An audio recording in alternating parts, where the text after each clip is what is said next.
The story opens in a mystical realm where all beings can step onto the path of cultivation, a world ruled by cultivators. Strange figures appear everywhere. Even people riding flying brooms wait. This might be the wrong world for a second. This place is filled with powerful existences. Warriors riding ancient beasts, others controlling ferocious killin, and even useless nobles riding flying bears. In this cultivation society, experts are everywhere, with some reaching near immortal godhood. The protagonist is Li Fan, a 21-year-old young man with decent looks. While wandering, he accidentally falls into a spatial rift and gets transported into this world. Strangely, he isn't shocked at all by the transmigration. The moment he arrives, he already understands his situation. Perfect, I can cultivate into an immortal. Excited, he immediately changes out of modern clothes and puts on loose ancient robes. Haha, I'm here. This is the classic Chosen One script. I need to find a place to test my spiritual root.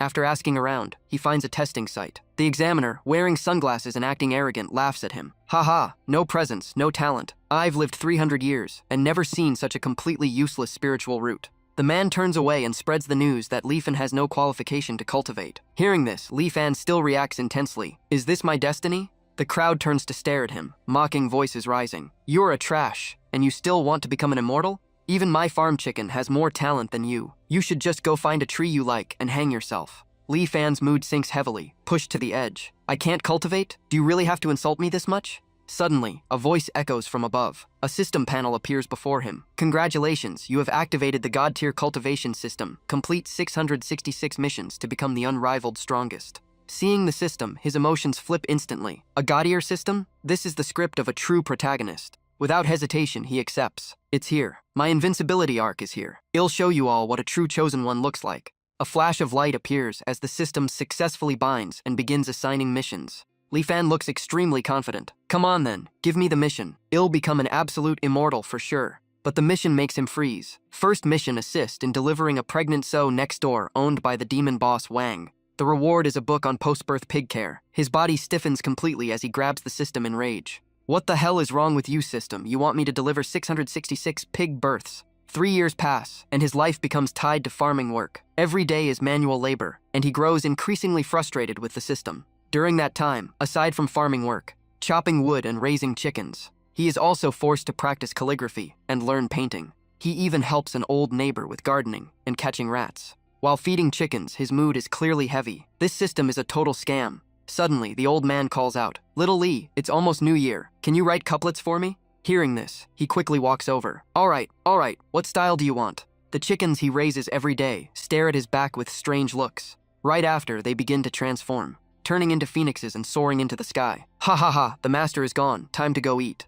The nearby lake begins to ripple strangely. A dragon emerges, speaking cautiously. I told you our master is becoming more terrifying every day. A nearby tree takes humanoid form, an old man slowly analyzing the strange changes. The chickens continue discussing the situation, but no clear answer is found. The village where Li Fan lives is located deep within towering mountain ranges. It is covered by dense spiritual energy, completely isolated from the outside world. At that moment, a group approaches. Leading them is a stunning young woman with a graceful figure, Mu Tianning, the saintess of the Li Huo sect. A young man behind her steps forward. Saintess, this is. She interrupts firmly. This concerns the survival of our sect. As Saintess Mu Tianning, I cannot stand by. She raises an 8 trigrams mirror and commands, everyone activate Golden Core Defense. Once I break the formation barrier, follow me in immediately. The people behind her respond in unison as Mu Tianning activates the formation plate in her hands. A burst of blazing fire energy forms instantly and shoots straight toward the barrier. She continues pouring in power, shaking space itself with a massive explosion. The separating veil is torn open, and dense spiritual energy surges out violently. Those outside can barely withstand it and shout in shock. This energy is too strong. The formation plate itself cannot handle the pressure and shatters into pieces. Mu Tianning is hit by the backlash, suffering severe injuries, and her clothes are torn. She raises her hand weakly, voice trembling. We couldn't even break the first layer. Then how are we supposed to find the divine water pearl? At that moment, Li Fan walks over and catches Mu Tianning as she collapses toward him. In the chaos, his hand accidentally touches her body. He quickly regains composure and disperses the mist around them. Miss, are you okay? Did the fog just make you short of oxygen? Mu Tianning freezes as she sees him casually dispel the chaotic spiritual energy with a single motion. She stares at Li Fan, suspicion rising. He just casually resolved all that energy. Who exactly is he? She immediately bows. Junior Mu Tianning of the Li Huo sect has been trapped here. Please, senior, help us. Our sect will never forget this kindness. The others quickly follow. Li Fan awkwardly waves his hands. No, I'm not some senior, just an ordinary person. He thinks for a moment. Li Huo sect sounds familiar. What are you doing here? What do you need help with? Mu Tianning replies carefully. We came to search for a deep blue spirit pearl, but she remains cautious inside. Li Fan suddenly remembers and points ahead. Oh, that thing? I've seen it many times, so it belongs to you guys? Mu Tianning's eyes light up. Really? She bows again. Please guide us, senior. Li Fan scratches his head. Guiding you is fine, but just don't step on my crop fields. Mu Tianning quickly responds. Then I alone will follow you. I will repay you however you wish. After hesitating, Li Fan nods. A disciple quickly tries to dissuade her. Saintess, it's very dangerous inside. Are you really going alone? She replies firmly. No need to say more. For the sect, I must go no matter what. Li Fan looks at her and thinks she seems like someone used to luxury and privilege. To him, the path ahead is just a normal countryside road, nothing dangerous at all. Mu Tianning looks forward and notices the true samadhi fire. Her expression grows serious as she considers how to pass through it. Li Fan walks casually and turns back. All right, let's go. The people outside are shocked. Hez just walking in like that?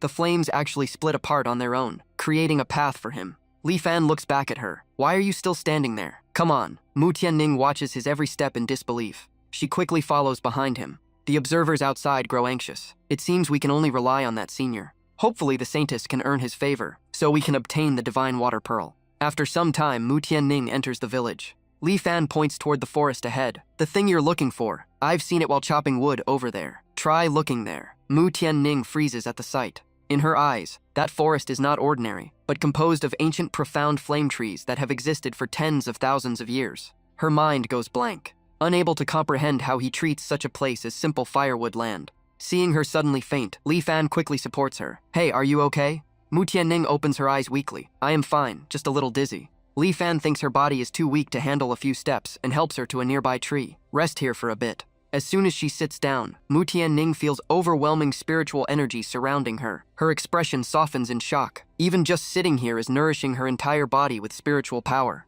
Li Fan takes out a water flask and hands it to her. Want some water? She accepts it respectfully. Thank you, senior. Looking at the flask, she suddenly freezes, realizing the contents are anything but ordinary. She drinks it in large gulps, instantly feeling her body unblocked as her cultivation rapidly rises from second level to third, then fourth. Her aura surges uncontrollably, and she cannot hold back a cry. In a short moment, she reaches perfection. She stares at the flask again, completely stunned by the mysterious liquid inside. Li Fan watched her reaction and simply assumed she was extremely thirsty, casually saying there was still plenty of water if she wanted more. Mu Tianning quickly returned it and waved her hands. No need, thank you, senior. But inside, she grew more cautious, thinking he might be testing her. Li Fan looked around and said, I remember seeing that pearl around here before. Try looking yourself. Mu Tianning stood up and focused her senses. After her cultivation increased, her spiritual perception became sharper and quickly locked onto a familiar aura. Suddenly, the divine water pearl appeared in midair and flew straight toward Li Fan,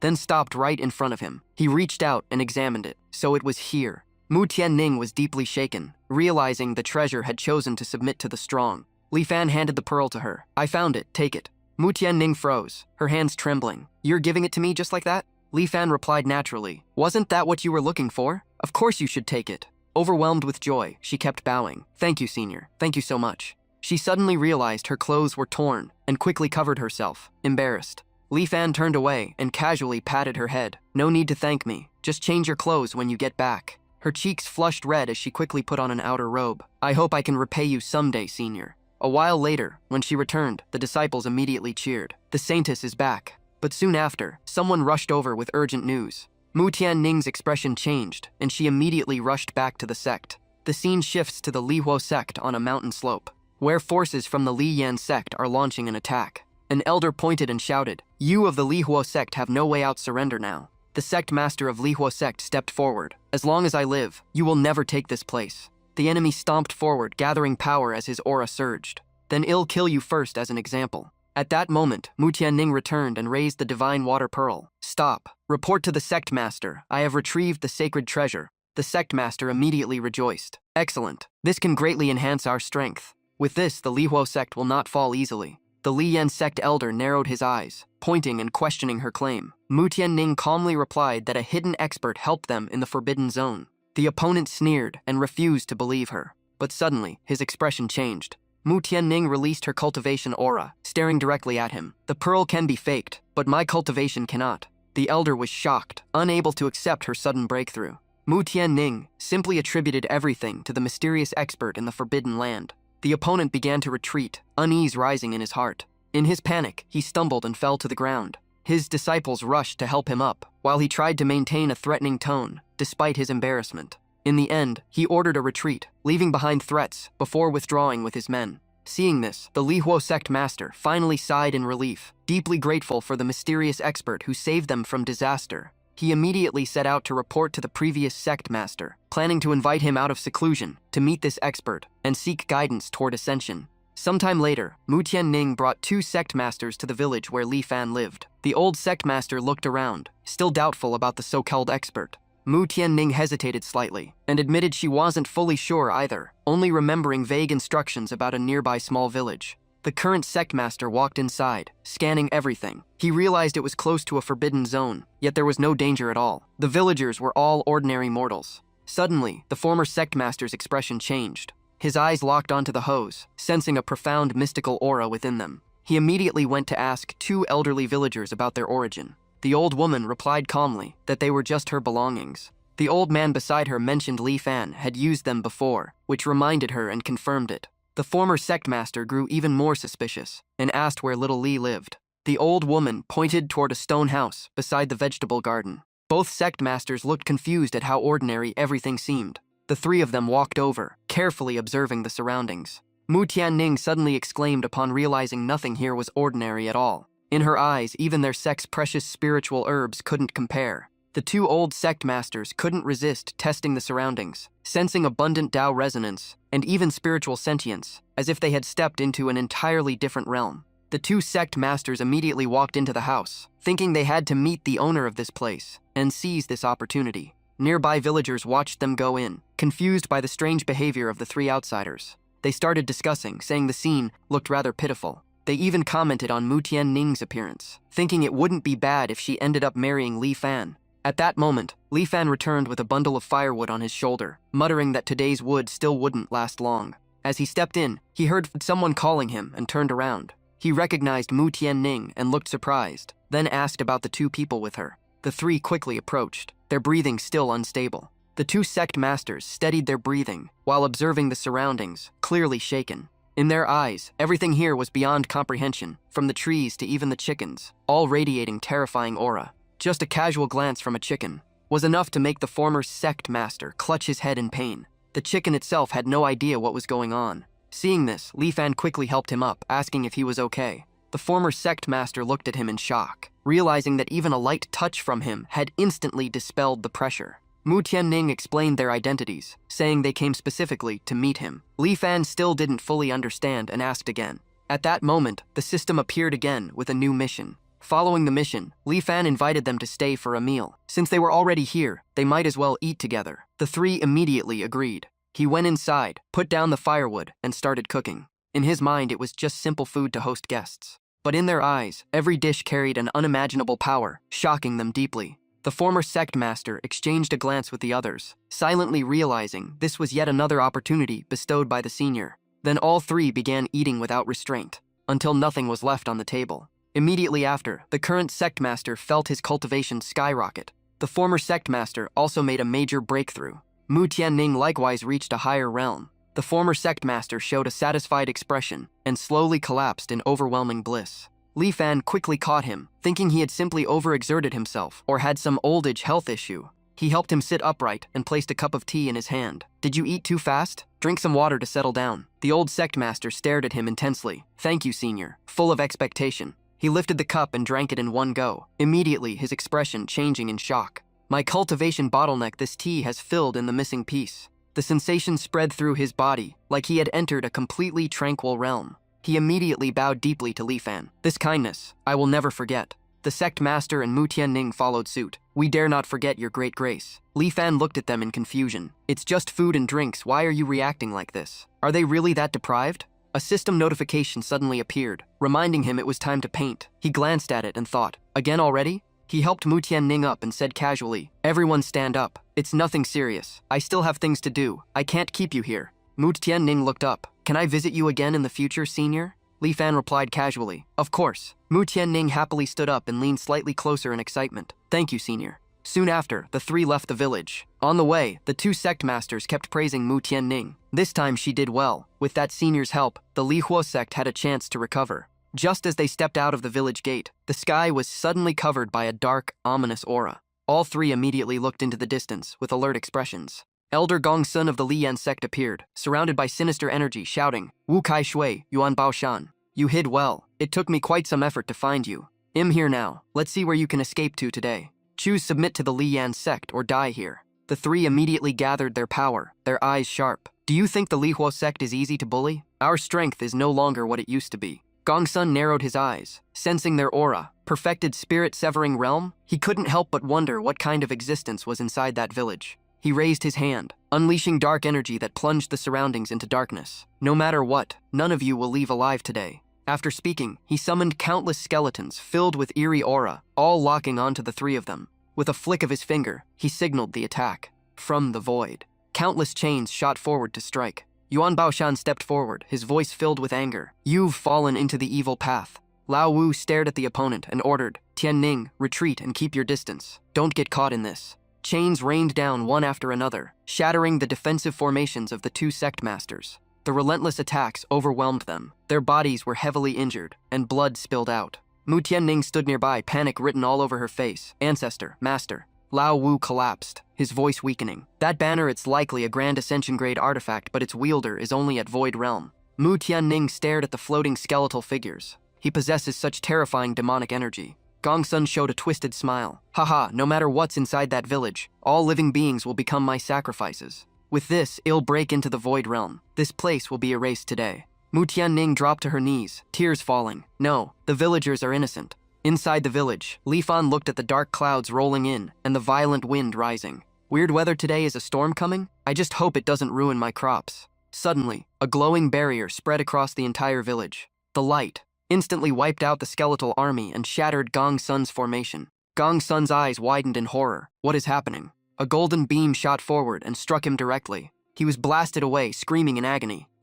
Severely injured, he crawled aside. No, I can't die here, I need to report this. His body slowly turned into black smoke, and the sky returned to normal. Mu Tianning looked ahead and whispered, Did the senior take action? Lao Wu struggled to stand, staring at the village. No, this is the natural protective mechanism of this place. Because that senior lives here, it has become a forbidden zone no one can invade. Seeing Lao Wu coughing blood from his severe injuries, Mu Tianning panicked. Ancestor, you're hurt. Lao Wu gritted his teeth in pain. Those chains left an incurable wound in my body. Mu Tianning suddenly suggested, then should we go back and ask Senior Li for help? Yuan Baoshan and Mu Tianning quickly helped Lao Wu return to Li Fan's house. They had just left and were already coming back, only hoping they wouldn't be seen as a nuisance. At that moment nearby, a little girl was chasing a boy while shouting, Hey, stop running, let me see that painting. The boy hugged the painting tightly while running back. No, this was given to me by Big Brother Li Fan. Your painting will be finished tomorrow. The girl refused to give up, still chasing. Just let me take a look, I'm not stealing it. On the way to Li Fan's house, Lao Wu suddenly stopped, his body frozen by an invisible attraction from the painting. Two little friends, please wait, he asked respectfully. Where did that painting come from? The boy looked a bit cautious. It was given to me by Brother Li Fan. He opened the painting proudly. Look, isn't Brother Li Fan's painting amazing? Lao Wu's eyes locked onto the painting. His expression changed instantly. Then his body went weak, and he fell backward. His face showed blissful realization. The Tao of the Great Sun so powerful, all demonic energy is purified in its presence. Even my injuries are completely healed. Yuan Baoshan looked at him in shock. You're fully healed? Could it be that Senior Li already predicted we would be injured and deliberately arranged for this child to bring the painting here? Lao Wu widened his eyes and slowly analyzed. With a figure like Senior Li, nothing can escape his insight. Even that Gongsun escaping alive might have been part of his arrangement. Mu Tianning looked uneasy. But what exactly is Senior Li trying to do? Lao Wu shook his head heavily. We are not qualified to understand. But since we have received so many opportunities, we must do everything we can to repay him. Mu Tianning lowered her head. Yes, if Senior Li has any request, I am willing to give everything. The scene shifts to a tall mountain near Li Fan's village. On the peak, Li Fan is diligently completing a painting assigned by the system. He complains in his mind. This system is way too much, making me climb a mountain in this cold just to paint scenery. Even if it's beautiful, it's freezing. In a forest opposite him, 3 eagles are chasing a young white tiger, their roars shaking the area. Catch it. The white tiger bloodline can help us transform. The white tiger screams while running. Stop chasing me. If you dare eat me, my father will never forgive you. The three eagles refuse to stop, then stop running. Above them, Leaf continues focusing on his painting, completely unaware of everything happening nearby. Xiao Baihu suddenly senses a strange surge of energy and locks onto it, wondering why that place has such a powerful aura. It doesn't matter if that person can save me, that's enough. It then rushes straight toward Li Fan, leaving the three eagle beasts stunned behind. Meanwhile, Li Fan is still struggling with his painting, unsure what to add for more impact.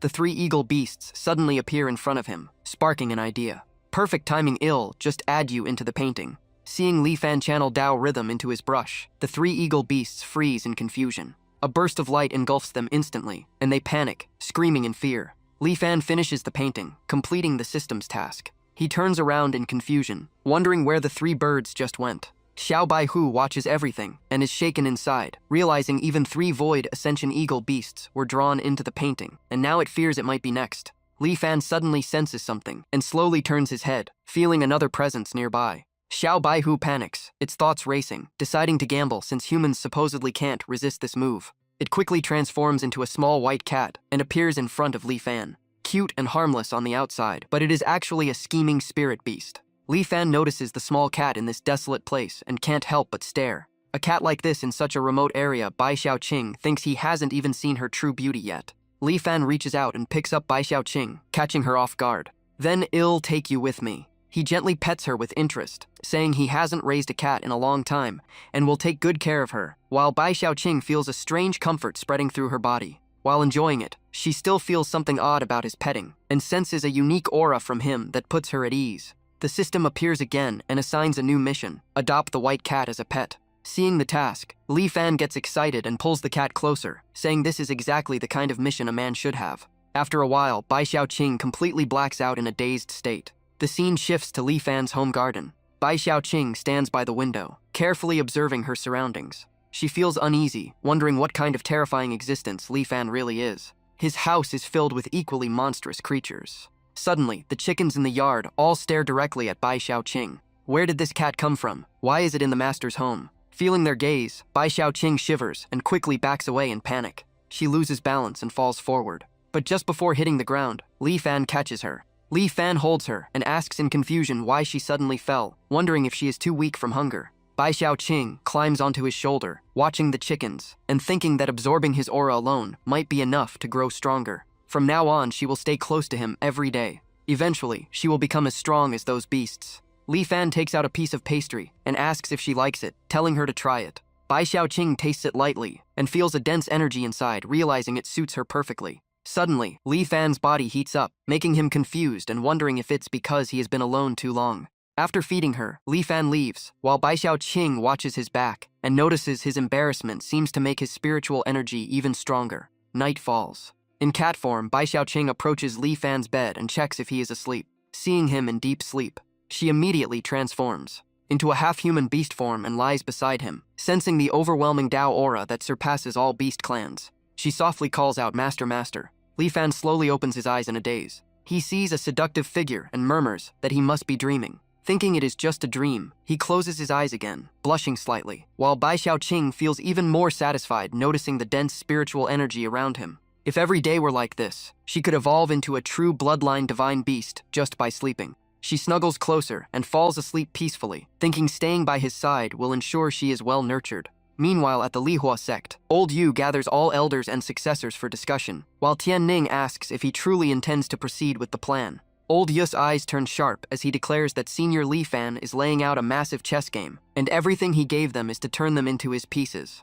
The man surnamed Gong Sun from the Blazing Flame sect must have angered him for sure. Senior Li Fan's intention is for them to crush him directly, so the Lihuo sect must officially declare war, leaving everyone stunned at the word war. A few days later, a flying ship from the Fire Kingdom descends upon the Lihuo sect, announcing the arrival of the third princess. A subordinate quietly questions why the princess would personally visit such a small sect, especially after their declaration of war, while Huo Linger stares at the sect, sensing an unseen expert behind everything. Huo Linger steps forward and formally greets the Lihuo sect as the third princess of the Fire Kingdom. Old Yu returns the greeting and asks the purpose of her visit. Huo Linger states that beast tides have ravaged Changli Mountain and that the Blazing Flame sect is linked to an evil god and forbidden arts. Old Yu frowns, confirming the events while recalling how he himself barely survived such power thanks to Senior Li Fan. Huo Linger insists the Li Huo sect must have support from a hidden expert and asks to meet that person to save their kingdom's people. Old Yu immediately realizes everything is within Senior Li Fan's calculations, even drawing the princess here. He agrees and arranges for Tianning to guide her to meet the senior, making Huo Linger overjoyed. Soon after, Tianning and Huo Linger board a flying ship toward Li Fan's village, and Huo Linger nervously asks what gifts should be brought. Tianning calmly tells her, there is no need for anything, just sincerity is enough. Suddenly, a voice interrupts as a golden dragon-headed ship appears and calls out Huo Linger to stop. Her subordinate changes expression, realizing it is the second princess and fearing trouble. Huo Xuanfei demands Huo Linger hand over the mysterious fire ring. Huo Linger is shocked and asks why her second sister is here and why she wants the ring.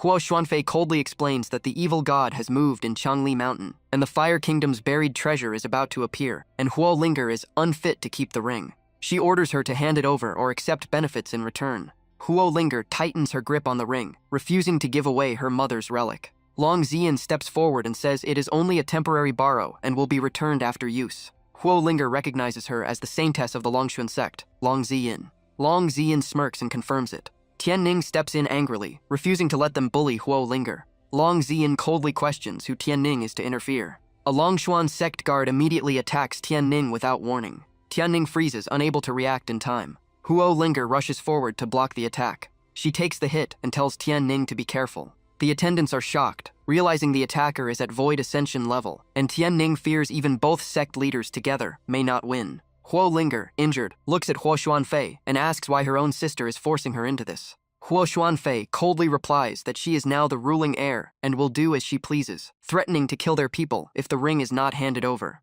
Huo Linger struggles and begs her not to harm innocent people like Tianning. In the end, she reluctantly hands over the ring. Long Ziyin takes it with disdain, saying the weak must accept their fate. She remarks that the Li Huo sect must have found new backing to act so boldly. But in the eyes of the Longxuan sect, they are still nothing but insects. Huo Linger collapses in despair, recalling her past losses, while Tianning comforts her, saying no one from the Longxuan sect can stand against Senior Li Fan, and justice will surely come. The scene shifts to Li Fan's stone house, where a group of phoenix blood chickens roam nearby. Li Fan admires his painting again, feeling satisfied and thinking it looks too good to be his work, when Tianning calls from outside. He turns and recognizes her as Tianning enters with Huo Linger, saying this is Senior Li Fan. Huo Linger immediately steps forward and bows respectfully. She greets him as Senior Li Fan, making him awkward and telling her not to be so formal. He helps her up and asks if something got into her eyes, while Tian Heng explains she was bullied and had her mother's heirloom stolen. Li Fan takes out a handkerchief, saying it's dangerous for a weak girl to face such things alone. He hands her the cloth and tells her to wipe her tears, saying someone as beautiful as her shouldn't cry, and Huo Linger feels grateful. The moment the handkerchief touches her eyes, a mysterious force spreads, and her injuries begin to vanish. She is shocked, wondering how a simple wipe could erase her pain. Even her Ming Fire Eye begins evolving into the Profound Fire Eye. She senses spiritual energy flowing everywhere, feeling as if she has stepped into a mortal paradise. Tian Heng excitedly asks if she received a fortuitous opportunity, and Huo Linger admits it has already transformed her completely. She bows again in gratitude while Li Fan is confused, thinking it is just a normal handkerchief, and that her life must be difficult for her to react like this. Li Fan gestures for them to come inside. The two enter the house. They are stunned by the paintings inside, as Li Fan explains he is organizing them. Both Tianning and Huo Linger sense overwhelming Great Tao aura within the artworks. They realize these paintings are extraordinary treasures. Huo Linger touches one of them. Instantly, a surge of energy flows through her body as countless fragments of the Tao seem to call out to her, wrapping her in a calming yet overwhelming presence. Her cultivation begins to break through repeatedly as her sacred fire eye advances further. Tianning asks what she feels, and Huo Linger excitedly declares this is the strongest being she has ever encountered through his works. Li Fan watches their reaction and wonders if he is actually overestimating his own talent, or if they are simply overreacting. The system suddenly issues a new mission: give a gift to Huo Linger, and he wonders what he can possibly give since he has no money, then gets an idea. He offers her a painting as a meeting gift, surprising Huo Linger. He calmly says it is just a small gift, and might help her in the future, while thinking it is an easy way to complete the task. Tianning whispers that everything Senior Li Fan does must have deeper intent, and that the painting is surely part of his plan. Huo Linger holds the painting tightly, while Li Fan thinks she must be poor and that selling it might help her situation. He advises her to keep it for now, and she agrees seriously. Huo Linger treats it as a life-saving treasure, while Li Fan simply thinks it might fetch a better price later. Huo Linger asks if there is anything else he wants to say, and Li Fan is briefly surprised. He recalls her mentioning her mother's stolen heirloom and suggests she should try to recover it, worrying internally whether selling paintings would be enough to help. Huo Linger looks at Tian Ning, and Tian Ning interprets it as a request to confront the Longshuan sect. Both immediately agree, leaving Li Fan confused but letting them go. After bidding farewell, they leave on their flying ship. On the way, Tian Ning wonders if they are meant to directly face the Longshuan sect, while Huo Linger worries more about the safety of the Fire Kingdom's people. Suddenly, the ship shakes violently. They see countless flying ships heading toward Changli Mountain, and Tian Ning wonders what is happening. Huo Linger senses another beast tide may be forming and decides she must investigate to protect the people. After speaking, she controls the flying ship toward Changli Mountain. When they arrive, the scene shocks Tian Ning. The entire mountain range has collapsed this badly? Legends say this was where the Fire Kingdom's supreme fell, and the current disturbance means a treasure is about to emerge, but also signals extreme danger. Tian Ning suddenly notices something ahead, her expression changing instantly. In front of them are people from the Longshuan sect and the Immortal Sound Pavilion. Even the royal forces of the Feng Kingdom are present, all gathered for the treasure. At that moment, the ground begins to shake violently. Chains of formation energy manifest in the sky, intertwining densely. A flaming coffin slowly appears in the void. The crowd erupts. The Secret Realms has opened. Is that the resting place of the Fire Kingdom Supreme? A Supreme's tomb must hold unimaginable treasures. This trip won't be in vain. Huo Linger observes with her sacred fire eyes, her expression turning grave, sensing there is more inside than just treasure. Tian Heng asks what she sees, and Huo Linger says she is not yet certain, but it is definitely not simple. She suspects the painting given by Senior Li Fan was meant to stop this very thing. Meanwhile, the Longshuan sect's flying ship breaks through the first barrier of the secret realm, drawing shock from the crowd below. Everyone urges haste, not wanting to miss the opportunity, and Tian Ning asks if they should also move in. Huo Linger agrees but warns them to be careful, as danger is hidden within temptation. Each layer of the realm is wrapped in chaotic fire, and a single mistake could reduce everything to ashes. Tian Ning offers to protect the ship, so Huo Linger can focus her vision technique. Huo Linger says it is not necessary, as her sacred fire eyes have advanced thanks to Senior Li Fan, and can now find a safe path through the chaos. On the other side, the Longshuan sect ship descends into chaos as subordinates panic, unable to withstand the soul-devouring nature of the place. Huo Xuanfei grits her teeth, frustrated that even the mysterious fire ring cannot properly guide her here. She tries to point out a path but accidentally triggers a formation trap. She believes she has found the entrance. But in the next moment, flames engulf the area. A subordinate screams in agony as the ship falls into chaos, begging for help while the Saintess is forced to stand back.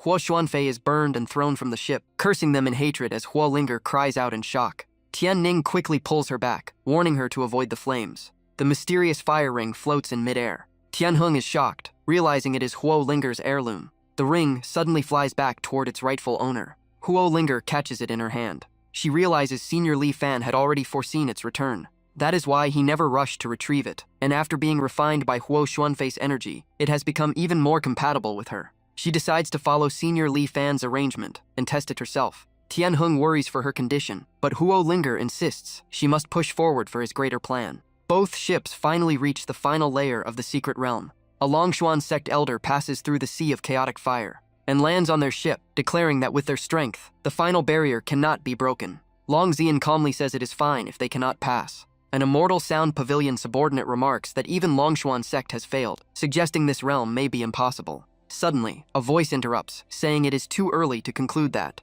Everyone turns in shock toward Huo Linger. She unleashes her full power, breaking the final formation seal. The chains surrounding the coffin collapse one by one. All forces rush forward instantly. Old Yu, Yuan Baoshan, and their subordinates also appear. Old Yu stares at the coffin, declaring it a great opportunity for the rise of Li Huo sect and ordering everyone forward. The Longshuan sect elder becomes excited, finally seeing a chance to approach the Supreme's coffin. Old Yu's gaze turns cold as he states that according to the unwritten rules, whoever breaks the seal first has the right to claim the treasure, and they were the ones who broke the final formation. The Longshuan sect elder acts arrogantly, saying without him they would never have reached this place, then gives them two choices: die or leave. Old Yu, Huo Linger, and Tian Ning all glare at him in anger. Long Zian steps forward as well, warning them to leave or face consequences. Huo Linger stares at Long Ziyin coldly, while old Yu senses the dangerous artifact in her hand that can seal spiritual power and slowly drain cultivators into frost. Long Ziyin looks at Huo Linger and admits she is far better than her useless sister, but says she should not have come here.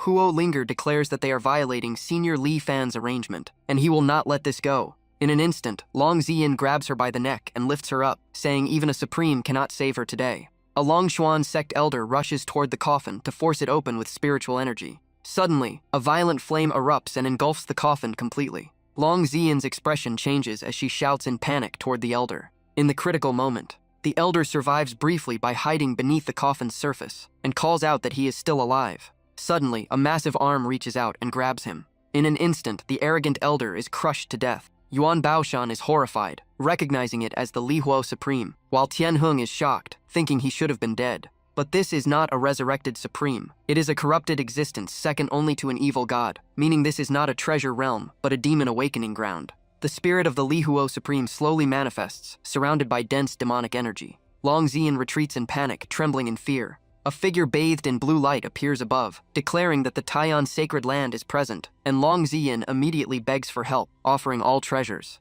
Lin Xian demands that the Longshuan sect hand over their sect's core treasure as assistance. Huo Linger angrily rejects this, saying the Supreme's treasure is not theirs to divide, while Tianning begins to speak about Senior Li Fan. Before she finishes, Long Ziyin strikes both Huo Linger and Tianning across the face. She mocks them, asking where their Senior Li Fan is now, saying they only got lucky breaking the seal and are not the real players of this place. Lin Xian begins forming hand seals, summoning a technique. He swings his hand forward as the spell expands. A spatial gate begins to form. The dense demonic energy confirms the emergence of an evil sovereign. An old man appears and Lin Xian respectfully greets him as Ancestor Gu Tuo Ya.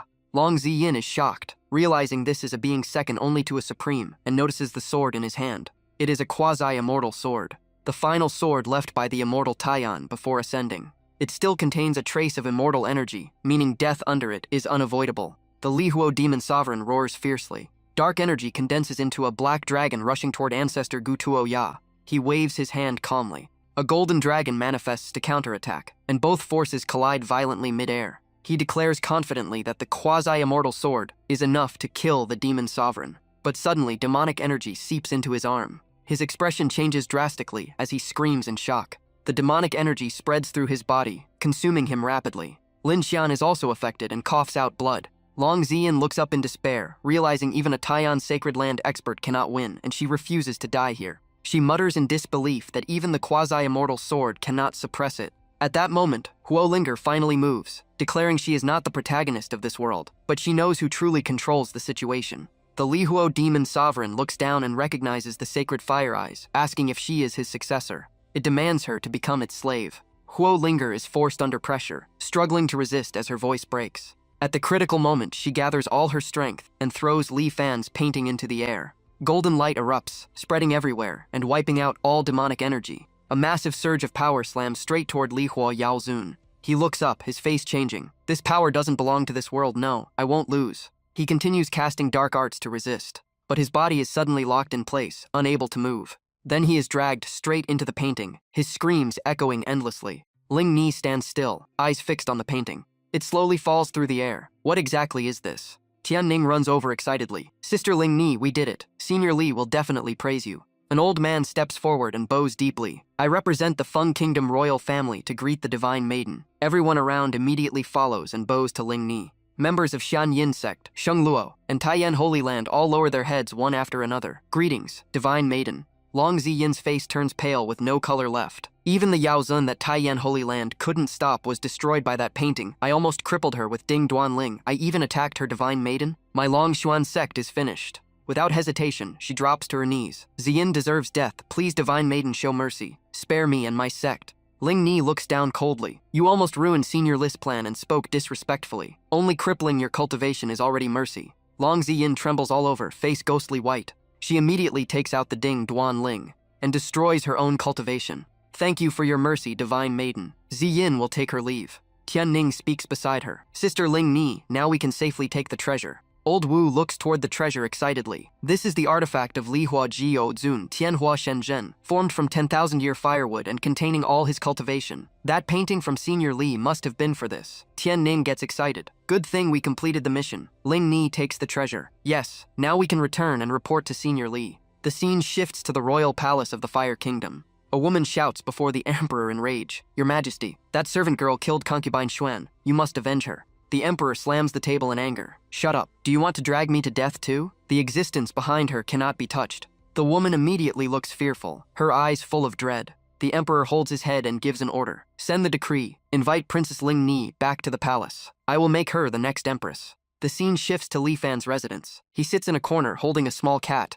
At that moment, Ling Ni returns and offers the painting. Thank you, Senior. I have used this item, now returning it. Along with this treasure, I also offer this to you. Li Fan scratches his head awkwardly. I already gave you that painting, no need to return it. As for this wood, it looks better than ordinary firewood. He examines the Li Huo treasure carefully. The material is not bad, should be good for carving. His skills are decent. Maybe he can sell it after finishing and earn some money, helping them again. The three of them stare in shock. To Senior Li, such a treasure is just firewood. But then again, even dragon meat is cat food here, and divine firewood is just for burning. Li Fan spins a knife in his hand calmly. Since you brought things here, it'll help you once more. He begins carving the wood, speaking casually. This system knife really is useful. Carving feels smooth. Yuan Baoshan widens his eyes. This knife is extraordinary, not weaker than that painting. Lao Wu observes closely, shaken inside. I can feel he is carving with the Tao of heaven and earth. Ling Ni and Tian Ning watch every line form, feeling an indescribable sensation, as if touching a higher realm. Before long, the wood in Li Fan's hands is finished.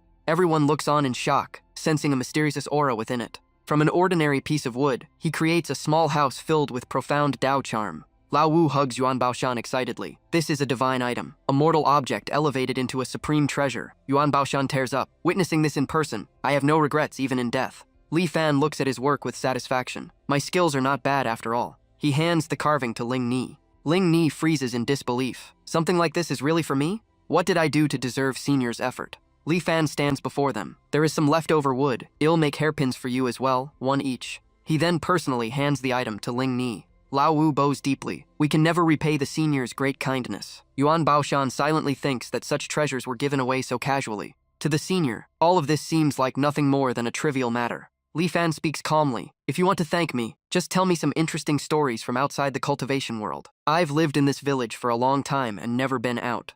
After hearing this, everyone falls into silence. Interesting stories outside the cultivation world. What level would even interest Senior Li? Maybe matters involving supreme beings, or even beyond the Xuantian realm. Lao Wu bows firmly. For Senior Li, even if torn apart, I will not refuse. He must want us to become his eyes and ears. Seeing their reaction, Li Fan becomes even more awkward. It's just listening to stories, why are they taking it so seriously? I really don't get it. Fine, you can go now. I still need to paint. Thinking about their situation, he assumes life in the cultivation world must be difficult for them, so he lets them return to their training. The four of them leave together. After walking a distance, Ling Ni studies the artwork and speaks. There seems to be a celestial crane inside the Li Tian Palace. At that moment, a celestial crane suddenly flies out. The Li Tian Palace transforms, expanding into a massive hall that shocks everyone. The space has expanded. This must be Senior Li's intention. Let's go in and check. Tian Ning steps inside, stunned. This is inside the Li Tian Palace? Ling Ni observes carefully. This place is filled with Tao aura, and the intent flows endlessly, at least at the level of a sacred hall. Lao Wu nods. Correct. This item can match a sect-protecting treasure. It can change size freely. One day of cultivation here equals hundreds of years outside. Senior Li likely wants us to grow stronger quickly and build a force for him. After a few days of cultivation inside, Ling Ni clearly feels the change. Her cultivation speed is terrifyingly fast, and her power has risen dramatically. Meanwhile, outside, a golden-armored commander appears, staring at the Li Tian Palace. The aura of Huo Ling Ni is nearby. It must be here. He stands high and shouts, Imperial Decree of the Fire Emperor, 3rd Princess Huo Ling Ni, come out to receive it. Hearing this, Ling Ni frowns slightly. An Imperial Decree? Outside, the shouting continues without pause. 3rd Princess, come out and receive the decree. Ling Ni steps out with the people of Li Hua sect. The commander immediately recognizes her identity and begins reading the decree. The Fire Emperor summons 3rd Princess back to the palace and appoints her as successor. 3rd Princess, kneel and accept the decree with thanks. Ling Ni looks at him coldly. A mere commander of the Imperial Guards dares to act so rudely toward me. He laughs arrogantly. Even if your status is high, the Fire Kingdom does not rely on birth alone. Without backing, your strength alone is not enough for the throne. I may only be a front palace commander, but I am already at the void-breaking realm. Even the emperor does not look down on me. Ling Ni shows disdain. Void-breaking realm? Tian Xiang beside her adds. Does that sound impressive? He freezes, unable to react. In an instant, Ling Ni appears behind him. Such a small void-breaking realm and you dare show off? Enraged, the commander strikes with his spear. Ling Ni simply raises her hand. Flames erupt and instantly swallow him. He screams in panic. How is this possible? You're also void-breaking realm. The imperial decree falls from his hand. Ling Ni steps forward and catches it. Today is the day I avenge my mother. Tian Ning looks on excitedly. Sister Ling Ni, you defeated a void-breaking realm in one move. Holding the decree tightly, Ling Ni speaks coldly. The Fire Emperor is cruel. This summons is just an excuse. I will use this chance to kill him and bring the Fire Kingdom under Senior List control. Lao Wu nods slightly. This is indeed the step to building a force. Fire burns in Ling Ni's eyes. Mother, it's time. At the palace, the woman beside the emperor panics after hearing the report. What? A small sect like Li Huo sect dares to speak of killing his majesty? The emperor's expression turns cold. They have backing now, so they are fearless? Then let's see. He turns to the eunuch. Have Longshuan sect and Kongyang sect made a move yet? The eunuch lowers his head. They refuse to send anyone. War reports keep arriving one after another. Suddenly, an imperial guard rushes in. Your Majesty, it's bad. The third princess has stormed the palace. Our forces can't stop her. The old emperor freezes in disbelief at how fast things have escalated. Where are my elite guards? The eunuch kneels. Your Majesty, retreating now is still possible. The woman continues screaming. Your Majesty, please kill her. Even if she has backing, she is still only at the Great Ascension realm. Killing her should be easy. If she returns to the imperial palace, then what happened back then? The old emperor's eyes grow heavy. The pressure of an immortal truly beyond imagination. What a pity for all my civil and military officials. This grudge should come to an end as well. He pushes the door open and steps out, shouting, My child, today I will bless you to become the ruler of the Fire Kingdom. Ling Ni looks at him coldly. This is exactly why I never wanted to return here. You are about to become emperor. Everything you dislike can be changed. The Fire Kingdom will follow your will, just like your mother once wished. Ling Ni cuts him off, anger rising. Shut up. You are not worthy of mentioning my mother. Everything is already different from 10 years ago. I am no longer the child who could only cry beside her corpse. He continues, almost defending himself. Your mother was the one I loved most. She sacrificed herself for me. I know you hate me, so today I will prove it to you. As soon as he finishes speaking, he suddenly strikes. He grabs the woman beside him by the neck. I've been waiting for this day. She was the one who killed your mother. I only kept her alive for the sake of the bigger picture.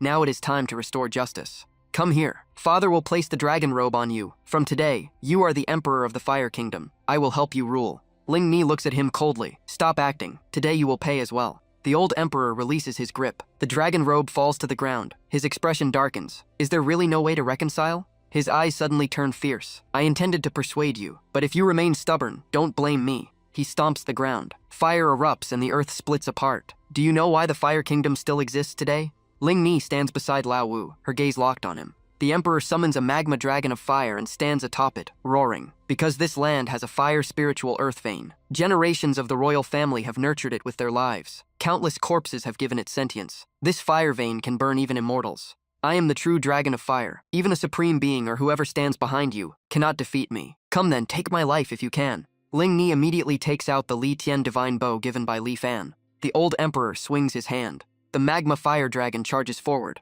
In that instant, Ling Ni throws the Li Tian palace forward. It instantly expands, suppressing the magma fire dragon completely. The emperor is blasted back, one arm crippled, his voice filled with shock. What kind of artifact is this? Ling Ni unfolds Li Fan's painting. What the Fire Kingdom needs to change is you. The will within the painting manifests and easily drags the emperor inside. Ling Ni steps forward and picks up the dragon crown. Mother, I have returned. A few days later, Ling Ni is officially crowned. A report echoes outside.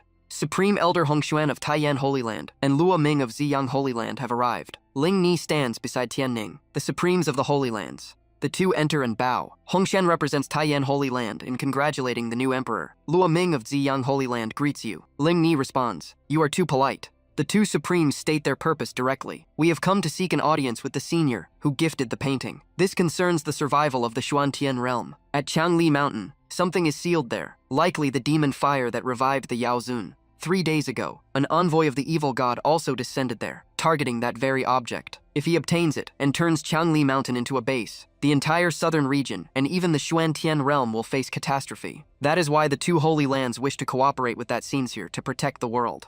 After hearing this, Ling Ni falls into thought. She originally thought Senior Li only dealt with the Yao Zun, but it seems far beyond that. The world he sees is far greater than hers. This game is on a completely different scale. She is merely seeing a corner of it. Then Ling Ni speaks. I can take you to meet the senior, but whether you can meet him depends on fate. The two supremes immediately bow. Thank you, Fire Emperor. We are deeply grateful. 2 days later, near the mountain peak where Li Fan often goes to create, a floating airship appears. 2 women stand on it, observing the surroundings. Ziling speaks. This is indeed the place where the ancestor once gained enlightenment. Even a glance feels like a hidden dragon's presence. Nanfeng speaks. I heard a Yao Zun was once destroyed here by a single painting. It is hard to imagine who could create such a work. These two are sisters, Ziling and Nanfeng. Suddenly, Ziling's expression changes as she senses a powerful fluctuation ahead. Don't go further, she tries to turn back, then suddenly pauses. No, this aura carries no hostility. Nanfeng senses carefully, her voice filled with shock. This is the intent of a saint brush. Move forward, I need to see who it is. The more she observes, the more unbelievable it becomes. Even from such a distance, it affects the spirit ship. Just what level has this painting reached? It might even be the reappearance of the 3 Absolutes' ancestor.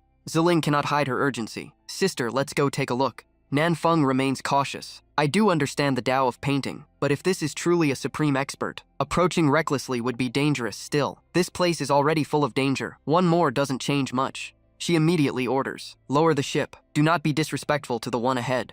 Nanfeng continues, Ziling, that light contains too many unknowns. You still want to go? Ziling's eyes stay locked ahead. As long as I get closer, the painting Tao's inside me begins to circulate on its own, as if drawn by the great Tao. If I can see it even once, I would have no regrets in this life. Hearing this, Nanfeng decides, alright, we go together. On the other side, Li Fan is focused on finishing his painting, with Bai Xiaoqing beside him. Ziling and Nanfeng are now hiding behind nearby bushes, eyes fixed on the scene ahead. The sight before them shakes them deeply. Every brushstroke feels like it merges with heaven and earth. It surpasses everything they have ever seen in their sect. Even their ancestors' works cannot compare. After a while, Li Fan finishes the painting and titles it 10,000 Mountains Gathering Dragon Formation. Bai Xiaoqing stamps it beside him. Li Fan smiles proudly and rubs Bai Xiaoqing's head. Good job, little Bai. You even know how to stamp it now, haha. He suddenly notices someone approaching and becomes awkward. Damn, where did these 2 beauties come from? Great, they saw my embarrassing moment. He clears his throat. Ahem, who are you 2? Ziling and Nanfeng immediately bow. Senior, I am Nanfeng, and this is my junior sister Ziling. We were passing by and were drawn here by your painting intent. We apologize for the intrusion.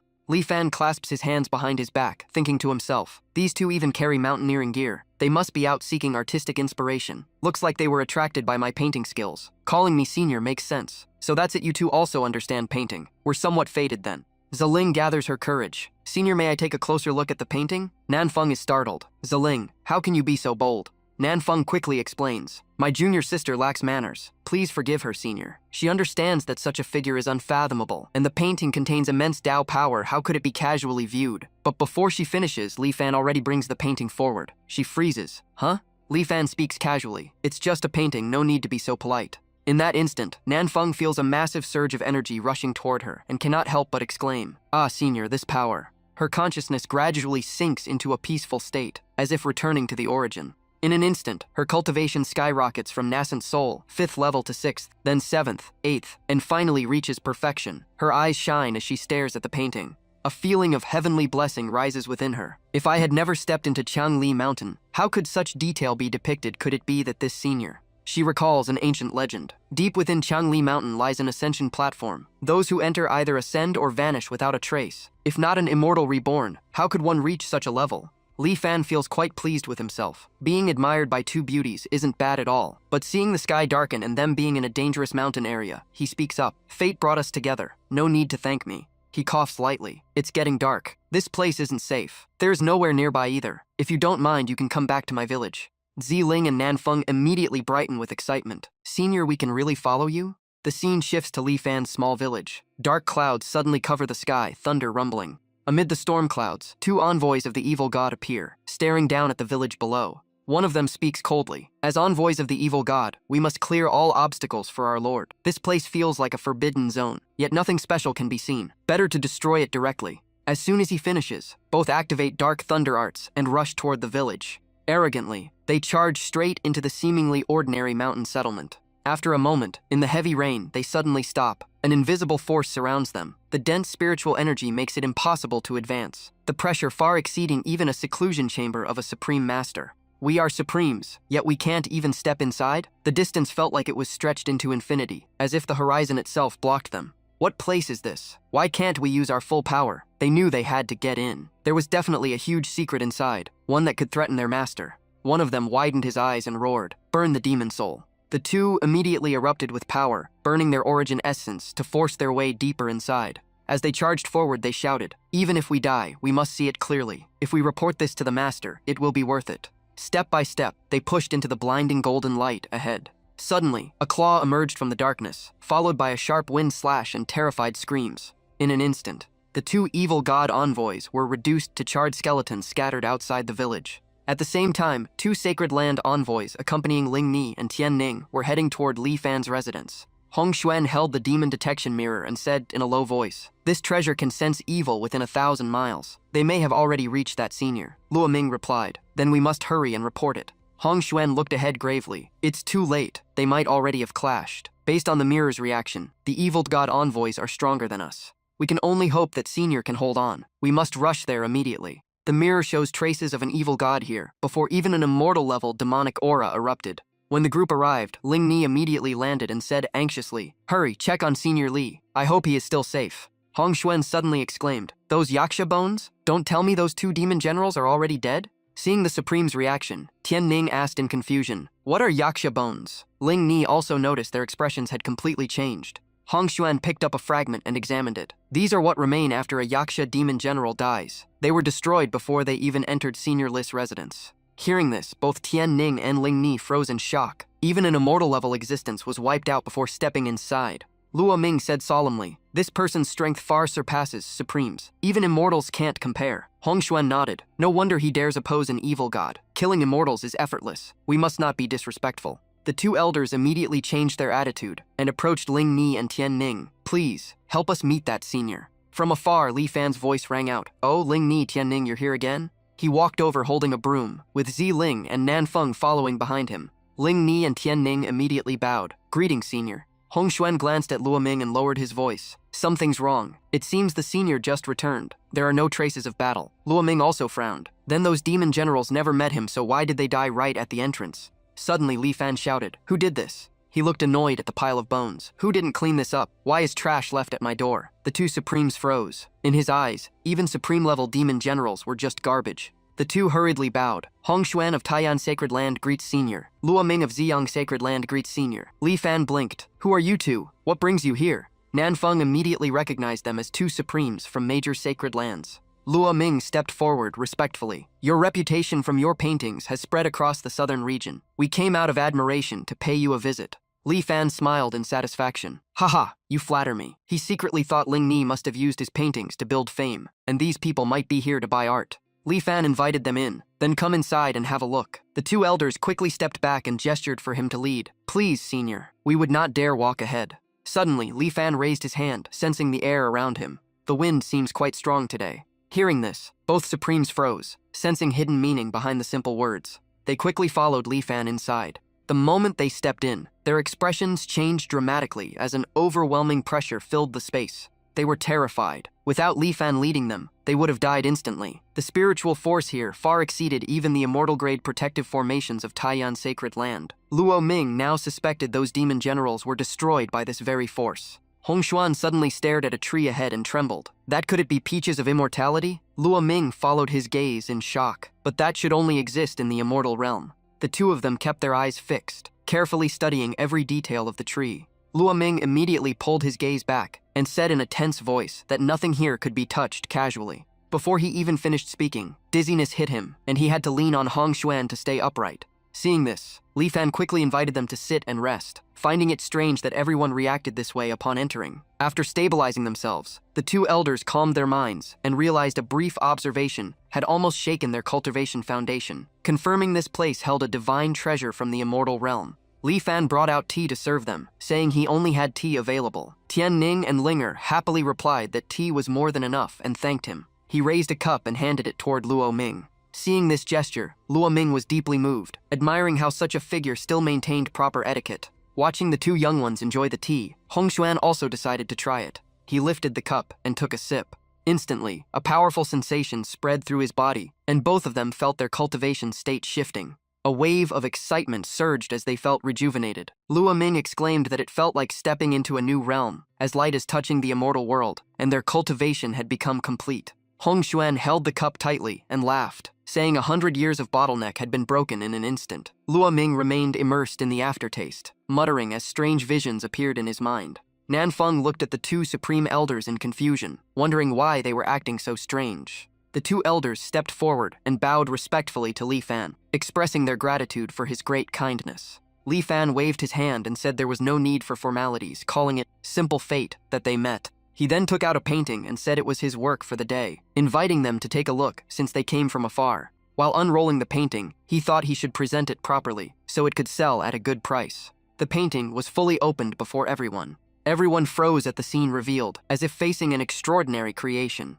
Li Fan introduced it calmly as his latest work. 10,000 mountains gathering dragon sand. A golden dragon coiled through the mountains. The two supreme elders immediately knelt in shock, seeing the entire Changli mountain rendered in terrifying detail, its value far beyond any ordinary treasure. They began to suspect the painting had been prepared in advance specifically for them. The more they thought, the more impossible it seemed, since no one could enter those mountains and return alive. Meanwhile, Li Fan assumed their reaction meant they were satisfied and hesitated to name a price too directly. Li Fan asked if they really liked the painting that much, and both elders quickly nodded, saying it could solve their major problem. Hearing this, Li Fan misunderstood again, thinking they needed it for some business rescue. He rolled up the painting and handed it over, telling them to take it if they wanted. The two supreme elders accepted it, but grew more suspicious, believing there must be deeper intent, while Li Fan felt puzzled that they took it without paying. After a moment, Li Fan coughed and reminded them awkwardly that even delivery should come with payment.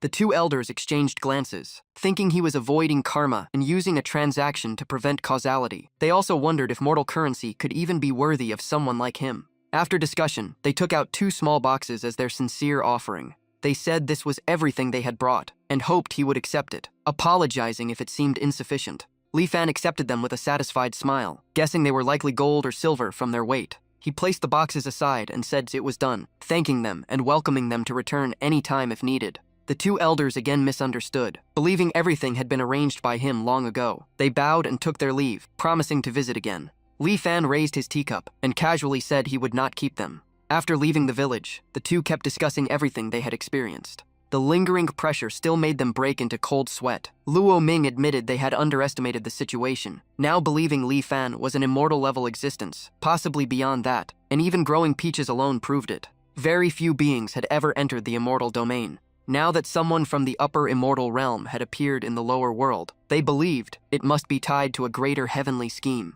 Hong Xuan spoke in a low voice, wondering if even their 2 sacred lands were just pieces in the senior's grand layout. Luo Ming replied that it wasn't just them. Even the 2 girls they met earlier were from the 3 absolute sacred land of Central Province. If even sacred lands were just chess pieces, then this game clearly wasn't limited to the southern region. Hong Xuan sank into deeper thought after hearing this. The scene shifted back to Li Fan's residence. Linger stepped forward and reported respectfully that thanks to the treasure given by the senior, the Fire Kingdom had stabilized, and they came today to deliver the news. Li Fan misunderstood again, thinking his painting had helped their business, and replied that things would only get better if they kept working hard. The two became excited, taking it as encouragement for the future. Tianning added that Luo Ming and Hong Xuan had obtained the painting, and it would surely shock the southern region, so they wondered if they should go as well. Li Fan again interpreted it as a business expansion idea, thinking they wanted to promote or even hold an exhibition of the paintings. He set down his teacup and said they could go if they wanted, and to find him if they needed anything.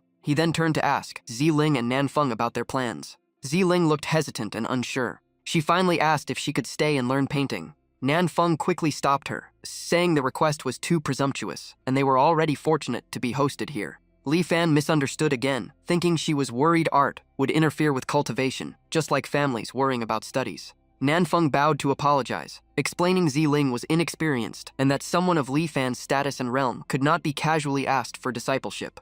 At that moment, the system suddenly issued a new mission: teach the Tao of painting and accept the 2 girls as disciples, leaving Li Fan stunned. Li Fan turned to face the 2 beautiful girls, still finding the system strange. He coughed awkwardly and said that if they were willing, learning painting or even music wouldn't be bad, and he could accept them as disciples. Nanfeng widened her eyes in disbelief, asking if he truly intended to take them as disciples. Ziling became overly excited, unable to contain her joy, while Li Fan sipped tea and asked Nanfeng if she had no interest in painting. Nanfeng bowed and explained. She practiced the zither Dao, which did not align with painting. Li Fan smiled lightly and asked her to play a piece for him instead. Nanfeng took out her guqin and played a short melody. Li Fan listened quietly, judging that her talent was decent and her perception good, but still lacking refinement. After a while, the music faded and ended. Ziling watched in admiration, praising how beautiful Nanfeng's music was. Li Fan set down his teacup and calmly pointed out flaws in her technique, then asked to examine the instrument. Nanfeng was stunned, asking if he not only understood painting but also the zither Dao, recalling even her master had said her technique was not refined enough. Li Fan took another sip of tea and said that seemingly simple things often hid great power, then told her to listen carefully to his performance. He moved his hand slightly. A sound instantly rang out. It soared into the sky like music from the immortal realm. Nanfeng was completely immersed in the melody, her body relaxing. She felt as if she had grasped deeper truths of the world. Emotion surged within her, like she was drifting at the edge of heaven, in search of an unreachable sound. Her eyes gradually became moist. At that moment, she even felt that she would not regret giving up her life just to hear this piece. Li Fan looked at her and asked with a faint smile if she now wanted to become his disciple. The two immediately bowed and formally acknowledged him as their master. Having completed the goal, Li Fan turned away, visibly relieved, and told them to stand and stay here for now. He walked to the side, looking at the surroundings with a heavy heart, feeling the path of cultivation seemed a little closer yet still unreachable. Perhaps he was only meant for an ordinary life after all. The scene shifted to Taiyan Sacred Land, where Hong Xuan and Luo Ming had returned. Two sacred lords appeared, Taiyan Spirit Supreme and Ziyang Sacred Lord, Yuan Yang Supreme. After observing the Dao painting, Ling Xiao said that it explained why the Qiangli mountain range was considered a forbidden zone, likely because an immortal had descended to the mortal world. Yuan Yang added that the terrain itself formed a grand array of converging mountains like a dragon vein, and that the immortal must be planning something major, though the purpose of giving them the painting remained unclear. Luo Ming looked at the two sacred lords and calmly gave his conclusion. In his view, regardless of any greater plan, giving them the Dao painting was likely meant to guide them into the Qiangli mountain range, where a major transformation was about to occur. At that moment, a subordinate rushed in panic. "Something terrible has happened, Sacred Lord. A sudden anomaly has appeared in the Qiangli mountain range. The ground is cracking open and something is emerging, impossible to probe." In Qiangli mountain, a massive creature broke through the earth as thunder roared across the sky. Dense lightning spread wildly. The shockwaves reached Li Fan's residence, startling Bai Xiaoqing. Meanwhile, Li Fan was still asleep, mumbling in a daze that it sounded like thunder and maybe it was about to rain.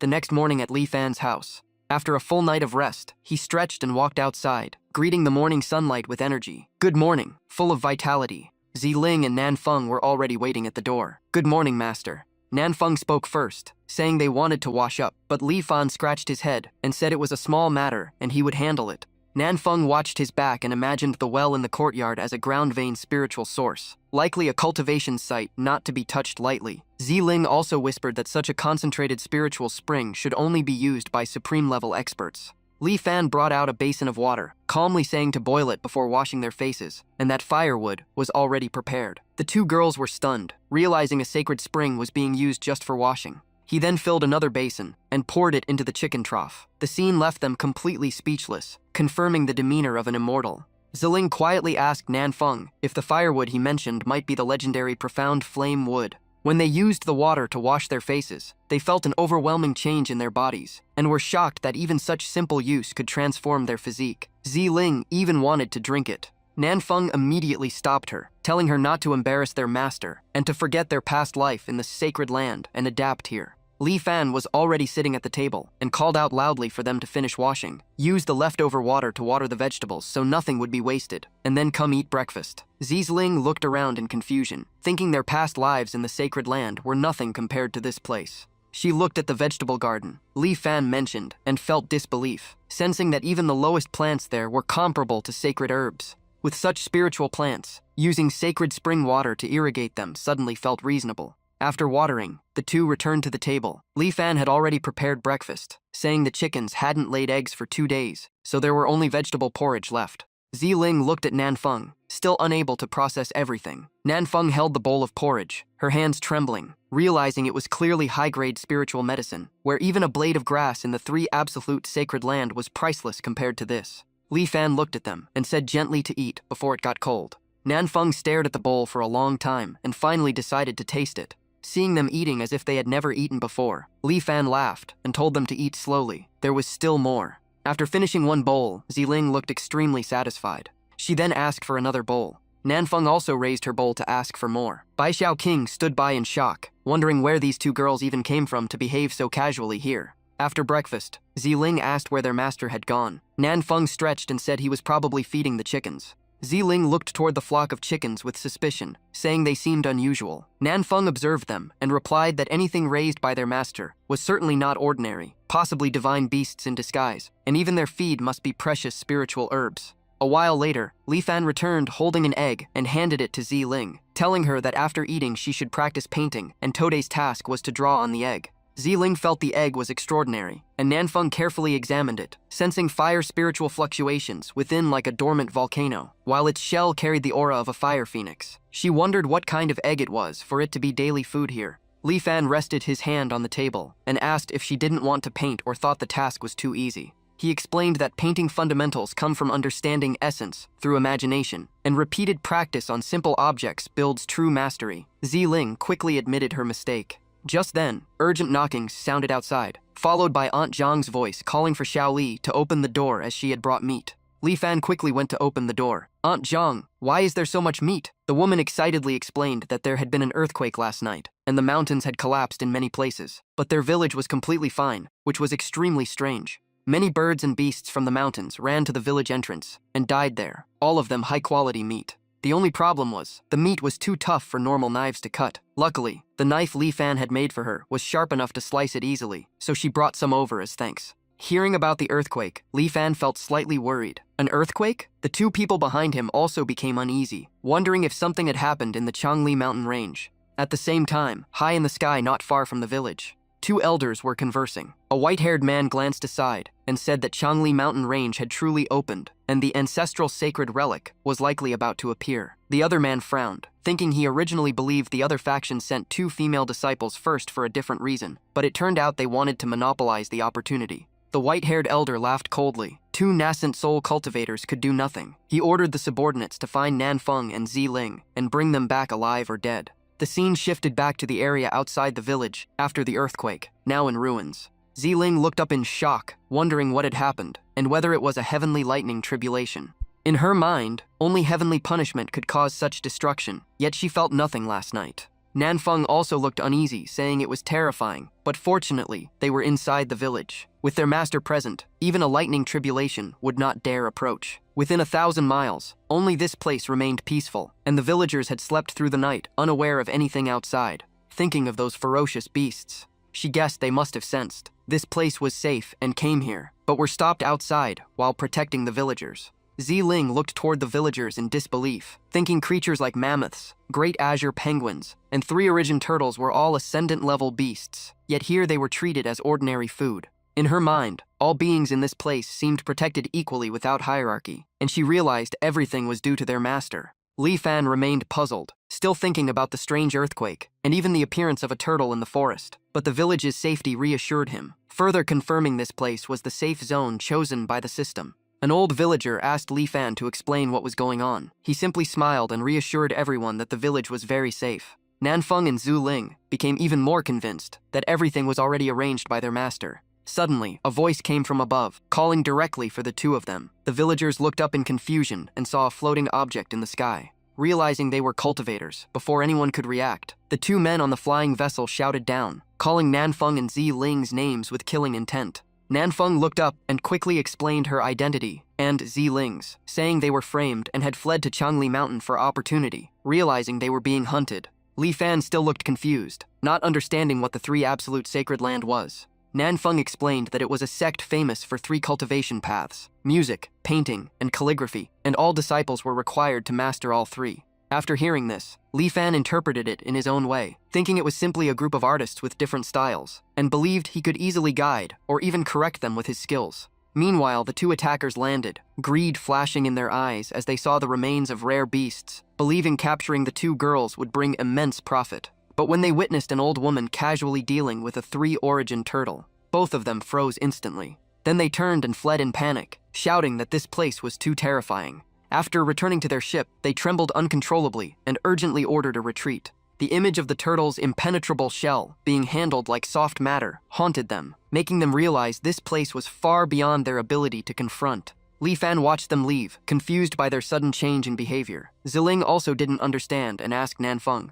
Li Fan simply smiled and said he didn't care, and if they returned, they could talk then. For now, they should go back and avoid going out. Meanwhile, the two girls became even more convinced that with their master present, there was nothing to fear. From a distance, Ti Ming noticed that Ao Ming's group had returned. The white-haired elder assumed the danger had been resolved and believed only they were now qualified to seize the ancestral relic. Ti Ming agreed, hoping everything could be handled cleanly without attracting attention. Ao Ming had just returned and immediately reported in panic. He described what he had seen, a forbidden zone beyond imagination, where a single slash had destroyed mightier beasts, a place so dangerous no one dared approach, and most importantly, it had remained completely unaffected by the recent anomaly. After hearing this, the white-haired elder refused to believe it and insisted on verifying it personally. Not long after, the two elders arrived near the village and observed from above. Seeing the contrast between the devastated surroundings and the completely untouched village, they found it strange and decided to sneak in for investigation. Elder Shi Tai also wanted to see with his own eyes, who dared to take their disciples and oppose the three absolute sacred land. As his voice rang out calling for the two girls, Nanfeng immediately recognized their identities and changed expression, while Ziling also felt immense pressure upon realizing a supreme-level expert had personally arrived. Li Fan looked up at Ziling, internally judging that a supreme-level cultivator was probably like a high-ranking teacher. Ziling, however, was visibly uneasy, saying they had come to capture them. Li Fan looked toward the flying ship and mentally compared them to overly strict school administrators. He calmly said he would talk to them. Nanfeng quickly explained that Elder Shi Tai specialized in calligraphy, while the other elder, Ti Ming, likely specialized in music using a flute. Li Fan immediately became interested, as this was his area of confidence. He took out brush and ink and said calmly to wait a moment. Ziling carefully watched, sensing the brush was extraordinary. Nanfeng was also shocked by Li Fan's demeanor as he wrote, as everything seemed to align with a mysterious natural law. Li Fan finished writing 3 characters and handed them to Ziling, telling her to hang it at the gate as a nameplate so there would be no misunderstanding. When Ziling stepped out, Shi Tai immediately noticed her. He spoke proudly, confirming her identity and demanding both girls return to face punishment. Ziling loudly responded that they had already acknowledged Li Fan as their master and would not obey them. Shi Tai immediately rushed forward with contempt, considering it betrayal and preparing to strike. At that moment, Ziling unfolded the calligraphy scroll in front of him. Shi Tai instantly collapsed into it, his gaze drawn into the content as chaotic thoughts surged, his consciousness losing distinction between self and world. Ta Ming hurried forward to stop him, warning that this was a level of calligraphy beyond comprehension and must not be observed for long. But Shi Tai had already fallen into an extreme state, speaking incoherently. Ti Ming stared in shock, unable to understand what was happening. He only dared to point toward Ziling, without looking directly, asking cautiously what force stood behind her. Ziling replied firmly that he was not qualified to know her master's identity. At that moment, a melodious sound echoed in Ti Ming's ears. His consciousness gradually melted into an unseen flow. He murmured, as if touching something beyond his understanding. The flute in his hand fell to the ground. On the flying ship, the remaining subordinates watched in panic, as a supreme cultivator, on the verge of ascension, disappeared in an unimaginable way. Li Fan walked out and looked around, casually asking if they had all left. Ziling picked up the flute in surprise, recognizing it as a supreme artifact, but Li Fan showed no interest and even dismissed it, telling her to throw it away. Ao Ming, in panic, took out a communication jade to contact the Sacred Hall. Despite Truck Tam's warning about the severity, he activated it, believing the situation had gone out of control. After crushing the jade, he immediately reported. He accused Nanfeng and Ziling of betrayal, colluding with outsiders, causing the death of one supreme cultivator and the abnormal state of another, and requested reinforcements. The Grand Elder responded that he understood the situation. At the 3 absolute sacred land, elders and the sect master began discussing. Some argued against rash action before fully understanding the opponent's strength. Others had different intentions, mentioning the opportunity of the Ascension platform and the remaining treasures. Back at the entrance of Li Fan's residence, Lin Yi, Tian Ning, and Elder Wu stood before the calligraphy, sensing the profound Tao aura within it. Just observing it was enough to shake their hearts deeply. Tian Ning and Ling Yi lower their heads in respect. Senior Li Fan, we came today to pay our respects.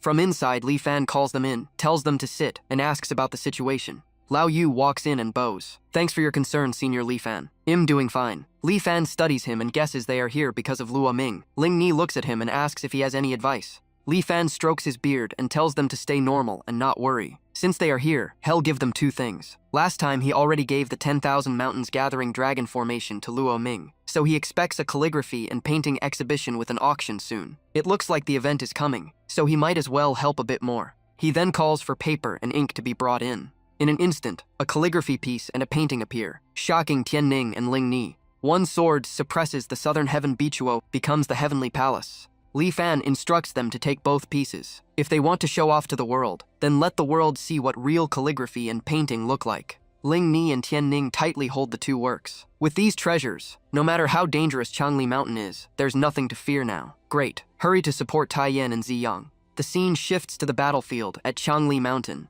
Luo Ming's breathing is heavy as his sword is slammed into the ground. Dao brother, how is the situation? Lao Hongshuan remains on high alert, scanning the surroundings. The quasi-immortal weapon of the Holy Land has appeared, and the situation is temporarily stable. Over the past days, the armies of both Holy Lands have suffered heavy losses entering this place. Luo Ming looks exhausted. After Changli Mountain collapsed, countless dangers emerged, and even the remaining ruins are terrifying. Suddenly, Luo Ming shouts in panic. The quasi-immortal sword is moving. Lao Hongshuan, Luo Ming, and the others all look forward in shock. A celestial scene suddenly appears, Wangu Ascension Platform. Is this the Ascension Platform? I finally made it. Lao Hongshuan shouts, nonsense, impossible. At that moment, countless beams of light pierce through Luo Ming's body, making him scream in agony. Holy Lord, save me. That place is the tomb of the ancient supreme beings. Lao Yuanyang of the Ziyang Holy Land speaks. All the Supremes fell here, even quasi-immortals. From this point on, only Supremes can proceed. Ahead lies the Tao Light Tribulation, the first trial. Any flaw will result in being reduced to ashes. Lao Lingxiao adds that there is no turning back. Only by passing the tribulation can one ascend the platform and enter the immortal realm. Suddenly, a surge of evil aura tears through space, sweeping past the 2 holy masters. The sky is instantly covered in dark clouds, evil energy surging wildly. Lao Yuanyang recognizes it immediately. Evil god. Lingxiao stares ahead. As an evil god, you dare compete for immortality. The evil god sneers. A bunch of mortals also dream of immortality. I'll use your Tao to trigger the tribulation and open the path for myself. With that, he unleashes an evil technique, plunging the sky into darkness as evil energy engulfs Changli Mountain. His power erupts, transforming his body into an Asura-like form, with countless arms, each holding a different divine weapon. The 2 holy masters face this overwhelming force and shout out, "You think you can defeat us? Dream on." Lao Lingxiao activates the Holy Land's ultimate technique, Taiyan Holy Disc. The Supremes below all join forces to support him. Lingxiao channels the combined power, guiding it together. He locks onto the evil god. With all Supremes of the southern region gathered here, I won't let you run wild. At that moment, countless Tao Light Tribulations descend. The 2 holy masters realize they've been used, forced to trigger the tribulation to clear a path for the evil god to reach the ascension platform. The evil god laughs in satisfaction. Thousands of bolts of tribulation lightning rain down non-stop. At the same time, the evil god's attacks strike relentlessly. Facing the overwhelming assault, the 2 holy masters look toward the tribulation. Dao brother, what now? It seems we cannot avoid this tribulation. Suddenly, Ling Ni appears, holding the artifact given by Li Fan. All Supremes enter the palace to take shelter. Everyone immediately retreats into Tianli Palace. Once inside, Lao Yuanyang is shocked. What is this place? Why do I feel so insignificant? Lingxiao observes the surroundings and senses dense Tao resonance and fire-attributed spiritual energy. Could this be a true immortal artifact? Outside, the Tao Light Tribulations are continuously blocked and dissipated by Tianli Palace. Lao Yuanyang looks outside in excitement. What kind of treasure is this to block the tribulation? It must be an immortal artifact. Ling Ni folds her hands. Everyone, the tribulation has been broken. Now we can go out and eliminate the evil god. Lao Yuanyang fixes his gaze on Ling Ni, speaking with emotion about the rumors of a hidden expert behind the Fire Kingdom. Now seeing it with his own eyes and realizing it is anything but ordinary, Ling Xiao looks at her with interest and asks if that expert has already stepped into the immortal path. The 2 holy lords speak with deep reverence. Become an immortal? That person could erase immortal-level beings without even making a move. A woman named Jiang Shue steps forward and asks where her divine palace artifact came from, and if she can take a closer look. The 2 holy lords immediately sense her terrifying aura, no weaker than the evil god, clearly already touching the quasi-immortal realm. Luo Ming steps out and bows. This is an immortal artifact and cannot be casually handed over. Ling Ni also says it was gifted by a senior. Jiang Shue bows slightly, speaking sincerely. Don't worry, I would never offend the owner of this immortal artifact. She then takes the immortal artifact from Ling Ni and studies it closely. A moment later, Jiang Shui steps toward the stairs of the ascension platform, overwhelmed by the mysterious power of the treasure. She mentions that this opportunity is both dangerous and precious, originally intending to advise everyone to stop, but thinking of the backing behind them, she trusts nothing will go wrong. If she ever becomes an immortal, she will personally visit the owner of this divine palace. With that, Jiang Zhu ascends step by step. Below, the Supremes roar in unison. With the tribulation gone, the path is open, and the chance to become immortal is within reach. They turn toward the evil god, declaring they will eliminate the future threat of the profound heaven realm for Senior Li. The evil god turns back arrogantly. Just one step away from immortality, who can stop me now? Jiang Sui responds coldly. You don't understand the true power of that senior. At that moment, divine light envelops the evil god. He ignores everything, believing stepping onto the ascension platform makes him immortal, untouchable. His power begins transforming. Lao Yuanyang watches in shock. Immortal power purifies everything he is truly transforming. Jiang Shui is also bathed in light, looking at Ling Ni. I am Jiang Shui. Please tell that senior I will go ahead and open the path to assist him. The other Supremes are shaken, rushing toward the ascension platform, believing the path is now open, and a rare chance has arrived. Tian Ning stares at the evil god uneasily. Sister, what do we do? He is about to become immortal. Ling Ni remains calm. I trust Senior Li already planned everything. Even if he becomes immortal, it means nothing. The evil god is ecstatic, feeling his power turning immortal, believing he has reached a new realm. Above the clouds, a figure appears, treating everything like prey. He pulls a fishing rod, dragging away a stream of spiritual energy. The evil god screams in pain, feeling his power rapidly drained, panicking and questioning the attacker.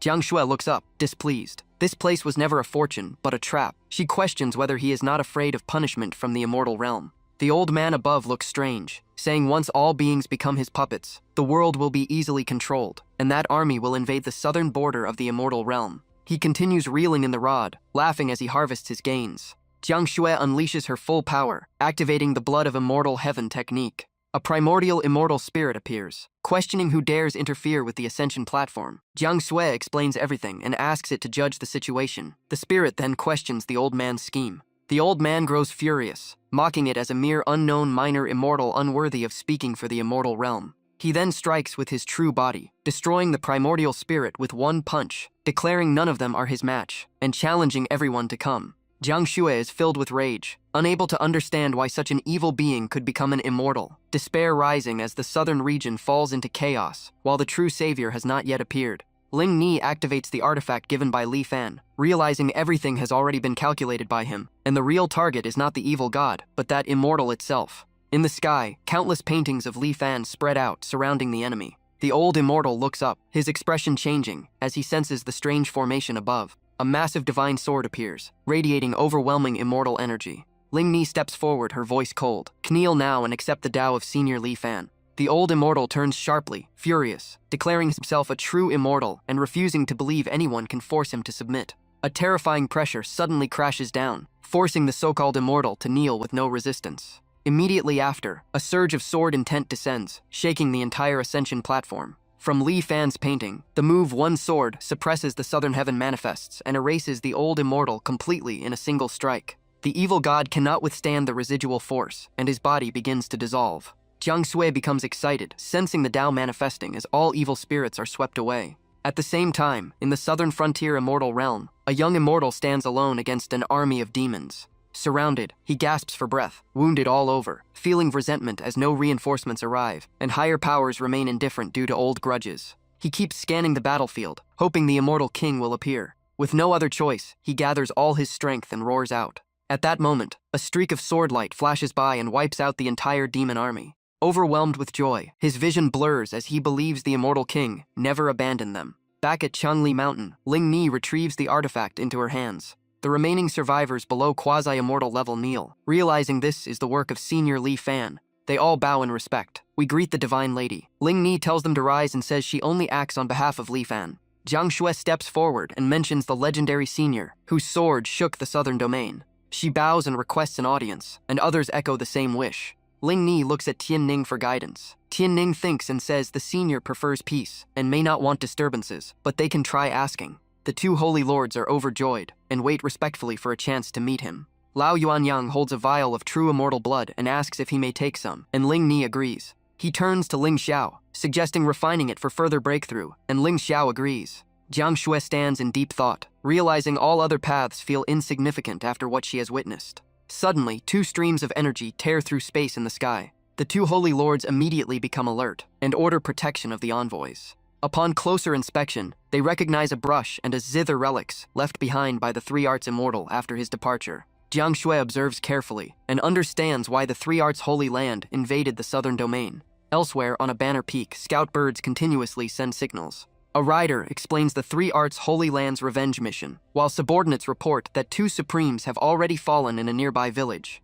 Meanwhile, Ling Ni and Tian Ning lead the supremes back to the residence gate. The two holy lords stand at the entrance, studying the calligraphy deeply, while Jiang Shui also falls into contemplation of its profound Tao meaning. Tian Ning steps forward and knocks. "Senior Li, are you home?" From inside, Li Fan replies casually, inviting them in. Seeing them, he asks about the situation and mentions the calligraphy exhibition again. Ling Ni and Tian Ning bow, reporting success and presenting the two newly acquired items. Nan Feng freezes on sight and accidentally snaps his zither string. Li Fan looks curious, while Nan Feng and Zi Ling recognize it as their ancestor's relic, something they have searched for years. Li Fan examines the zither and concludes it is just an old antique, likely valuable, assuming Ling Ni has been doing well to gift such items. He casually thanks them and tells them to keep it if they are fated with it, saying such thousand-year relics are ordinary to him. Nan Feng and Zi Ling are stunned by his generosity. Both repeatedly express gratitude with bows. Tianning steps forward and says there are others outside connected to the incident who wish to enter. Li Fan strokes his chin, realizing the calligraphy has attracted too much attention, and agrees. Tianning immediately runs out to inform them. Jiang Shui steps into the courtyard, her gaze landing on Li Fan as an indescribable feeling rises within her. The two holy lords step inside and are shaken by the overwhelming Tao presence, feeling insignificantly small. Li Fan is slightly startled by Jiang Shui's deep bow, confused by her excessive reaction. The two holy lords also bow, making him even more awkward, quickly saying it is only minor skill and no need for such respect, while Tianning and Ling Ni silently realize their identities are extraordinary. Lao Yuanyang expresses admiration, saying even a single piece of calligraphy was enough to convince them completely. Jiang Shui continues bowing, requesting to stay and listen to Tao teachings, while Li Fan stands silently, thinking yet another person wants to become his disciple. Tianning explains that Jiang Shui contributed greatly and even gave up a major opportunity just to come here. Li Fan looks at her and says he will not take disciples for now, but she can ask any questions she wants. Jiang Shui freezes slightly, realizing this is an extremely rare opportunity, and begins to think carefully. Li Fan places a hand on her shoulder to calm her, telling her not to be too tense and to just ask what she wants, recalling how he once felt the same when he was a student. Jiang Shui cautiously asks, "What is an immortal?" After hearing this, Li Fan falls into thought, realizing he is not a cultivator and guessing the question relates to the artistic intent in his paintings. Everyone around falls silent, waiting for his answer. After a moment, Li Fan speaks, explaining that immortality exists within all ordinary things, from grass and trees to dust itself, and true transcendence is hidden in the mundane. To understand it, one must see through opposites. Only then can one grasp the meaning of immortality. Jiang Shui reflects deeply, gradually realizing the path she once followed may have been wrong. As her mind clears, her state transforms and she becomes lighter. Li Fan tells her that observing all things to understand their laws is the only way to go further. Jiang Shui repeatedly bows in gratitude. Li Fan waves it off, saying it is nothing, and invites everyone to taste the ripe peaches in the garden. Everyone is shocked and turns their attention toward the peach tree. Recognizing it as the legendary peach of immortality tree, they are all shaken. Seeing others already seated, they quickly take their places. Soon after, Li Fan brings out a tray full of spiritual peaches, saying it is the first harvest of the tree and invites everyone to try. All express deep gratitude. His casual attitude surprises Li Fan, while the others clearly understand the value of what is before them. Everyone begins eating, and the atmosphere becomes lively. A while later, Lao Yuanyang tells Ling Xiao he has reached a new realm, and Ling Xiao agrees, both realizing this opportunity came from Li Fan. Suddenly, Jiang Shui's aura changes as light surrounds her and she instantly breaks past her former limits. The two holy lords are shocked, realizing a single peach was enough to cause such a transformation. Li Fan stands to the side still slightly confused, while Jiang Shui walks toward him. Jiang Shui suddenly bows deeply to the ground, expressing utmost gratitude and saying she will never forget this great kindness. Seeing this, Li Fan quickly helps her up, saying it was just a few peaches and not worth such respect. The two holy lords then ask if there is anything else he wishes them to do, saying they will not refuse any order. Li Fan scratches his head slightly, looking a bit embarrassed. He says they are too polite and that situations like this may happen more often in the future, and this is just the beginning. For now, they should take care of Tian Ning and the others. In his mind, he grows slightly heavy-hearted, thinking they are all struggling with almost nothing left, while Huo Lingni also has a tragic fate, so he wants to help as much as he can. Hearing this, Ling Xiao begins to think. More incidents like this will continue. Could it be referring to another scheme by Supremes and Quasi-Immortals against the southern region? It seems this game is not over yet, and any future matters may still need to be handled through Tian Ning. Suddenly, noise erupts outside from the Three Arts Holy Land. The Three Arts Holy Land of the central region has arrived. Ling Xiao turns with concern. They have come. Li Fan raises an eyebrow. That troublesome group is here again? Still not giving up? The atmosphere turns tense. Their loss of resources like Nanfeng and Ziling explains their anger, but this is already the second time, and no one knows when it will end. Nanfeng, hearing this, is stunned. If even Senior Li views them like this, the Three Arts Holy Land may be facing disaster. Jiang Shui immediately speaks up. Senior, let me handle those troublemakers. Li Fan thinks for a moment. Since they have influence outside, dealing with them would be easier. He agrees, also not wanting to face them again himself. Ziling looks at Nanfeng in confusion. Sister, why is the Three Arts Holy Land acting like this? Nanfeng is still shocked. At this rate, their fate will likely be terrible. The Holy Lord of the Three Arts Holy Land steps forward and shouts loudly, "Come out and die." In the sky, Ling Xiao and Lao Yuanyang appear and shout back, "Shut your mouth." The opponent responds, recognizing them. So it is you two, Ling Xiao and Lao Yuanyang. Long time no see. Lao Yuanyang's gaze turns cold. You are not qualified to speak to us. For old acquaintance's sake, if you order all Supremes to cripple their cultivation and kneel to confess now, you might still preserve a trace of your lineage. Ling Xiao also shows hostility. Who do you think you are calling Dao, brother?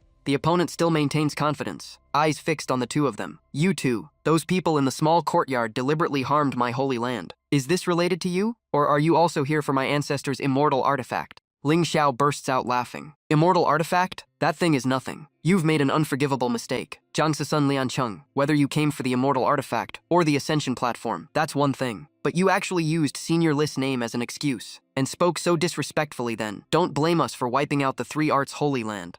Liancheng is slightly shaken, suspicion rising in his heart. For both holy lords to call someone senior, could it be that the southern region truly has such a terrifying existence? He erupts with aura and shoots into the sky, speaking with absolute confidence. Destroy my Three Arts Holy Land? On what basis? I've already stepped into the quasi-immortal realm. In the entire profound heaven realm, who can be my match? Ling Xiao looks straight at him, voice cold. No wonder you dared come from the central region. So you've reached that level. All this for those two immortal artifacts. You're far too arrogant. As soon as she finishes, the two holy lords also rise into the air. Unfortunately for you, we've also taken a few more steps forward. Liancheng's expression changes instantly. Quasi-mortal? How is this possible? I should be the strongest among all holy lords. Ling Xiao replies coldly. Thanks to that one senior, we've easily reached this realm. Lao Yuanyang adds, those two girls, Nanfeng and Ziling, have also been taken in as disciples. Even I feel envious of such fortune. Yet you still came to cause trouble, and became an obstacle to Senior Li. Not only did you touch his disciples, you even framed them as traitors. That is an unforgivable insult. Today, the Three Arts Holy Land must disappear.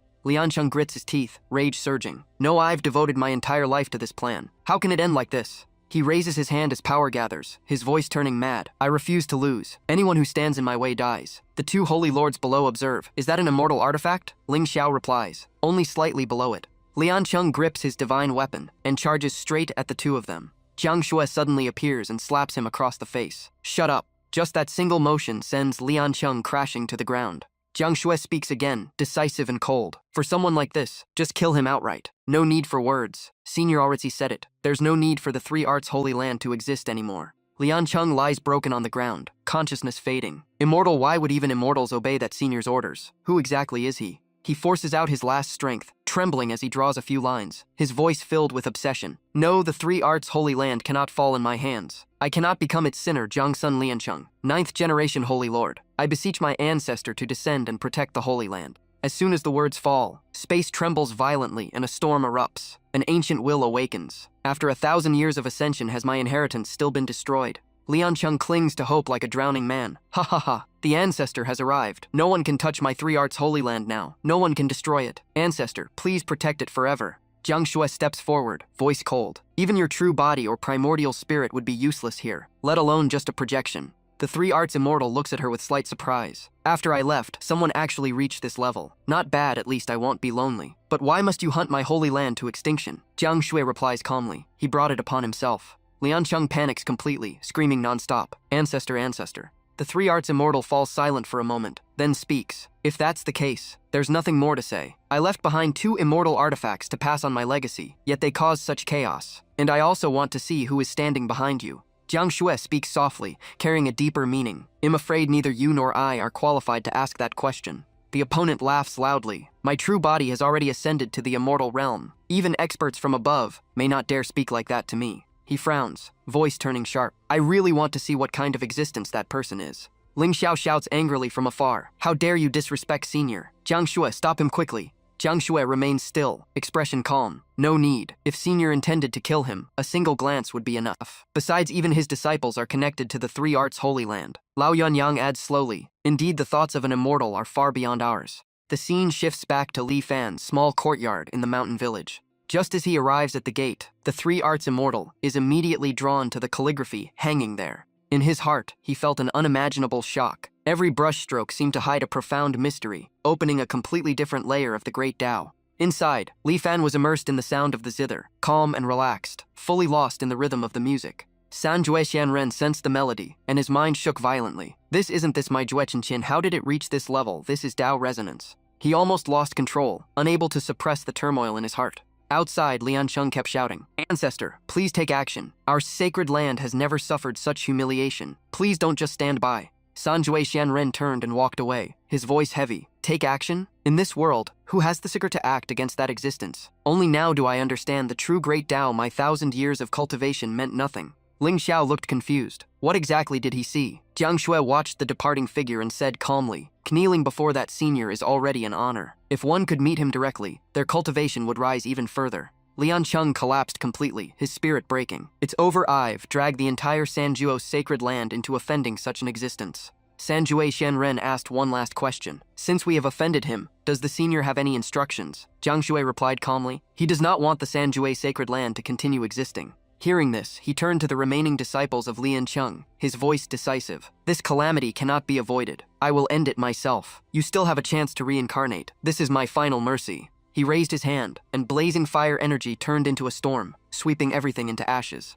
All of this stems from your greed. That zither was left for future generations from this moment on. You have no path back. Then a single strike fell. Lian Cheng's body and soul were completely erased, vanishing without a trace. After finishing, San Jue Xianren bowed to Jiang Shui. Please pass a message to Ziling and Nanfeng. If they agree, they will become the new masters of the Sanjue sacred land. Regret filled his heart. Born in the wrong era, he never had the chance to follow such a being, leaving his path full of regret. Ling Xiao and Yuan Yang fell silent as they watched him leave. A top sacred land of Central Continent just vanished like this. Jiang Shui spoke softly. Remember the senior's words. The Ascension platform incident is only the beginning. These opportunities are not meant to be enjoyed without repayment. In the end, we are just pieces on a board. The scene shifted beneath a massive ancient tree, where a group of cultivators gathered. One of them spoke. The world tree of this era has taken root in the southern region. Zheng Xuan has also headed there. He plans to use Changli Mountain and the ascension platforms of various sects to escape suppression, then wipe out all strong cultivators. By then, the world tree's foundation will be shaken. This is the perfect chance for us to act and cleanse each region. When the world tree reveals itself, that will be our moment to seize it.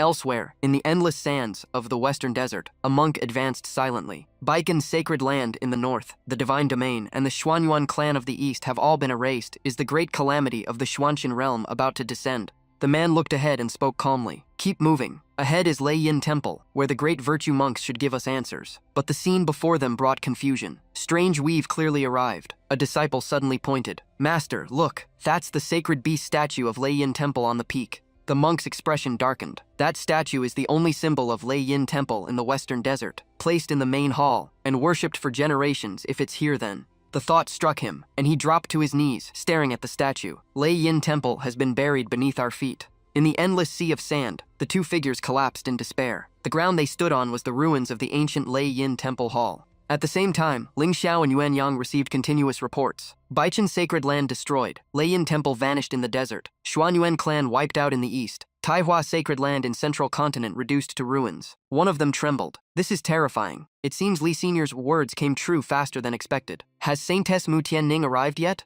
Soon after, Ling Ni and Tianning arrived and greeted the two sect masters. Ling Ni glanced at Yuan Yang. "We've received news from He Guo that more than 4 sacred lands have been destroyed," Tianning said gravely. "Not only that the real number is 12. Out of fewer than 20 major sacred lands in the entire Xuanqian realm, more than half are gone." Jiang Shui looked at the scene, a deep unease rising in her heart. She never expected the Xuanqian realm to fall into such a catastrophe. At this moment, the southern region might be the only place still relatively stable. Yuan Yang quickly spoke up, asking what instructions Senior Li Fan had left behind. Ling Xiao followed with a heavy expression, saying the southern region's peace only exists because of him, and only Li Fan could save the current situation. Tianning calmly suggested opening the southern region to refugees from all over the world. Ling Ni agreed, saying that although it was risky, it was the right choice, and perhaps Li Fan had noticed them because of this compassion. Both sect masters agreed, deciding to immediately announce that the southern region would accept all refugees seeking shelter. Once the news spread, countless flying ships from major forces rushed toward the southern region for safety.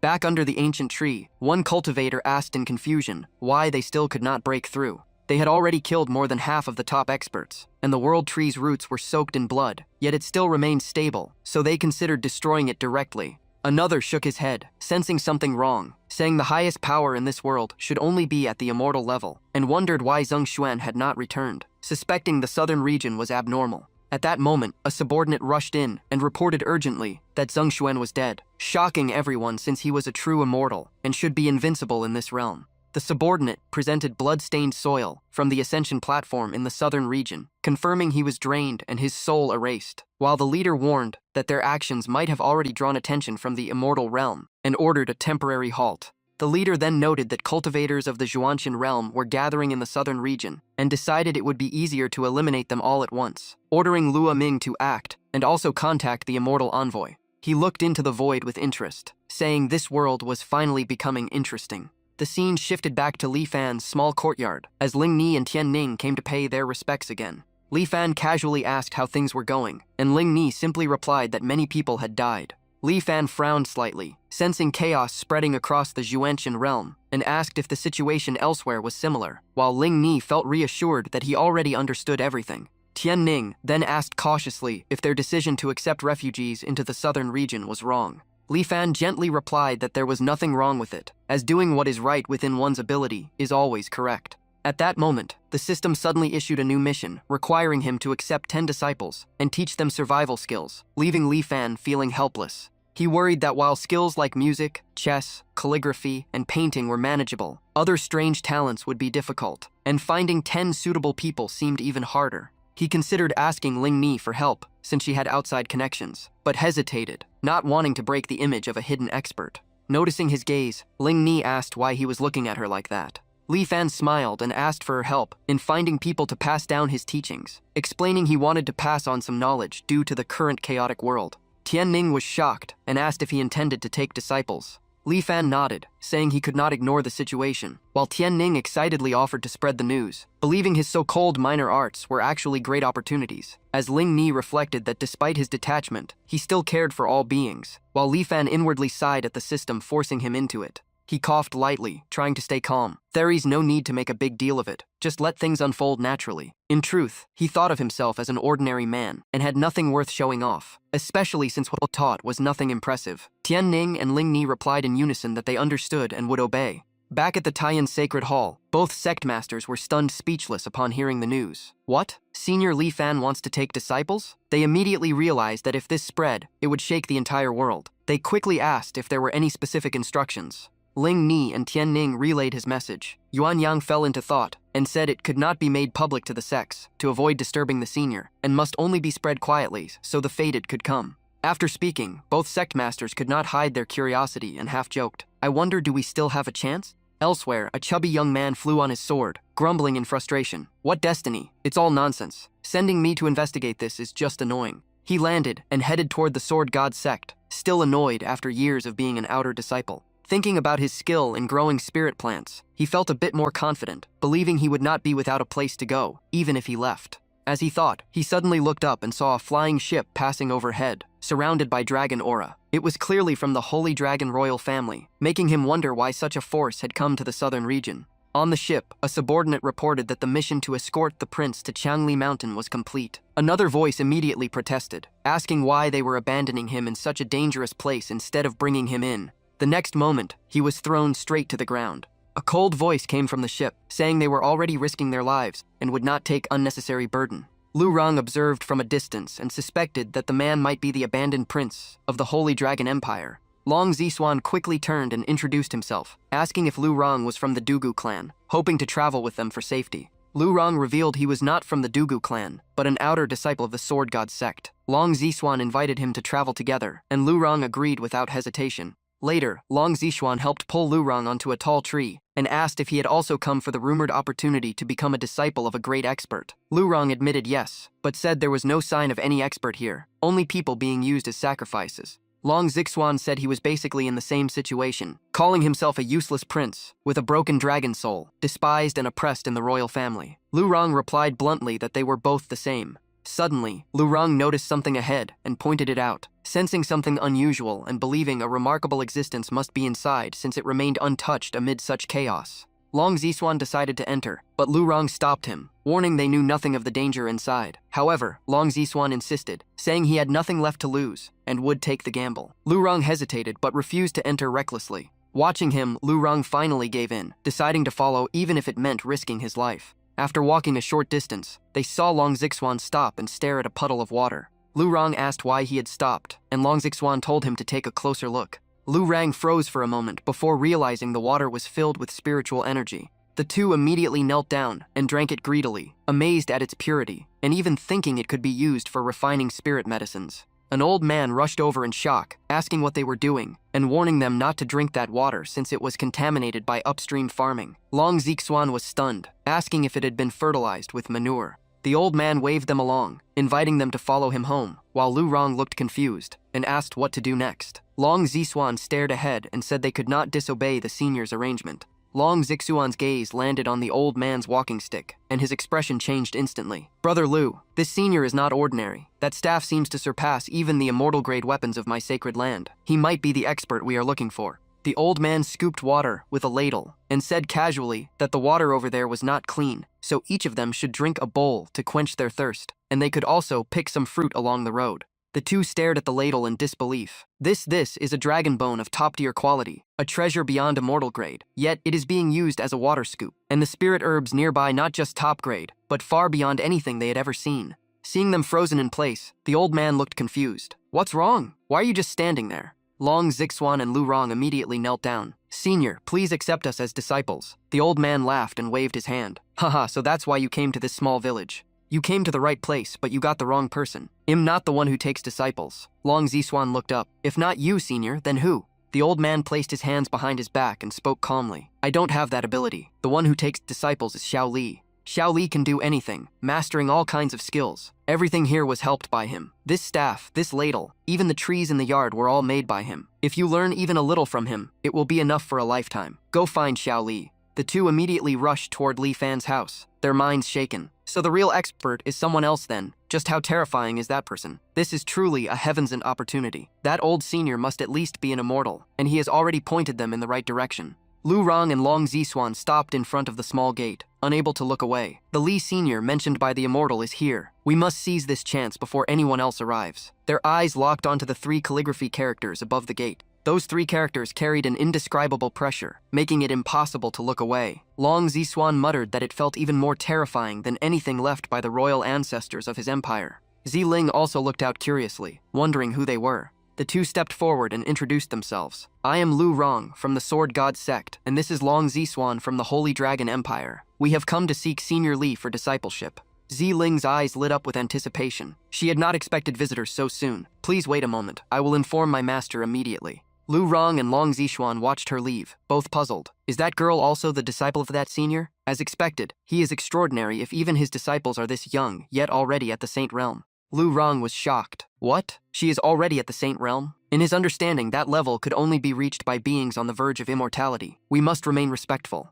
Soon after, Ziling returned briskly. "Master has agreed. You may enter." As soon as they stepped through the gate, Long Zixuan felt a strange surge of energy, awakening his dragon soul. Lu Rong was equally shaken, realizing the plants here surpassed all spirit herbs he had ever seen. Even those of his sect paled in comparison. Even the courtyard of the previous immortal could not match this place. Just what level has the master of this place reached? Li Fan looked at the two standing stiffly and spoke casually. What are you standing there for? Looks like the outside world is truly in chaos if even strangers are coming here to learn useless skills from me. Without hesitation, both of them knelt down. Please accept us as disciples. Li Fan quickly waved his hand. Don't do that, stand up first. Why do you want to become my disciples? This cannot be decided so casually. Suddenly, both of them were forced upright by an invisible power, unable to kneel again. This legendary ability? Long Zixuan's eyes reddened as he spoke. I was born into a prestigious family, but never acknowledged, and even forced into Changli Mountain. I thought I would die there, but instead I found this hidden place. Li Fan nodded slightly, thinking he was just another unfortunate youth caught in chaos.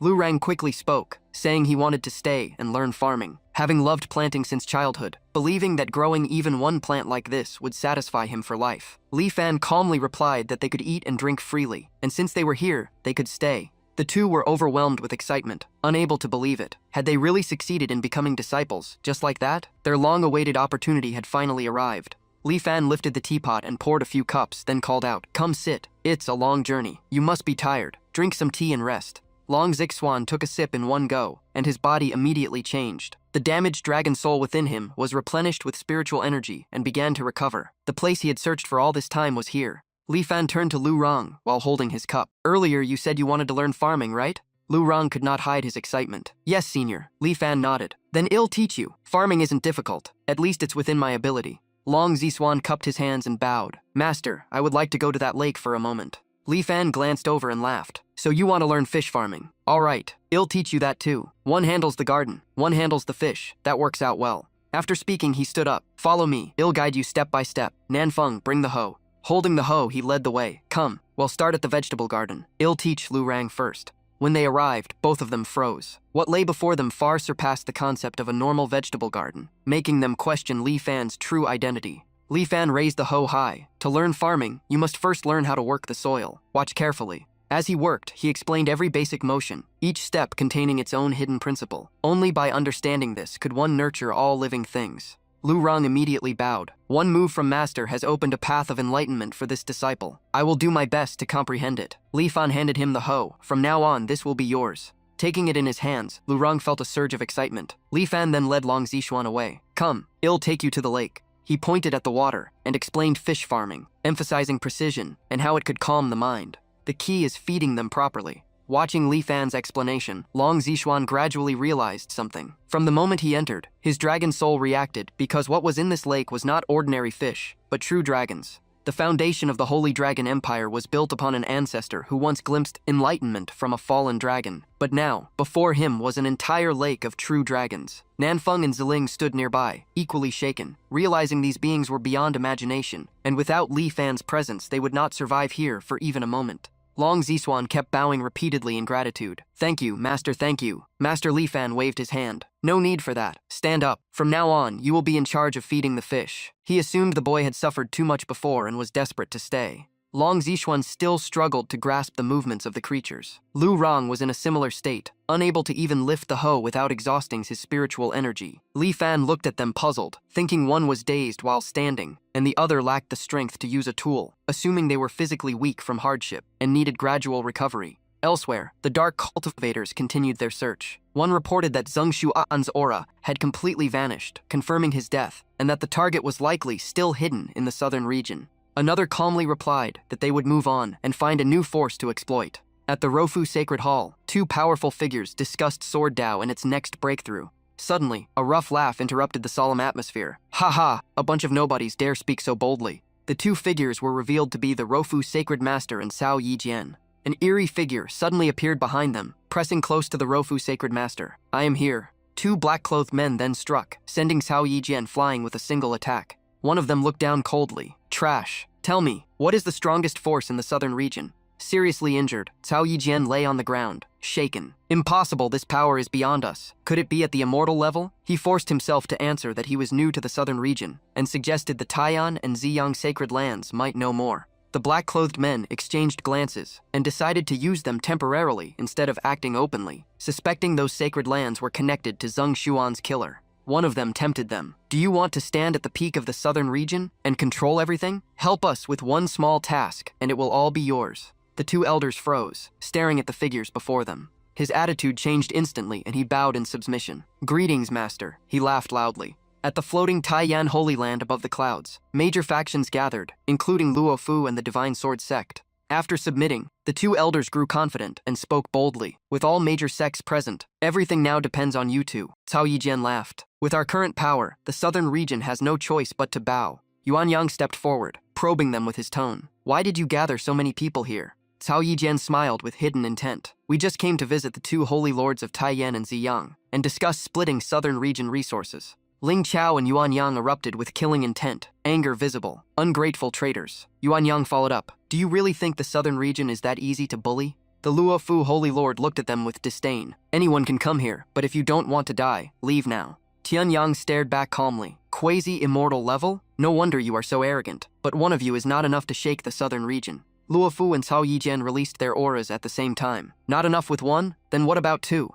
Cao Yijian sneered coldly. "Leave now if you're smart, I can spare you some dignity. Otherwise, the consequences will be severe." Yuan Yang could no longer hold back and turned to Ling Ni and Tian Xiang. "We can't endure anymore. Just give the order and we strike." Tian Xiang's expression turned cold. "No need to hold back anymore. Anyone who steps forward, kill." With the order given, the Taiyan and Ziyang Holy Lords attacked immediately. "Do you think the southern region is a place you can do whatever you want?" The Luo Fu Holy Lord froze slightly, suspicion rising. "They have also reached that realm? Could there be someone even stronger backing them?" He smirked with calculation. "Even if you reach that level, the outcome won't change. Together, we are far beyond you." Huo Linger stepped forward. "Eyes easy. The southern region once sheltered you, and now you repay it like this. Truly shameful." She took out a divine artifact granted by Li Fan, its aura instantly tightening the atmosphere. "Do you really want to force yourselves into a dead end?" At that moment, the black-clothed man suddenly ordered a retreat. The decision shocked the Luo Fu Holy Lord, as the battle had already begun but was forced to stop midway.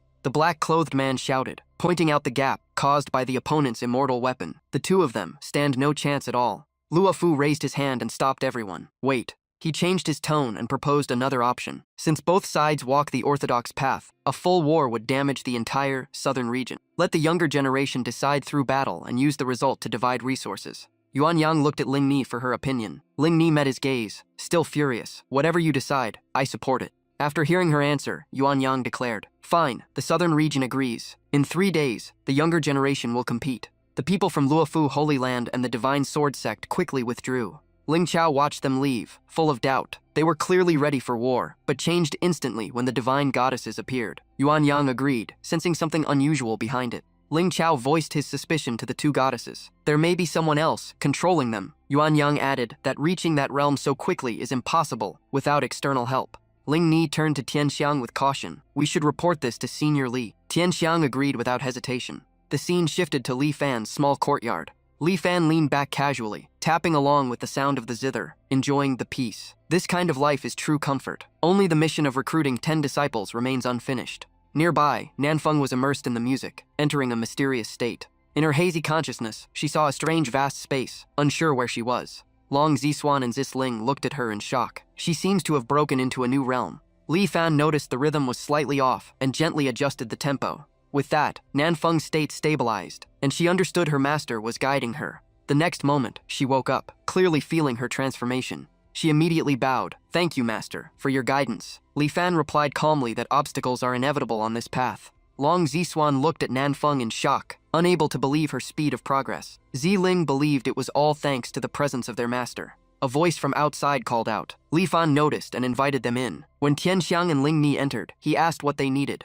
They explained the situation, from taking in refugees from other regions to the current plan of resolving resource disputes through a tournament of the younger generation. Li Fan looked at them and calmly said the issue was not them, but human nature. In his mind, however, he felt uneasy, since martial contests were not something he was used to. Long Ziswan and Lu Rong expressed strong dissatisfaction toward the opposing factions. At the same time, Li Fan suddenly thought of his two disciples. His gaze fell on the two of them. "Have you two ever fought before?" Tian Xiang, standing nearby, immediately understood his intention. Ling Ni also felt relieved at the thought that his disciples would be participating. Long Zishuan and Lu Rong both answered that they were ready to fight. Li Fan nodded and allowed them to go with Tian Xiang. He added that since they were participating, they should prepare weapons and choose something suitable from the courtyard. After hearing this, Lu Rong and Long Zishuan fell into deep thought. The courtyard was full of treasures, but very few suited their current strength, clearly meaning they had to choose based on their own ability. Thinking of suitable items, Long Ziswan immediately went back into the courtyard to search. After a while, he brought out a fire-starting stick. "Look at this. I'll find you something similar." Seeing it, Lu Rong got excited and instantly had an idea, regretting not thinking of it earlier. Long Zixuan handed him a pair of chopsticks. Lu Rong happily accepted. "Good, this is enough for me." The two stood before Li Fan. "Master, we have chosen." Li Fan glanced at the two items and felt a strange silence at their choices. A fire stick and chopsticks, like they were going into battle as fools. In the end, he could only casually remind them. "Fine, just make sure to protect yourselves." The two nodded excitedly while holding their treasures. Tianning stepped forward and thanked him. She said they would return to report to Yuan Yang, who would surely be glad to hear Li Fan had sent his disciples. Nanfeng looked at Li Fan hesitantly, as if she had something to say. "If my junior brothers lose, next time let me go." Li Fan looked at her, feeling puzzled. A girl who only played music now talking about going into battle felt extremely strange. At a tall waterfall in the southern region, a young man laughed loudly. "Ha ha ha, I finally broke through." Luofu Holy Lord stepped forward with expectation. The young man immediately knelt. "Holy Lord, rest assured. In the mystic heaven realm, no one has reached this level. This battle is ours." At that moment, the black-clothed man silently appeared in the air above the waterfall. He looked down with disdain. Sacrificing everything for a few days of peak power was worthless in his eyes. What mattered was whether these two could provide clues about the force behind the southern region. 3 days later, at the southern region arena, all major factions had gathered, with warships filling the sky. Kongming Temple from the Western Desert, Zihong Holy Land, Sacred Dragon Imperial Dynasty, Dugu Clan Divine Swords Sect, all had arrived.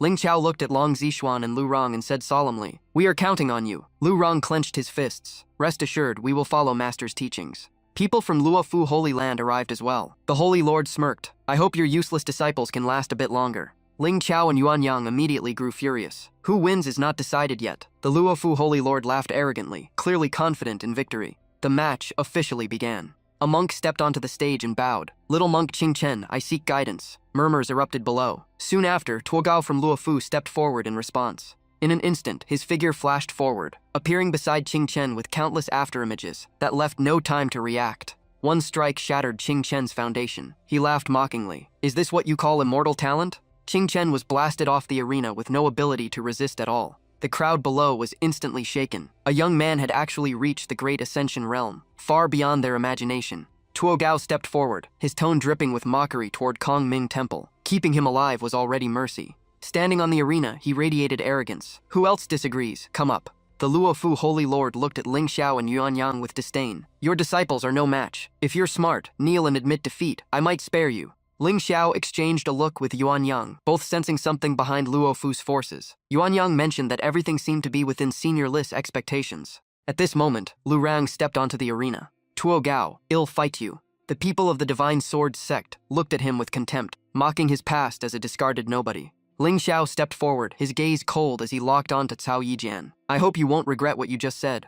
On the arena, Tuo Gao repeated his old move, rushing at Lu Rang at extreme speed. In that instant, Lu Rang recalled Senior List guidance. His focus sharpened completely as he faced the incoming attack head-on. He threw a single punch without hesitation. The result was instant. Tuo Gao was blasted off the arena, coughing blood, his body completely out of control. Luofu Holy Lord and Cao Yijian froze in shock and rage. They never expected the opponent had also reached the Great Ascension realm. Amid the chaotic crowd, the black-clothed man silently observed everything. The residual force faintly carried the trace of an embryonic Tao rhythm. Suspicion rose in everyone's mind. Was there a connection between this boy and the existence they were searching for? Lu Rang pointed directly at Cao Yijian and the Luofu Holy Lord. "Luofu Holy Land, Divine Sword Sect, come at me together." The black-clothed man secretly transmitted orders, signaling them to attack at the same time. Before the arena, a blinding light suddenly erupted, engulfing Lu Rang. Within the light, a man and a woman appeared, both shouting loudly. The crowd was shocked, recognizing the aura of a sovereign from these two young figures.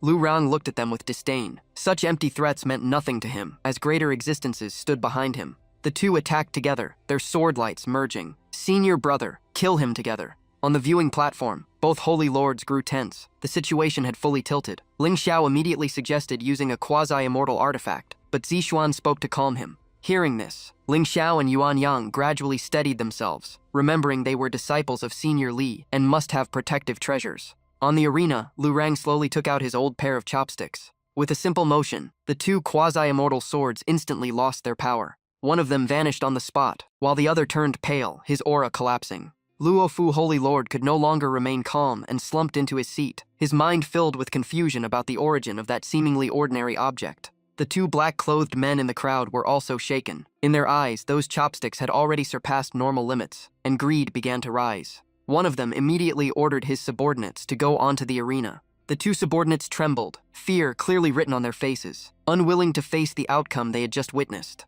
The black-clothed man took out pills and artifacts, forcing them to consume them, while assuring them the opponent was already exhausted and not a threat. The two quickly kowtowed in gratitude and reluctantly obeyed. Lu Rang noticed the movement and turned toward them. The two tried to act fierce, shouting threats. Lu Rang's eyes turned cold as he responded, completely disregarding them. Long Zixuan couldn't hold back and stepped forward. "Wait, let me take this round for my junior brother." The opponents continued their arrogance. Long Zixuan answered with visible anger. One of them took out a magical artifact, releasing a surge of purple light. He slammed it into the ground, cracking the earth under overwhelming pressure. A violent wave of power surged forward toward Long Zixuan. Long Zixuan activated a secret technique, his aura transforming dramatically. A deafening explosion echoed across the Holy Land. After the clash, both enemies were blasted back, covered in blood. The black-clothed men were shocked to the core, recognizing traces of true dragon technique. Greed instantly filled their eyes. Without hesitation, both soared into the air, determined to seize the opportunity. A blue energy beam was unleashed, aiming straight at Long Zixuan with undisguised greed. Long Zixuan remained calm and pulled out the fire-starting stick, giving it a light motion.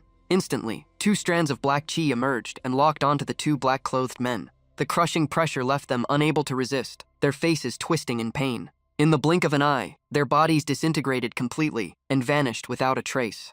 Lu Rang was deeply shaken by the scene, stunned by the power of what looked like an ordinary stick. Ling Shi and Tian Xiang exchanged a glance, both realizing the unimaginable power of Senior Li, where every scheme felt meaningless. Luofu Holy Lord completely collapsed, his expression hollow and lifeless. The remaining crowd fell into total chaos, unable to comprehend how even so-called true immortal-level beings could be erased so easily. Ling Xiao and Yuan Yang stepped forward to interrogate them. The old men could only deny everything in panic, too afraid to admit anything. Ling Xiao looked toward Tian Ning for judgment. After thinking, she said that although Senior Li gave no direct order, these forces colluding to cause chaos meant their fate was likely sealed. She suggested letting the two holy lords decide. Ling Xiao raised his hand and declared firmly that from this moment on, Luofu Holy Land and Divine Sword Sect would cease to exist in the mystic heaven world. The Luofu Holy Lord still held a gaze full of hatred toward Tian Ning, unwilling to accept defeat.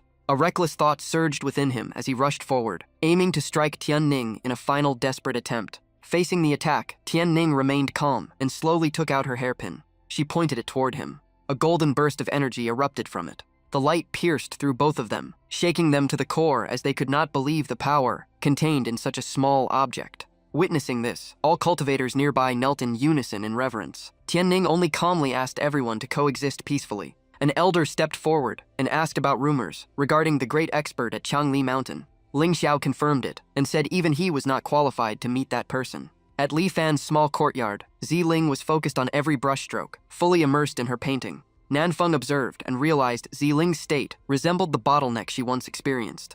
Li Fan stepped forward and gently guided her, telling her to follow her natural perception rather than being bound by what she saw. Those words made Zi Ling suddenly enlightened, her eyes brightening. Master-disciple understands. Nanfeng watched happily, realizing Zi Ling had stepped into a new realm. Li Fan simply smiled and said she could try painting different things starting tomorrow. Suddenly, Tian Ning's voice echoed, and Li Fan turned to see they had returned. The disciples reported excitedly. Ling Ni expressed gratitude on behalf of them all, while Li Fan responded casually, still confused about their weapon choices. He casually told them to store the fire stick in the kitchen and throw away the chopsticks. The two froze in disbelief. Ling Ni then reported that rumors of his name were spreading outside, and many people were coming to seek apprenticeship, which might disturb the peace here. Tian Ning stepped forward and admitted she had not handled things properly. Li Fan speculated that the disciples might have exaggerated things, causing misunderstandings. Thinking this, he walked to a corner and began preparing something. After a while, he handed out a sheet of paper and asked Nanfeng to paste it outside the gate to filter unqualified visitors.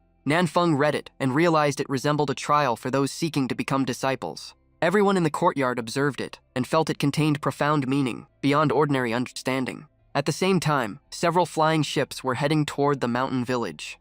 Those seeking apprenticeship gathered outside the courtyard, all sensing the extraordinary nature of the place. A young man pointed forward, recognizing the residence of the great expert and feeling its unusual aura. But as he approached, an invisible force caused him to scream in pain. A strange cat wearing unusual clothes appeared, carefully reading Li Fan's challenge. After it finished, the crowd erupted in discussion, believing it was a divine test only a transcendent being could set. Everyone quickly realized that passing this question was required to qualify for apprenticeship.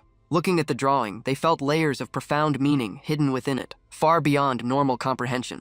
The crowd gradually agreed to stay and try to decipher the mystery. After a while, an elder sighed and admitted no one in the mystic heaven world could solve it, though he still gained some insight. The elder urged his son to leave, saying his condition would not allow him to continue, but the young man insisted on staying, refusing to back down. The elder looked at his son with both helplessness and a hint of admiration for his determination. Others gradually withdrew, believing they were not destined for this opportunity, though a few still chose to remain.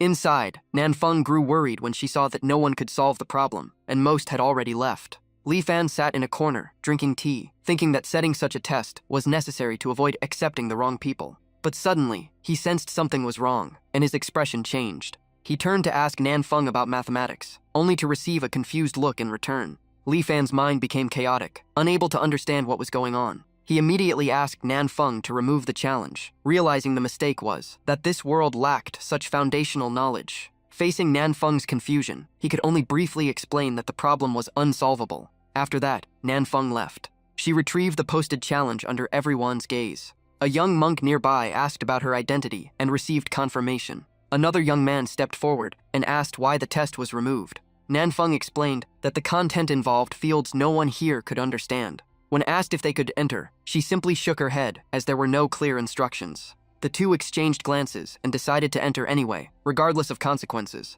They both understood their situation clearly and had nothing left to hesitate about. Nanfeng went inside to report, and Li Fan agreed to let them in, seeing their determination.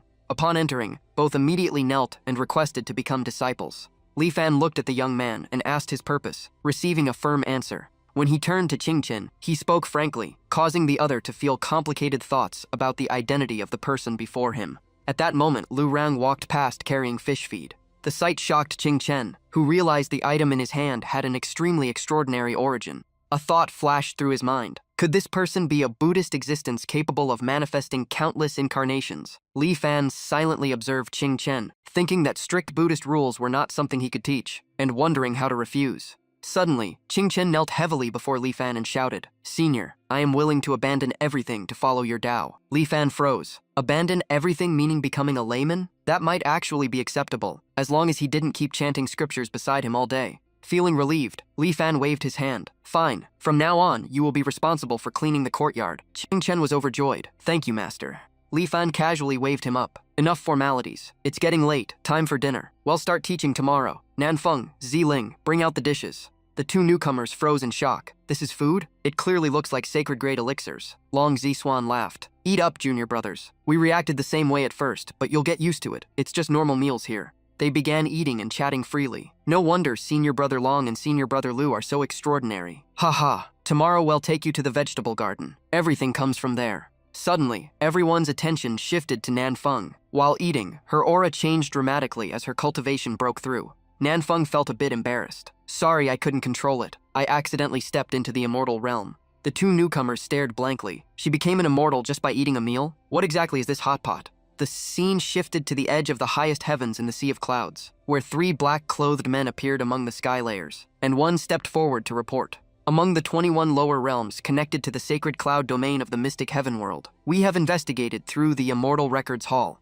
In the past 2,000 years, only one lower realm entered, and never returned any information. 300 years ago, a demonic cultivator named Ming Tianbei infiltrated the Tianhun sect, stole the Tianhun pearl, and rebuilt his sect. To escape pursuit, he descended into the lower realm, and his whereabouts remain unknown. This man is extremely ruthless, at heavenly immortal level, and has killed countless true and mystic immortals. All victims had their life force severed, and souls destroyed. This alone closely matches the deaths of Tang Hian and Luo Ming. Forcing descent into the lower realm comes at a huge cost, and even heavenly immortals can fall below immortal level. 300 years of recovery. That demon cultivator may have reached the level above profound immortal, or even heavenly immortal. No. Above profound immortal is mystic immortal, then only heavenly immortal. The mystic heaven realm cannot bear that level. A heavenly immortal would trigger the immortal realm's reaction. Even if he recovered, he would at most be a mystic immortal. If the one behind the southern region is really Ming Tianbei, we may not need to act. Shengyun City will hunt him down. What matters now is confirming if the expert in the southern region is him. The scene shifts to the ruins of the Ascension platform in Changli Mountain. Beneath the rubble, chains rattle non-stop. A man approaches the coffin. The heavenly soul pearl has been nurturing it for 300 years. The Demon King's soul should have awakened by now. Earlier, a terrifying sword intent pierced thousands of meters underground. Luckily, it wasn't aimed here, or both I and the Demon King's remnant soul would have been wiped out. Excitement flashes across his face. This demonic aura, the Demon King's remnant soul, is about to return. At that moment, a wave of demonic energy sweeps through, blasting away rocks and chains. A massive explosion shakes the entire Ascension platform. The young man can't hide his excitement. Haha, finally you've returned. The 10,000 realms will tremble once again under your rule. Inside the coffin, a young girl suddenly sits up. She steps out and locks her gaze on the black-robed man below. You are Ming Tianbei? Ming Tianbei immediately bows. This subordinate, Demon Marshal Gong Ya Ming Tianbei, greets the Nine Saints Demon King. Your return will surely. The girl suddenly raises her hand, voice icy. Shut up. I sense another remnant soul's presence here.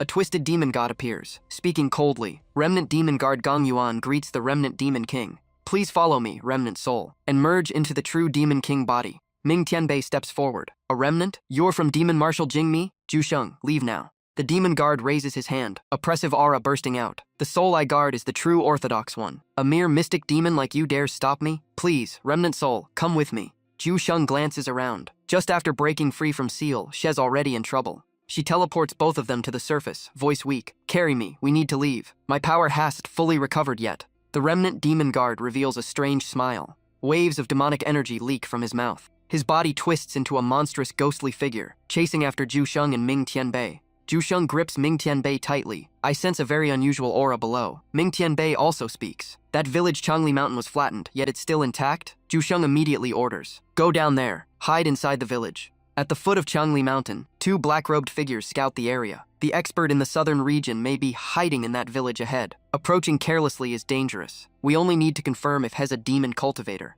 Suddenly, a wave of power sweeps overhead, startling them. What was that? That demonic pressure. Ming Tianbei is definitely hiding here. They quickly exchange words. Retreat. His cultivation may even surpass the profound immortal. The leader smirks. Ruining the plan, the punishment from the immortal realm. Even a great Luo golden immortal must kneel. Soon after approaching Li Fan's village, Ming Tianbei feels something strange. What place is this? The power inside his body is completely suppressed. Even flight is impossible. Zhusheng tells him to stop. Both of them look toward the village. An eerie feeling rises. This place is filled with immortal Dao aura, Dao rhythms flowing naturally. If they go further, danger is inevitable. Ming Tianbei stares ahead, wary. Demon King, there may be a great expert from the immortal realm here. If we enter, immortal and demon powers will clash with unpredictable consequences. Zhusheng doesn't hesitate and descends toward Li Fan's courtyard. A small mystic heaven realm isn't scary. Maybe He's waiting for me. She reaches out, using demonic power and Ming Tianbei's clothes. For safety, we need a disguise. Your outfit draws too much attention. I'll borrow your demonic energy. I'm still not recovered. Ming Tianbei feels powerless inside. This outfit, it's basically half-dressed. Zhusheng begins absorbing demonic energy from Ming Tianbei. Ming Tianbei stares at her, feeling something indescribable. How did I become so insignificant? Zhusheng then uses demonic power to completely conceal their aura. She steps forward and knocks on the courtyard door. Is anyone here? Inside, Nanfeng walks out. Little sister, who are you? What are you doing here? Zhusheng quickly replies. Big sister, some bad people are chasing us. I'm running away with my uncle. Can you help us? Nanfeng glances at Ming Tianbei. She thinks to herself, this man is not simple. His aura is clearly that of an unusual cultivator. Nanfeng takes Zhusheng's hand and leads her inside the courtyard. Come in first. Zhusheng gets what she wants and feels a hint of satisfaction. In her current state, even an immortal realm expert would struggle to see through her disguise. But after just a few steps inside, her expression changes instantly. In the small courtyard, a shocking scene appears. A phoenix-like figure seems to exist there. Waves of immortal energy unfold before her eyes, sending a strong sense of unease into her heart. She rushes forward and hugs Nanfeng tightly, trembling. Sob, I didn't mean to break in. I'm not a bad person. Please don't hurt me. I'm scared. Li Fan watches calmly, eyes filled with analysis. Plain clothing, but unusually refined skin, clearly disguised. Pale complexion like illness, probably hiding identity due to pursuit. Not an ordinary person, but since Shay's here, she can stay for now. Sheng still hasn't fully calmed down. She looks at Li Fan, suspicion rising. Who exactly is this existence has he already seen through me? Li Fan walks over and gently pats her head. No need to call me senior, just call me big brother. He then turns to Nanfeng. Where is her uncle? Nanfeng replies. Hez outside. He doesn't dare come in. Li Fan thinks for a moment and tells Nanfeng to pass a message. Ask him to leave for now. If pursuers arrive, this place can handle it. Sheng grabs Nanfeng's hand. Big sister, I'll go with you. I also want to speak with my uncle. Nanfeng walks to the gate and looks at Ming Tianbei. My master says you should leave first. Ming Tianbei hesitates. He cannot leave while the remnant demon soul still needs protection. Sheng glances at him, signaling lyrically. Uncle, find a place to hide. The senior here will protect me. Ming Tianbei clasps his hands, understanding in his heart. The senior the demon lord refers to likely wants him to retreat for now. The scene shifts to the remnant demon guard. He continuously channels demonic energy, searching for Sheng's trace. Black aura surrounds him completely. The remnant soul aura has disappeared here. His eyes land on a calligraphy plaque at the courtyard gate. His expression turns grave. Such powerful Dao resonance, could this be the residence of an immortal realm expert? So the lineage of Demon Marshal Gong Ya has colluded with the immortal realm. Disgraceful. I want to see who dares steal from Demon Marshal Jing Mi. Inside the courtyard, Li Fan continues fishing calmly. Hearing faint disturbance outside, he thinks. Are those kids from Qingchen messing around again? They've scared all the fish away. Suddenly, a terrifying beam of light bursts out, followed by a scream. Ming Tianbei turns back in shock. A demon king? We need to go back and check. Arriving at the scene, he sees the remnant demon guard lying crippled, barely breathing. His heart shakes. What kind of immortal expert did this? Witnessing this, Ming Tianbei is shaken to the core. Such power suggests the demon king is backed by an unimaginable existence, possibly even protected by them. Thinking this through, he decides to retreat and report back to Demon Marshal Gong Ya. Above the clouds, the black-robed group returns and reports. What happened? Is the Southern Region expert really a demon cultivator? No delay. Report to the Hallmaster immediately. The leader speaks. It is Ming Tianbei. Do we still need the Hallmaster? Just inform Shengyun City of Northern Immortal City that the thief who stole the Heavenly Soul Pearl is hiding in the Southern Region. Let them handle it. Inside the courtyard, the meal is served. Li Fan places a piece of fried tofu in front of Sheng. Eat. You're still growing. The table is filled with items resembling holy herbs. Sheng freezes slightly. Even in the demon palace, such things are rare. Doubt rises in her heart. Has he seen through my identity? Knowing I slept for thousands of years, did he prepare this to nourish me? She asks. Big brother, why are you treating me so well? Li Fan thinks briefly and smiles. You've been running for so long, you probably haven't eaten or rested well. I just want you to recover. You're still just a child. The past doesn't need to be carried. Forgetting it might be better. If you want, you can treat this place as home. By the way, he asks, what's your name? Sheng trembles slightly inside. Her past feels like it's been seen through. She almost blurts out her true identity, then stops. My old name, I've forgotten it. Big brother, can you give me a new one? Li Fan thinks for a moment and says, Xin Jing, how about it? Xin means heart and Jing means peace. Xin Jing, you're still young. You can't neglect learning. There's no teacher in the village, so I'll teach you how to read. Is that okay? After the meal, Li Fan takes out brush and ink and begins teaching the first strokes. He writes the poem Quiet Night Thoughts by Li Bai. Qing Chen stares at the brushwork, his heart trembling. Just one glance feels like an immortal existence drifting through endless years. Yu Qing is also shocked. The hidden sword intent inside it is terrifying, carrying loneliness and sorrow, as if touching the very essence of the Tao. Xin Jing looks at Li Fan, realizing something. This is the supreme immortal path. If one at peak cultivation obtained such a piece, it could lead them toward the immortal king realm. Li Fan turns and asks, can you recognize the characters? Then he points at each stroke, slowly explaining to her. At the same time, in Shengyun City, within a mountain range rich in spiritual energy, a subordinate rushes to report to the white-haired sect master. A branch has confirmed it. The demon cultivator Ming Tianbei, the one who stole the Heavenly Soul Pearl, is hiding in the southern region of the mystic heaven realm. After hearing this, the sect master immediately orders, send people down to retrieve the Heavenly Soul Pearl. If anyone resists, kill them all. The mystic heaven realm can only sustain mystic immortals. I will send a true disciple. He is already at immortal realm, so the backlash from descending won't be too severe. Soon after, the chosen disciple prepares to set out and hunt down Ming Tianbei. A spatial rift connecting to the immortal realm slowly opens. He rushes through and immediately feels the cost of crossing realms. As expected, it consumes a lot of power. Even with origin stones, my cultivation still dropped slightly. A confident smile appears in his eyes. Southern region Ming Tianbei, coming. The scene shifts to the Taiyan Holy Land beneath the main hall. Ling Xiao speaks with Tian Xiang. Ever since the two true immortals were killed by young Master Long, the mystic heaven realm has returned to calm. All sects want to return to their ancestral lands. I wonder if Senior Li has any instructions. Tian Xiang replies, I will ask the senior again, if everything is truly safe. Outside, a disciple rushes in panic. We're under attack. Ling Xiao is shocked. Who is it? Outside the Taiyan Holy Land, an immortal realm disciple floats in the air, speaking arrogantly. This pathetic formation dares block me? Where is Ming Tianbei? Speak, and you may keep your life. Ling Xiao's expression changes. An immortal? Could he be from the same faction as those two? I don't even know who Ming Tianbei is.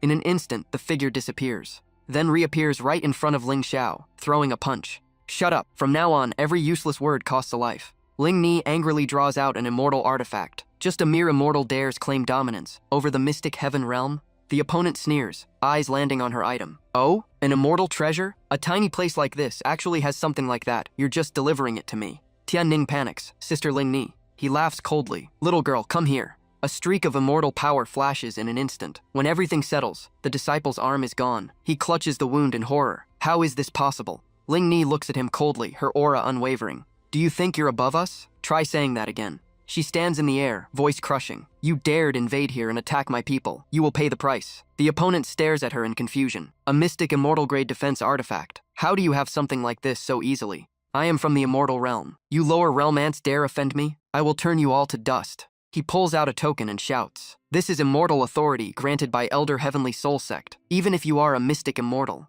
Suddenly, the hairpin given by Li Fan flies out. A killing strike erupts, blending Tao resonance and spiritual energy, directly erasing his body without a trace. After his death, a green light shoots back toward the immortal realm. Ling Ni is shocked. What is that? Ling Xiao, badly injured, speaks weakly. A mark left by a powerful being. There's someone backing him. Tian Ning helps him up. He said Hez from the immortal realm. What does that mean? Ling Xiao continues, heavy voice. If they truly come from the immortal realm, once they bring revenge, the entire mystic heaven realm may face annihilation. The scene shifts to the Heavenly Soul Sect main hall. The white-haired sect master speaks. Any news of the Heavenly Soul Pearl? A subordinate kneels immediately. Please forgive us. The disciple carrying the mystic immortal artifact has died before sending any message. However, he left a life imprint. We have located the place of his death. It is very likely Ming Tianbai's doing, the one who was once a heavenly immortal before descending to the lower realm. The sect master immediately orders, use primal origin stones and send more forces. Retrieve the Heavenly Soul Pearl and eliminate the demon cultivator along the way.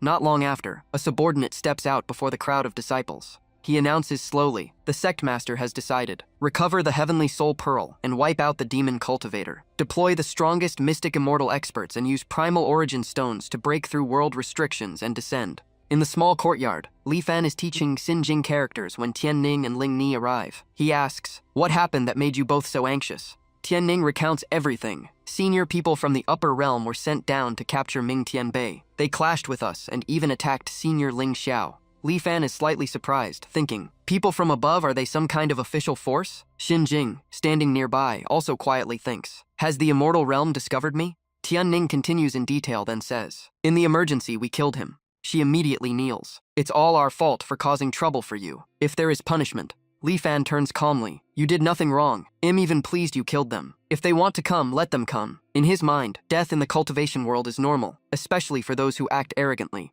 Tian Ning sighs in relief. Thank you, senior. With you here, evil cannot stir trouble. Ling Ni also shows trust. Even beings from the immortal realm are nothing in front of senior. Suddenly, thunderous explosions echo in the sky. Ling Ni looks up, uneasy. Did we provoke someone important from the immortal realm? Nanfeng senses something. This is a sign of realm crossing. Someone is forcing their way down. Seeing Xin Jing frightened, Li Fan gently pats her head. It's fine, just thunder. In his eyes, she is still only a child. He then speaks to Nanfeng. The weather is unsettling. Play a piece to calm everyone's minds. Nanfeng understands. Master wants me to suppress those descending forces. Elsewhere, the Blackrobe group gathers above the cloud sea. The leader laughs. The Heavenly Soul Sect truly has some skill, using so many primal origin stones. Even the world's resistance couldn't stop them. He continues with calculation. The world power of each realm comes from its living beings. After this battle, the mystic heaven realm will weaken, making it easier for us to act later. But the world's power seems to be recovering. Where is this sound coming from? Who is interfering with us?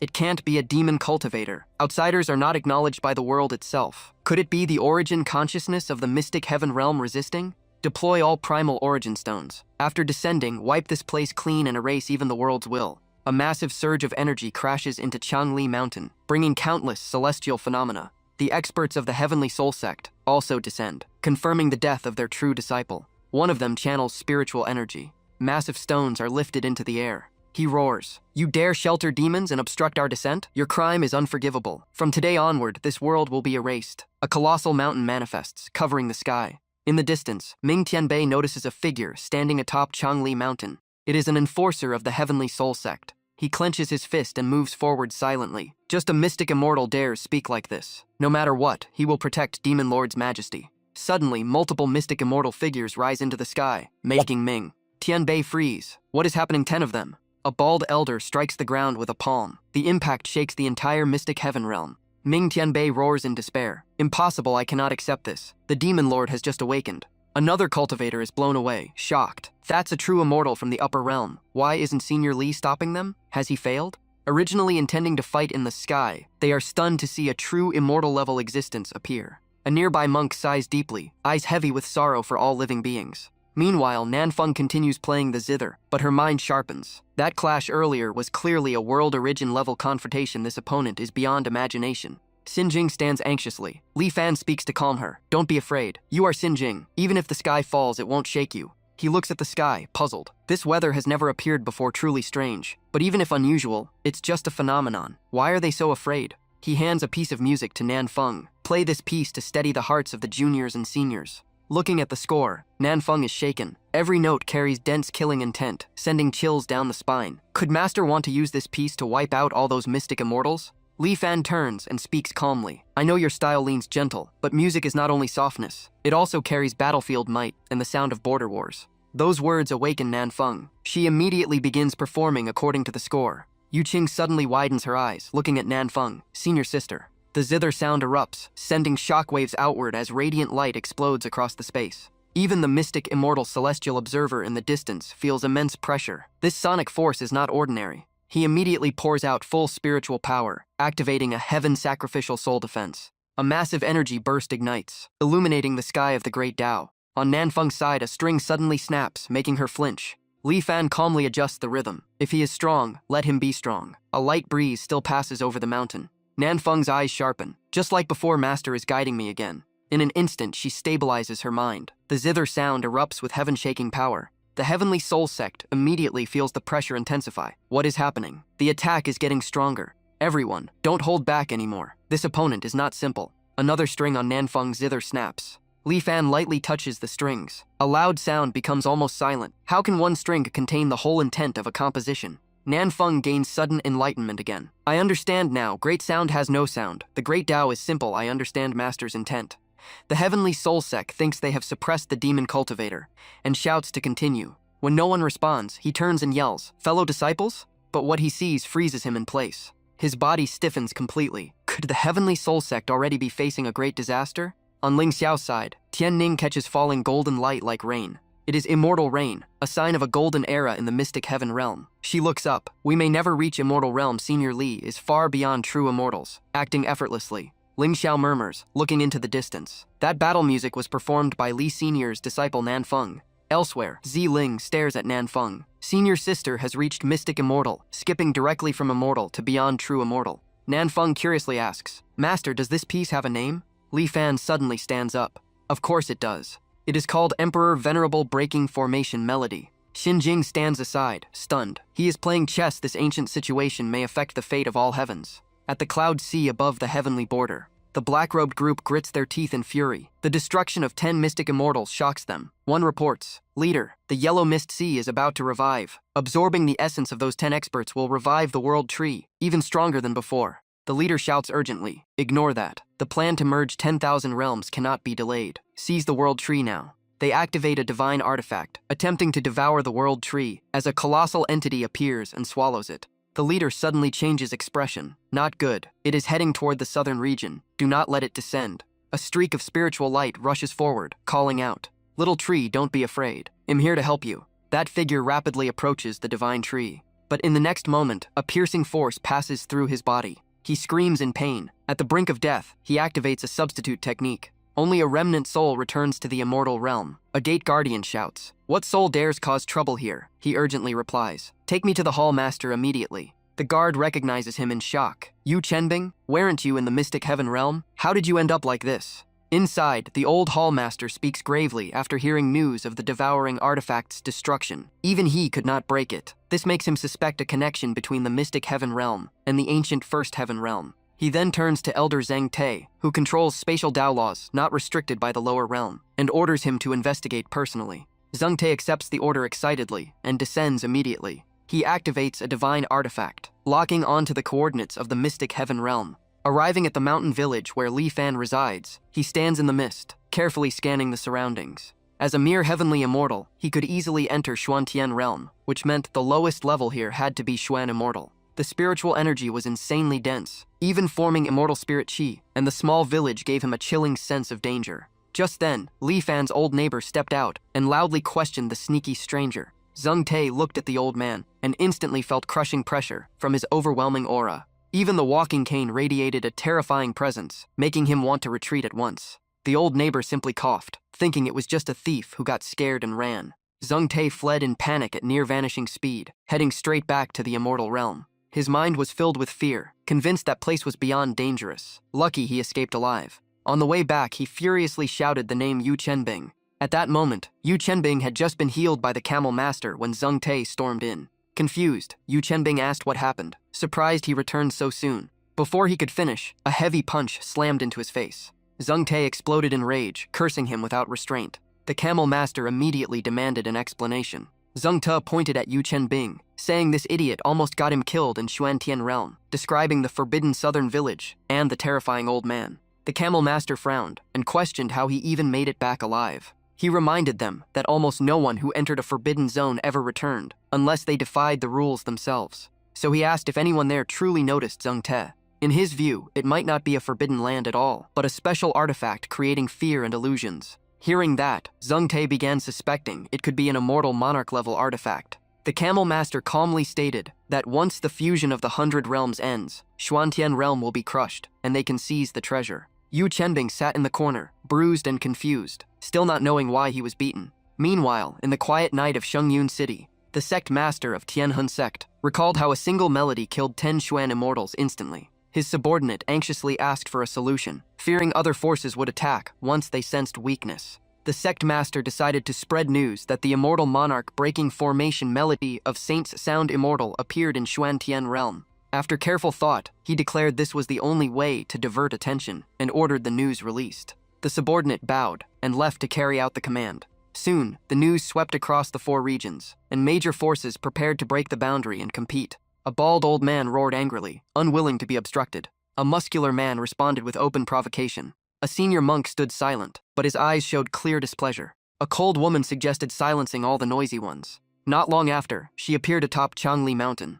Annoyed by the crowd, she came personally to ensure the Demon King could retreat safely. Her gaze kept scanning the area, as if waiting for someone. Soon, Ming Tianbei arrived and bowed, while Gong Ya asked about the Demon King but sensed no aura in this world. Ming Tianbei explained the Demon King was under the protection of a senior expert and staying with him. Gong Ya's expression darkened, questioning why he was left with a stranger, but Ming Tianbei said the Demon King chose it himself, so she demanded to be led there. Ming Tianbei glanced at her outfit briefly before being urged to move, and quickly led the way. Gong Ya stayed alert, her eyes sweeping the surroundings as she sensed powerful auras flowing through the space. On the surface, it was just a simple village, but beneath it flowed terrifying Dao laws and rules, so Gong Ya told Ming Tianbei to stay close. Looking at the houses ahead, she asked about the expert's residence, and Ming Tianbei said they were just ordinary villagers' homes. Gong Ya felt puzzled. How could a place filled with killing intent be called ordinary? Inside the yard, Li Fan was reaching up to pick ripe peaches from the tree. He kept some, and planned to share the rest with the villagers. Zixuan was stunned, since legendary peaches take thousands of years to ripen. Yet here they grew unbelievably fast, and Lu Rong felt his master's methods defied logic. Li Fan glanced at them, and told them to follow him today. On the way, he accidentally stepped on a small sprout. He bent down, surprised to see a seedling growing there. Picking it up and placing it in a basket, he called Lu Rang over and said he would teach him how to plant trees. As they watched, the nearly withered sprout released overwhelming vitality. Li Fan chose a corner, dug a hole, and calmly explained that planting trees requires deep roots and stability, then told Nanfeng to bring water. When Nanfeng brought the water, she froze, recognizing the familiar aura that once fought foreign enemies beside her. Xin Ning understood the world tree had hidden here after the Great War, but without Xuanhuang Qi, it would eventually decline. After finishing, Li Fan stressed again that firm foundations decide long-term growth, otherwise even something tall can fall easily. Then he watered the tree. Nanfeng reflected silently, realizing she had advanced too fast and needed to solidify her foundation. Xinning also recalled her past life failure due to weak roots, and vowed to reach true perfection this time. Zixuan grasped the deeper lesson his master was teaching. Only Lu Rongs simply thought that planting trees should be done this way. At that moment, Ming Tianbei and Gong Ya arrived at the gate, and she saw Li Fan had no cultivation aura at all. The two youths beside him were merely immortals, which made her wonder how they dared act so casually around the Demon King. Seeing Li Fan pat Xin Ning's head, Gong Ya immediately questioned him. Xin Ning quickly stopped her to prevent any disrespect. After learning Gong Ya's identity, Li Fan told Lu Rong to keep delivering peaches and said he would take the two back first. Lu Rong happily agreed. Gong Ya was shocked that such rare peaches were being handed out so casually. Soon Li Fan led them back to his small courtyard. The moment she stepped inside, Gong Ya felt like she had entered a supreme forbidden land and realized Li Fan must be its master. Li Fan handed her a peach as if welcoming a normal guest. She accepted it, her mind racing at how easily such a treasure was given away. While pouring tea, Li Fan asked her purpose, and she cautiously said she would follow whatever arrangement was made. Xin Ning stood nearby with red eyes, unwilling to leave. After thinking for a moment, Li Fan said if they wished, they could stay here, and Gong Ya was clearly startled. He added that if she stayed, she would need to help with chores. Though hesitant due to her status, Gong Ya quickly agreed. Suddenly, her expression shifted as she sensed something. In the sky, Tianhun sect stirred the heavens again, unleashing a grand spell that shook Xuantian realm. In Dailing realm, the old man reported that 99 grand formations were ready to activate. The Camel Master laughed, saying once triggered, Xuantian realm at the fusion center would be erased, and the forbidden treasure had already drawn Holy Land attention. He mentioned Yang Yuantian, guessing Elder Song Chengzhou's personal visit had a special reason. Yang Yuantian hurried to bow, but Song Chengzhou cut him off, unwilling to hear empty promises. Song Chengzhou's gaze turned icy, warning that this fusion was overseen by him and 7 golden immortals and failure would mean severe consequences. Yang Yuantian could only bow and accept the order. Soon, the 100 Realms fusion formation was activated under the golden immortals' control. In the chaotic void sea, countless experts gathered, their auras shaking space. One of them announced the 4 great sects would join forces to seize the immortal monarch, breaking formation melody. Back in Xuantian realm, dark clouds swallowed the sky as thunder roared across the southern region. Yuan Yang looked up in confusion, while Ling Chao sensed the world was about to be devoured. A bolt of lightning suddenly struck Yuan Yang from above. He had no time to react as his body convulsed violently. Then he collapsed to the ground. As the smoke cleared, Ling Chao rushed over, and Yuan Yang said he was fine but had no idea who attacked. Master Kong Ming appeared and judged the power came from the chaotic flow sea. Ling Chao ordered them to find Ling and Tian Xiang, saying only Senior Li could handle such a formation. Everyone split up at once. While moving, Master Kong Ming sensed something strange. A crack tore open in the sky, shocking him. Before he could resist, a suction force dragged him inside. Soon, countless rifts opened across the sky of Xuantian realm. Yuan Yang felt a chilling premonition of total destruction. Then he realized something even worse, and his face changed. The pulling force from the rifts kept growing stronger. Master Kong Ming gradually lost the strength to resist. Suddenly, someone grabbed him from behind. It was Yu Qing's master, pulling him out with all his strength. He urged them to seek Senior Li immediately.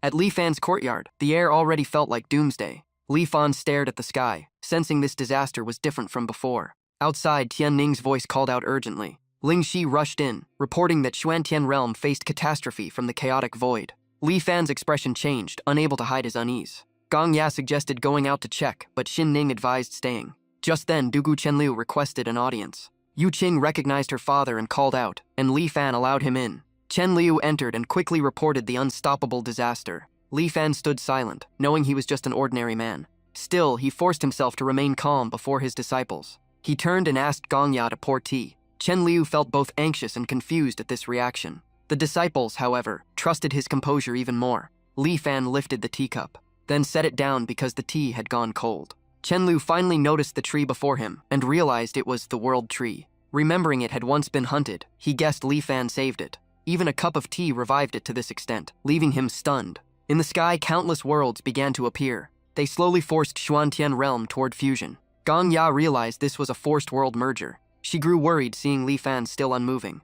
Meanwhile, Li Fan stared at the tree, thinking about fate and his own helplessness. Then he turned to Lu Rang and said he would teach another nurturing method. He asked for a basin of water, and Lu Rang hurried off to fetch it. Li Fan adjusted the soil around the world tree, added water, and packed more earth, believing stronger roots meant faster growth. Outside the chaotic flow sea, the world tree's aura spread across the 100 realms. The camel master suddenly suffered backlash and coughed blood. He stared toward the source of that power from Xuan Tian realm. What was happening? Had the world tree truly revived? In the chaotic flow sea, 7 golden immortals tried to force the fusion, but the world tree's power kept rising. In an instant, an explosion incinerated all the golden immortals of Tian Hun sect. Yang Yuantian hastily erected a barrier to protect himself. Even a Taiyi golden immortal could not escape this formation. So what was hidden in that forbidden land? The sky of Xuantian realm slowly returned to calm. The disciples were left in chaos. The disciples started whispering in shock. Was that master's move? That was terrifying. And he solved it just like that?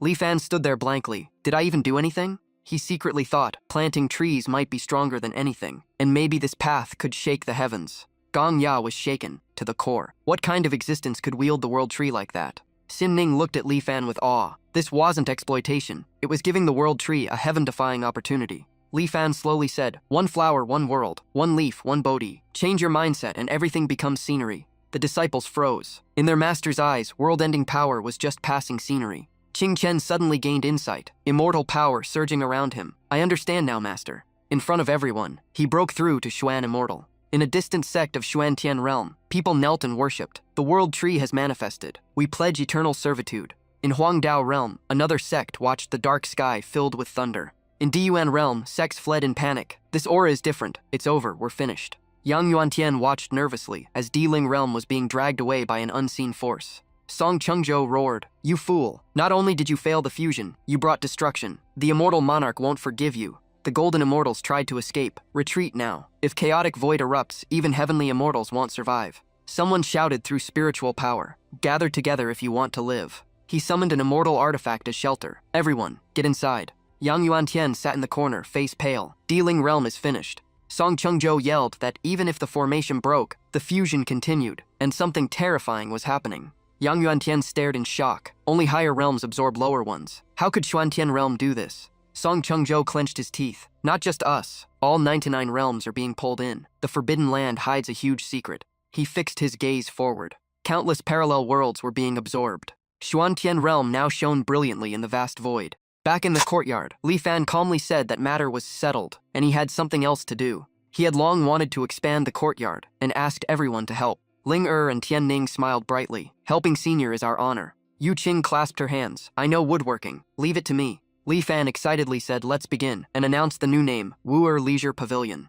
He adjusted the signboard. "The left side seems a bit high. If only there were a leveling tool." Looking at the finished sign, he clapped in satisfaction. "Perfect." The courtyard was renovated and officially renamed Wu'er Leisure Pavilion. The disciples cheered. Truly unmatched, just like its name. Suddenly, the old neighbor shouted, "Xiao Li, bad news. A gang from Xinluo Sacred Sect is causing trouble in the village." Half an hour earlier at the village entrance, Yang Yuantian and the Xinluo Sacred Sect group had declared loudly that they came to challenge. Li Fan rotated his wrist and asked if anyone knew Xinluo Sacred Sect, and Lu Rang scratched his head, wondering if they were just hooligans. Gong Ya scoffed at their ignorance, but Xin Ning shot back that someone who saved the world surely knew what he was doing. The old neighbor said he had acted tough and asked Li Fan what to do, describing them as elderly yet aggressive. Li Fan imagined a strange gang of old men and found it oddly ridiculous. He ordered Long Zixuan, Lu Rang, Qing Chen, and Yu Qing to handle it. The four eagerly accepted, promising to complete the task.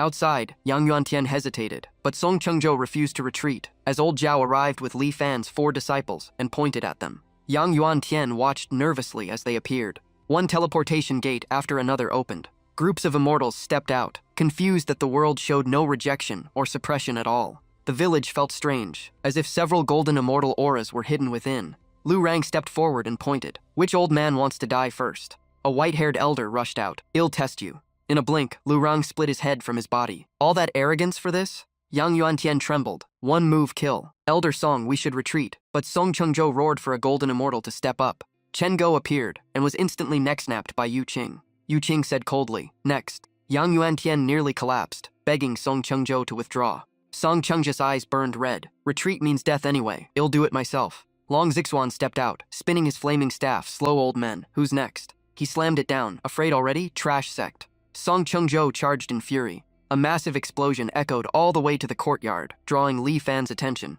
Chen Liu worried, but Li Fan calmly said it was just some old men, and his disciples even knew how to use firecrackers. Gong Ya lowered her gaze. In his eyes, even immortal monarch forces were nothing but scraps. Long Zixuan stood in the dust and scoffed. Couldn't even take one hit. Yang Yuantian fled in panic, shouting for help. Qing Chen held a broom and formed a seal. The heart is pure, why rush? With a light motion, a violent storm formed and swept everything away. The immortals were horrified. Even someone near Taiyi Golden Immortal fell instantly. A subordinate reported that Xuan immortals had arrived and could enter the Forbidden Land. The young master immediately ordered retreat. The subordinate was shocked, but he shouted back, "Didn't you hear that?" The others signaled frantically. "Do you want us all dead?" The young master whispered, "Withdraw quietly." Soon the disciples returned excited. "Master, they're finished." Li Fan sipped tea calmly. Winning against a few old men isn't a big deal. Still, not bad. Gong Ya asked Xin Ning how strong he truly was, even ignoring an immortal monarch. Xin Ning said to observe longer. "Brother Li, they say the realms merged into a new great world. What do you think?"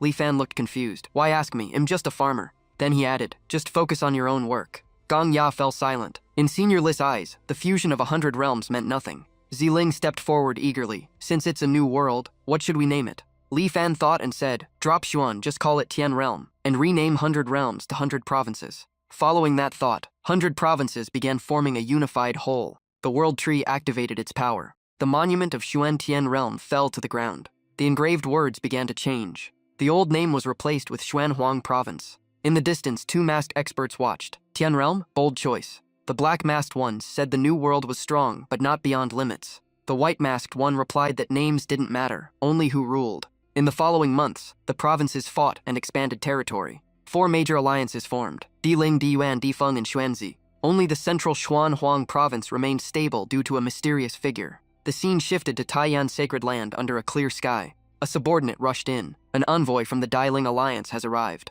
Kong Ming said calmly, "Right on time." Yuan Yang ordered them to let him in. The envoy entered the hall. With arrogance, he introduced himself as Wang Quan, sent by Diling Alliance. Ling Chao warned Yuan Yang quietly to be cautious. Wang Quan scanned the hall. "Who is in charge here?" Yuan Yang stepped forward. "I am." Wang Quan threw the letter toward him. Yuan Yang caught it and felt the hidden force within. A clear test. He frowned. "Childish tricks like this?" Wang Quan felt uneasy. Even a place like Xuanhuang Continent has someone like that? After reading the letter, Yuan Yang tightened his grip, his face darkening. The message was simple: leave Xuanhuang Continent within 10 days. Ling Xiao snapped back instantly. "One letter, and you think you can drive us out?" Wang Quan said calmly, "This letter was written by the Alliance Protector. You all know his strength." Ling Xiao looked at him, his gaze turning cold. Wang Quan smirked. "Heavenly Immortal." The two holy masters exchanged glances, speechless at his arrogance. Yuan Yang said in a deep voice, "No matter who they are, once the 100 realms merge, we can fight back. Heavenly Immortal, Golden Immortal, even Great Luo, we will not retreat."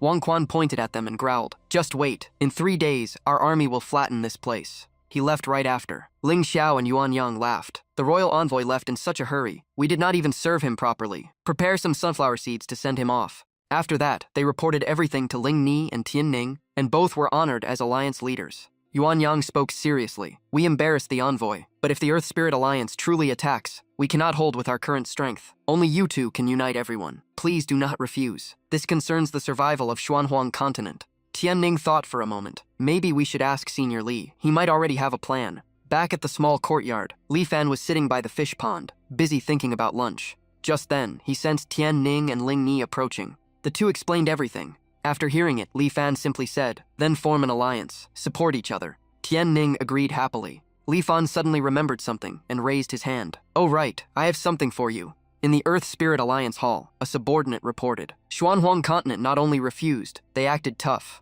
The alliance leader spoke coldly. "Then it is time to act." A few days later, the Earth Spirit Alliance mobilized warships toward Xuanhuang Continent. Wang Quan shouted again, "The Earth Spirit Alliance has arrived. Why are you not coming out to greet us?" Yuan Yang and Ling Xiao stepped forward. "Royal Envoy Wang, you left too quickly last time. This time we will host you properly." Wang Quan was furious. "You have gone too far." He unleashed his full power and jumped down from the warship, charging straight at the two holy masters. Yuan Yang glanced at Ling Xiao. "Leave this one to me." In a blink, he turned and struck directly at Wang Quan's dantian. The force pierced straight through Wang Quan's body. Yuan Yang looked up at the warship. Are you not taking your people and leaving? The bald old man on board frowned. Wang Quan is truly disgraceful. So you are the strongest one here. Yuan Yang laughed with quiet confidence. Hardly. Behind me stand the 2 alliance leaders of Xuanhuang continent. As for the strongest one, Ling Ni continued coldly. You are not qualified to meet him. The old man felt insulted and roared. You arrogant brats, I will turn you to ashes.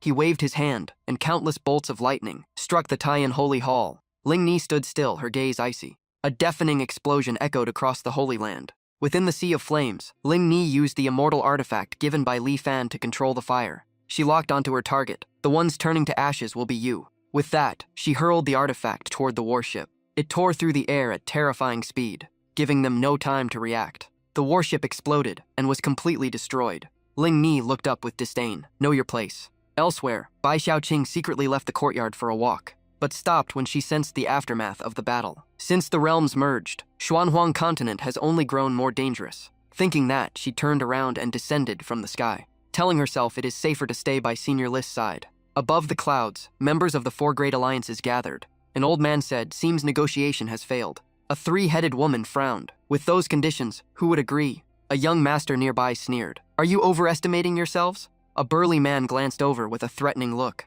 Our Earth Spirit Alliance is not easy to provoke. The old man stepped closer to the Earth Spirit leader. Got something good and not sharing with friends? Another person rushed forward. That is right, Brother Ning. Looks like you are being favored. Enough talk. I will take the southern region. You can split the rest. The 3-headed monster also stepped in. I want the southern region too. There is opportunity there. Someone sneered. So you have been planning this all along. A person with twin ponytails looked annoyed. Do you have a problem with that? The 3-headed monster glanced over. Or do you want someone else to take the profit? The man withdrew his spiritual power. I have no time to argue. If you want something, take it with strength. The white-haired man looked ahead. Fine, we will do it that way. Old Ning glanced at the Earth Spirit Alliance. You are not planning to move first, are you? The Earth Spirit leader sneered. I have no obligation to inform you. The twin-tailed one flared up. Are you courting death? At that moment, the remnant soul of the defeated elder flew back. Alliance leader, save me. The leader stared coldly. What happened? The remnant soul trembled. Xuanhuang continent formed an alliance. 2 young girls lead it. They used an immortal artifact to destroy our bodies.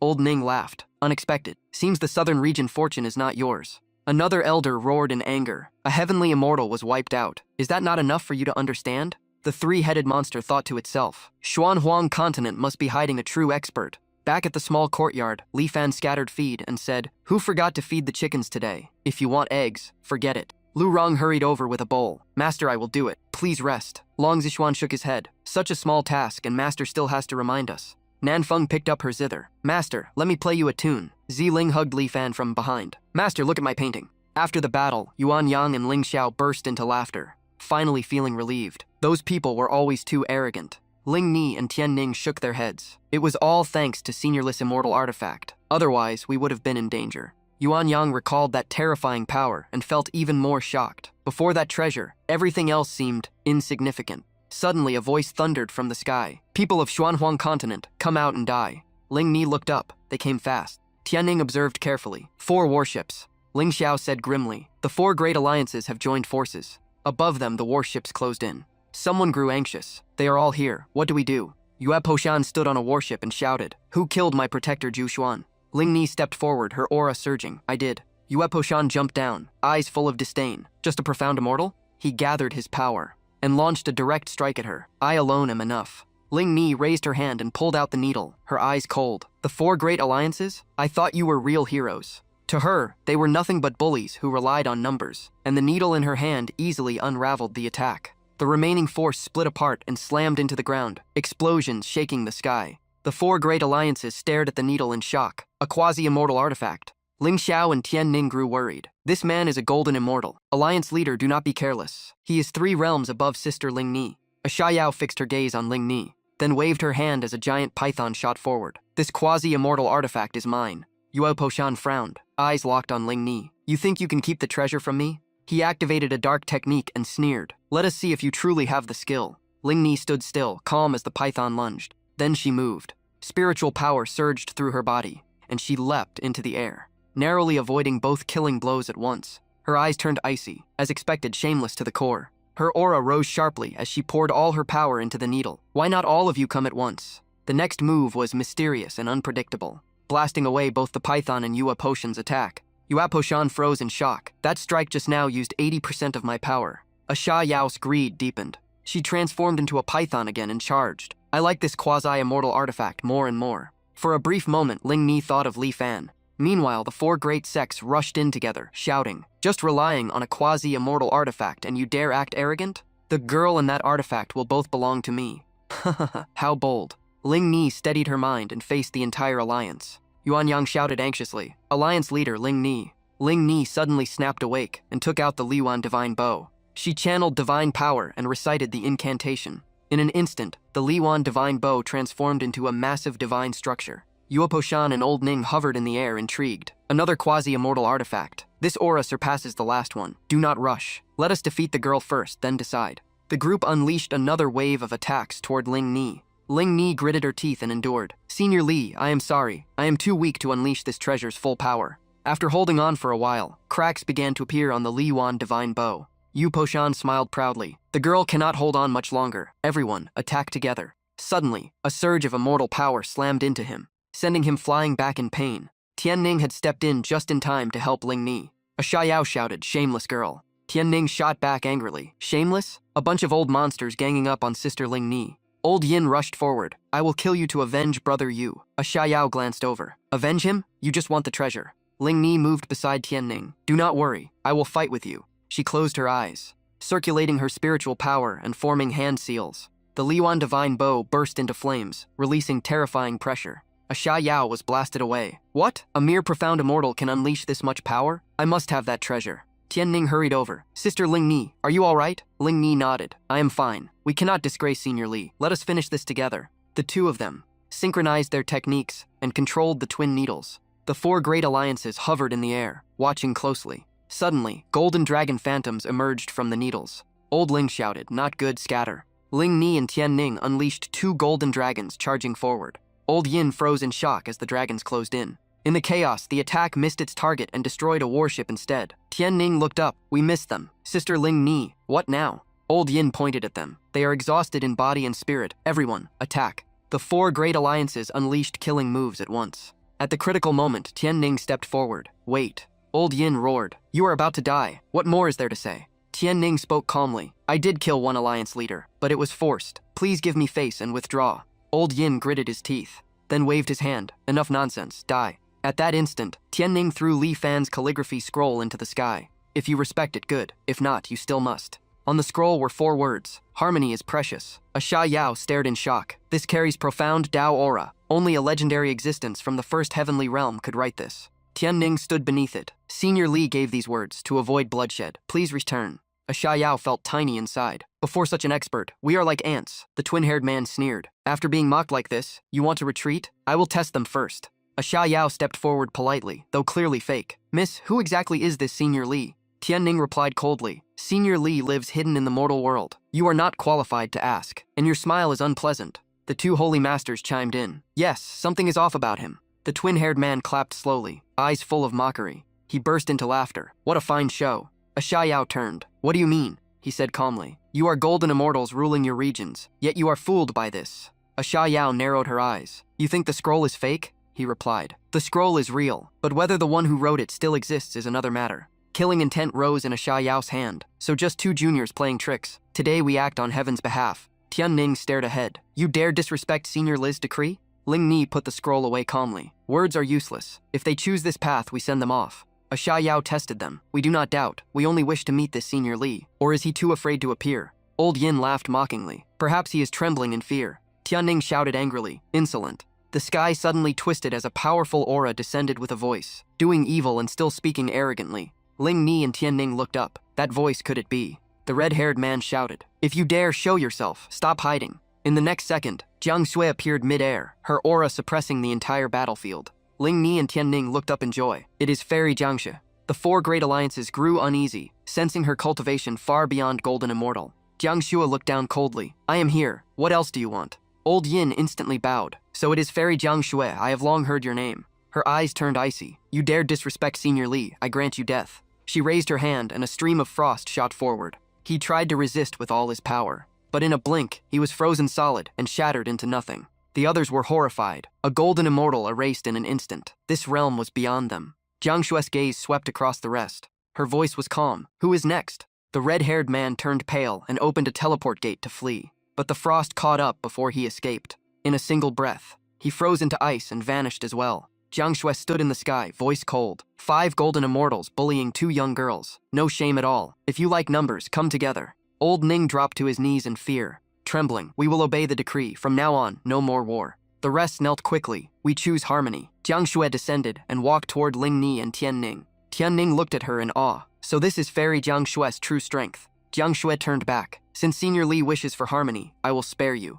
An elder named Ji Yuanqing cupped his fists. May I ask, are you that senior's disciple? The crowd gasped, worried about his boldness. Jiang Shui shook her head. Disciple? I am not blessed with that fate. I only cultivate where he resides. Ji Yuanqing asked again. Then what is his title, so we may address him properly? Jiang Shui thought briefly. His title? I do not know. You may call him the Lord of the Heavenly Realm. Old Ning still trembled, fear rooted deep in his heart. A member of the Xuan Alliance stepped forward and bowed. Our leader has fallen. If you accept us, we are willing to submit to Xuanhuang continent. Ling Ni nodded. From today on, you follow the Xuanhuang Alliance. The crowd below shouted the alliance's name in unison. After the battle, everyone returned to the Taiyan Holy Hall. Tian Ning sighed in exhaustion. Luckily, Fairy Jiang Shui came. Otherwise, the outcome would be disastrous. The 2 holy masters also did their part. Ling Ni gazed into the distance. The one we owe most is still Senior Li. A subordinate entered. Alliance leaders. An elder from Huangqin continent seeks an audience. Ji Yuanqing hurried in and bowed deeply, then spoke. I have urgent matters to report. Meanwhile, at Li Fan's courtyard, sheets filled with Yu Qing's calligraphy were pushed aside one after another. Yu Qing rubbed his head, clearly exhausted. Lu Rang asked, Junior brother, you have practiced all day. Still not resting? Yu Qing sighed. Seeing the words Master wrote for Miss Tianxiang, I feel even more inadequate. Lu Rang sharpened his sickle and said, In my view, nothing beats farming. Back at Taiyan Hall, Ji Yuanqing spoke seriously. This matter is urgent, so I will be direct. He recalled the ancient war of the heavenly realms. Tianxiang asked curiously, Does Senior Ling Xiao know of this? Ling Xiao nodded slowly. In the lower realms there were many tiers, but the strongest were the 4 great, heavenly realms, each rivaling the immortal domain. When war broke out, 3 chose to submit. Only the first heavenly realm fought to the end. In the end, it was destroyed, and its supreme beings vanished. Ji Yuanqing continued. The first heavenly realm was not truly gone. It shattered into countless small worlds, each keeping the name Heavenly Realm to remember its glory. Tian Ning realized. So Zhuanqian Realm was once part of the first heavenly realm? Ji Yuanqing nodded. According to ancestral records, when these small worlds merge, great upheaval follows. Zhuanqian Realm will surely play a key role. Huo Linger looked at him. You wish to meet the senior who merged the 100 realms? Ji Yuanqing cupped his fists. Alliance leader sees through everything. That person may be the one my ancestor sought. I hope for an introduction. Yuan Yang suddenly understood. No wonder a supreme expert like Senior Li would stay in such a small place. Ling Xiao grew uneasy. If that is true, Senior Li's layout is beyond imagination. Ling Ni looked at Ji Yuanqing. We must ask Senior Li. If he agrees, we will inform you. Ji Yuanqing stressed again. When the heavenly realm fragments merge, hidden things will surface. Great turmoil will follow. Huo Linger decided at once. We will depart immediately. Any news, we report back. Elsewhere, by a great river, a young man slammed his fist into the water. His voice burned with humiliation. Nalan Yanran, today's shame will be repaid 100-fold. Suddenly, a piece of bone drifted toward him. Xiaoyan picked it up. What is this? The bone seeped into his palm. He panicked. What is happening? A shadow slowly formed before him. It spoke. I am Yang Michin, former immortal general of the immortal domain. Xiaoyan stayed alert. What do you want? Yang Michin muttered. 100,000 years. Why have I awakened? Is that thing about to appear? He stared at Xiaoyan. Do you want to stand at the peak of this world? Consider this fate. I will grant you a chance. Xiaoyan's eyes lit up. Power engulfed him as Yang Michin spoke. Too weak. Take this as a small gift. In an instant, he broke through to Golden Immortal. Yang Michin added, Golden Immortal is only the start. In less than a month, I will make you rule a region. Xiaoyan bowed deeply in gratitude. Excitement surged as he shouted to the sky. Nalan Yanran, my time has come. Yang Michin said calmly, If you want to go further, obey me. Upstream lies an ancient battlefield with a supreme treasure. Xiaoyan quickly responded. He mentioned the burial immortal mountain range, filled with corpses and treasures of the immortal domain. Yang Michin admitted many immortals were buried there. Xiaoyan added, It is a forbidden land of Huangqin continent. Yang Michin assured him, With me, you need not fear. Once we get that item, I will teach you to fuse the myriad realms. Xiaoyan recalled something. A month ago, Huangtian Realm merged with another world. It is now called the Heavenly Realm. Yang Michin was shocked. Someone awakened before me. We cannot let him get ahead. We go to the burial immortal mountain at once. In a grand hall, a subordinate reported. Sectmaster, the killing aura in burial immortal mountain grows thicker. A high-level corpse spirit may be born. If refined, Dark Moon sect will dominate the heavenly realm. The sect master was thrilled and ordered an expedition immediately. Before leaving, he entered a secret chamber with a painting of the burial immortal mountain. He stepped closer, touched the painting, and shrank it to carry with him. Once gathered, he led them into the mountain. The dense killing aura felt like it shortened years of cultivation. Suddenly, light burst from his body. He realized he had stepped into the Mahayana realm. Standing before his subordinates, he could not hide his joy. Then he warned them, "Do not be careless. This place is full of resentful souls. They may seize your bodies." As he spoke, countless remnant souls appeared. The disciples behind him screamed in panic. The sect master activated his power, forming a golden barrier to repel the evil aura. The souls dared not approach. Ahead lay piles of bones. A disciple pointed in horror. "Look, what is that?" In the gloom, a hungry ghost remnant soul sat at a chessboard, bones scattered around. It let out a twisted laugh. The sect master's face changed. The remnant soul slowly approached them. Everyone froze in place, unable to move. The soul spoke coldly. "Only the blood of the young can move the chess pieces." Its gaze locked on one disciple, Yu. A dark aura invaded his body. He lost control. He was forced to sit before the board. His body trembled, blood leaking from his eyes as he reached for a piece. He placed it down. In the next second, his body twisted and exploded into fragments. The sect master felt fear rising as his disciple became a pile of bones. He roared, "You think one chess game can stop me?" He raised both hands and poured out all his power. Blood streamed from his palms. Yet he could only scream. "I cannot break it, but someone in this world surely can." At the same time, a blazing beam of light erupted from the buried immortal mountain range, wrapped in endless demonic aura. In another place, a young girl reading in her study sensed the strange phenomenon. She stepped outside at once and saw it clearly. The buried immortal mountain range had opened. Was the ancestors' prophecy finally coming true? A subordinate behind her asked, "Clan leader, are you saying the immortal king is about to descend?" She immediately ordered all young talents across the heaven realm to head to the mountain range and seize their opportunity. The arrival of an immortal king meant chaos and bloodshed, but it also meant a chance to rebuild a new order, and the news spread like wildfire. Back at Li Fan's courtyard, he calmly sipped tea while listening to Nanfeng play the zither. Nanfeng was completely immersed, her mind flowing with the melody. Li Fan and the disciples watched her closely. As the music reached its climax, she seemed to become one with the sound. And in that very moment, her realm broke through. Ziling rushed over and hugged her. "Congrats on your breakthrough, senior sister." Yu Qing stared in disbelief. She reached heavenly immortal just from one song?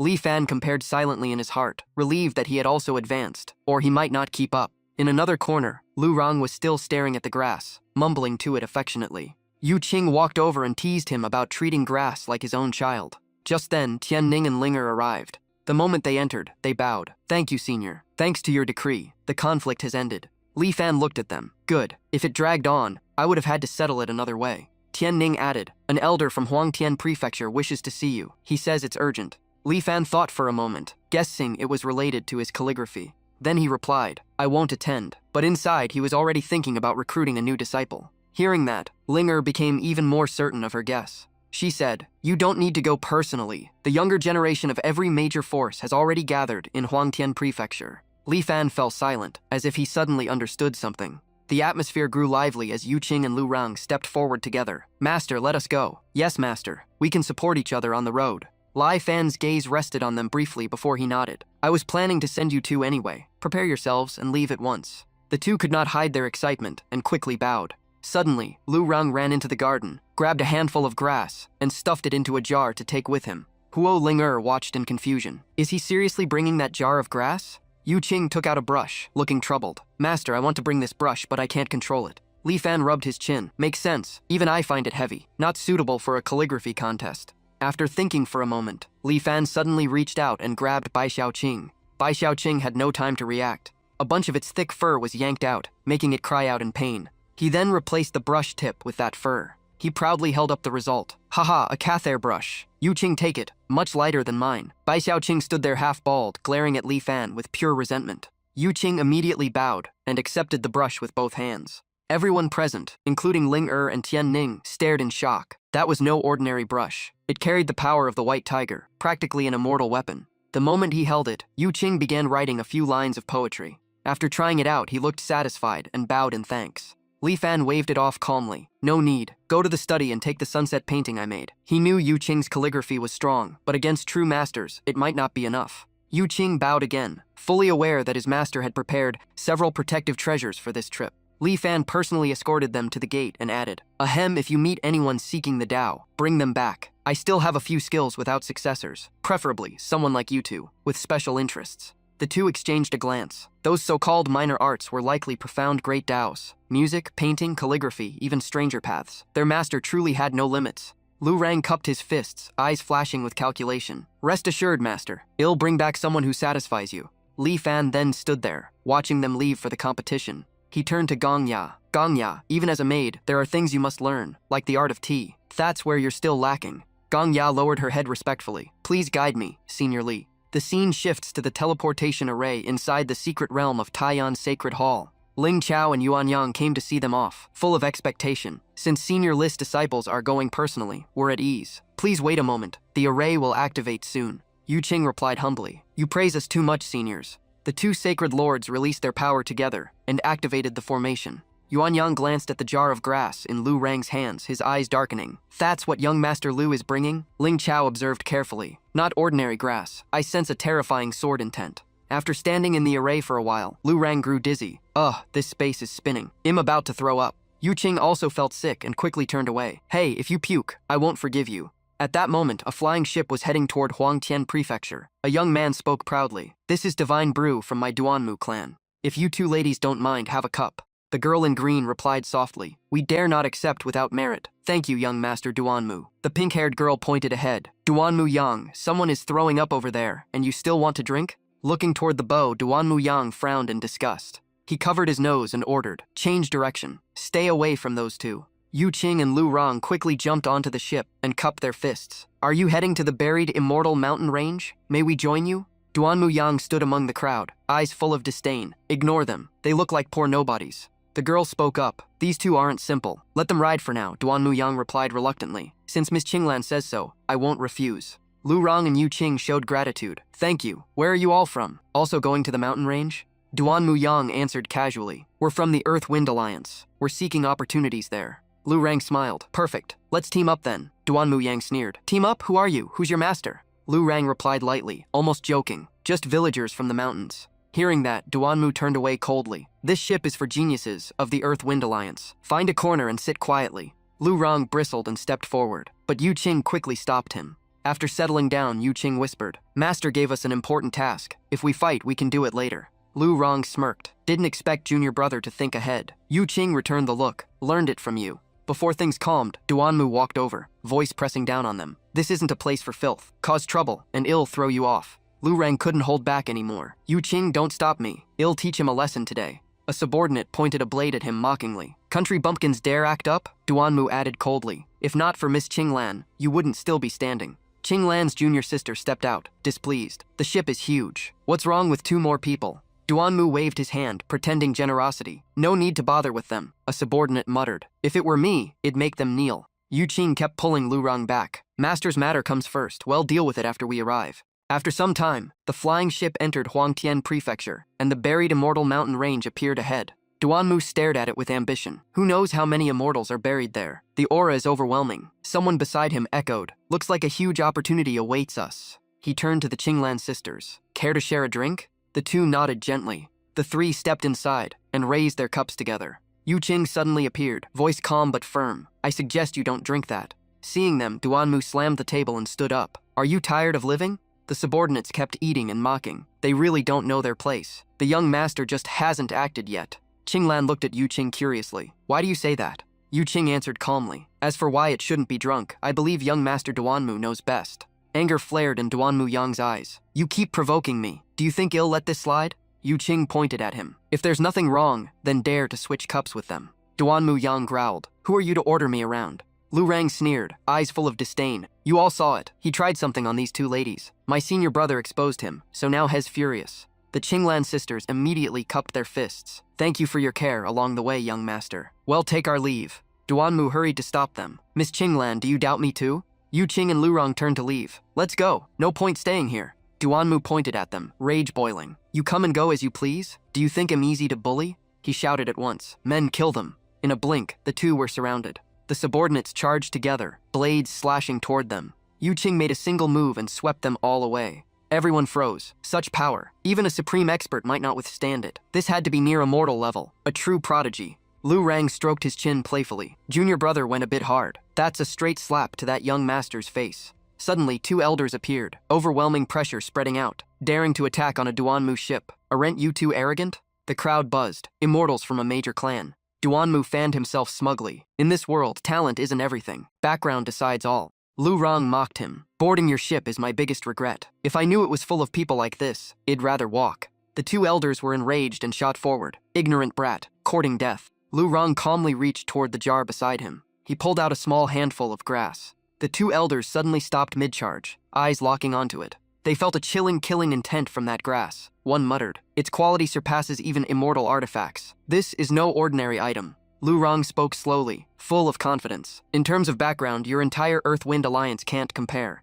Under that invisible pressure, the two elders withdrew their aura and cupped their fists. We failed to recognize true masters. Please forgive us. The subordinates were stunned. Why were Duanmu clan elders lowering themselves to two so-called bumpkins? Duanmu Yang stood silent, not daring to speak. One elder bowed again. We meant no offense. Please pardon us. Yu Qing raised a hand calmly. Forget it. We're leaving anyway. The two walked past, even bumping Duanmu on purpose. Today we spare you for my junior brother's sake. Don't try this again. Waste of time. The Qinglan sisters also bowed. Young Master Duanmu, well be going. The four quickly left the flying ship. Duanmu glared at their backs with hatred. Just wait. When the alliance arrives, you'll pay. After they disappeared, he asked, Uncles, were they really that strong? An elder stroked his beard. The treasures on that one are unfathomable. If he used them all, none of us would survive. Hearing that, everyone's face changed. Elsewhere, the Qinglan sisters bowed gratefully. Thank you, young masters. Without you, we'd be in trouble. Lu Rang looked at them curiously. Do you two have any special hobbies? The sudden question made both girls blush awkwardly.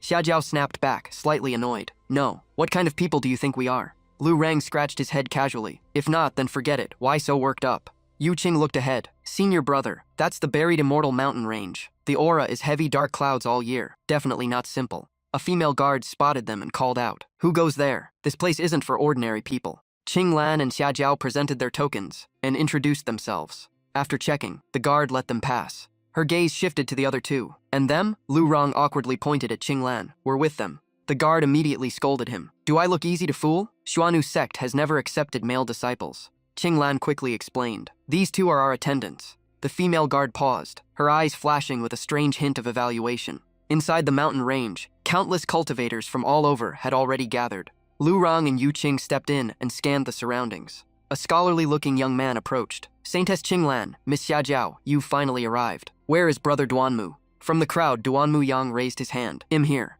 The man surnamed Ning frowned. Weren't you traveling with the two saintesses? Duanmu Yang looked displeased. A couple of troublemakers caused a misunderstanding. Lu Rang immediately pointed at him. You still dare to say that? Ning turned to them, voice probing. May I ask who you two are? Lu Rang crossed his arms calmly. Just villagers from the mountains. Ning's tone turned sharp. You dare insult brother Duanmu in public? Do you look down on the Earth-Wind Alliance? Lu Rang shot back. Insult? He drugged the wine and tried to harm someone. The crowd instantly erupted in whispers. Duanmu's face changed. Slander. My Duanmu clan is righteous. Lu Rang didn't hold back. Trash like you only shame your family. Duanmu roared. This place is sealed. Those without clear background must leave at once. Lu Rang snapped back. You're the real disgrace. Ning turned and ordered his men. Escort them out. Lu Rang warned coldly. You want bloodshed over his words? Ning remained arrogant. You two aren't qualified to be here. Leave or face the consequences. Lu Rang glared. I'm not qualified? Ning smirked confidently. Seems you don't even know who I am. The crowd buzzed, mocking the fact that he didn't recognize young Master Ning. Ning grew even prouder. Kid, do you know who my grandfather is? Lu Rang didn't answer. He stepped forward and punched him in the face. I don't care who's backing you. I just can't stand useless arrogance. The crowd was stunned. Ning Zhaoran, top genius of the alliance and grandson of leader Ning Tianhao, just got hit. Ning Zhaoran fell to the ground, rage written all over his face. A bald elder stepped out, voice reproachful. With such status, bullying juniors like this, isn't that too much? The crowd stirred again, assuming Lu Rang was some hidden senior picking on the young.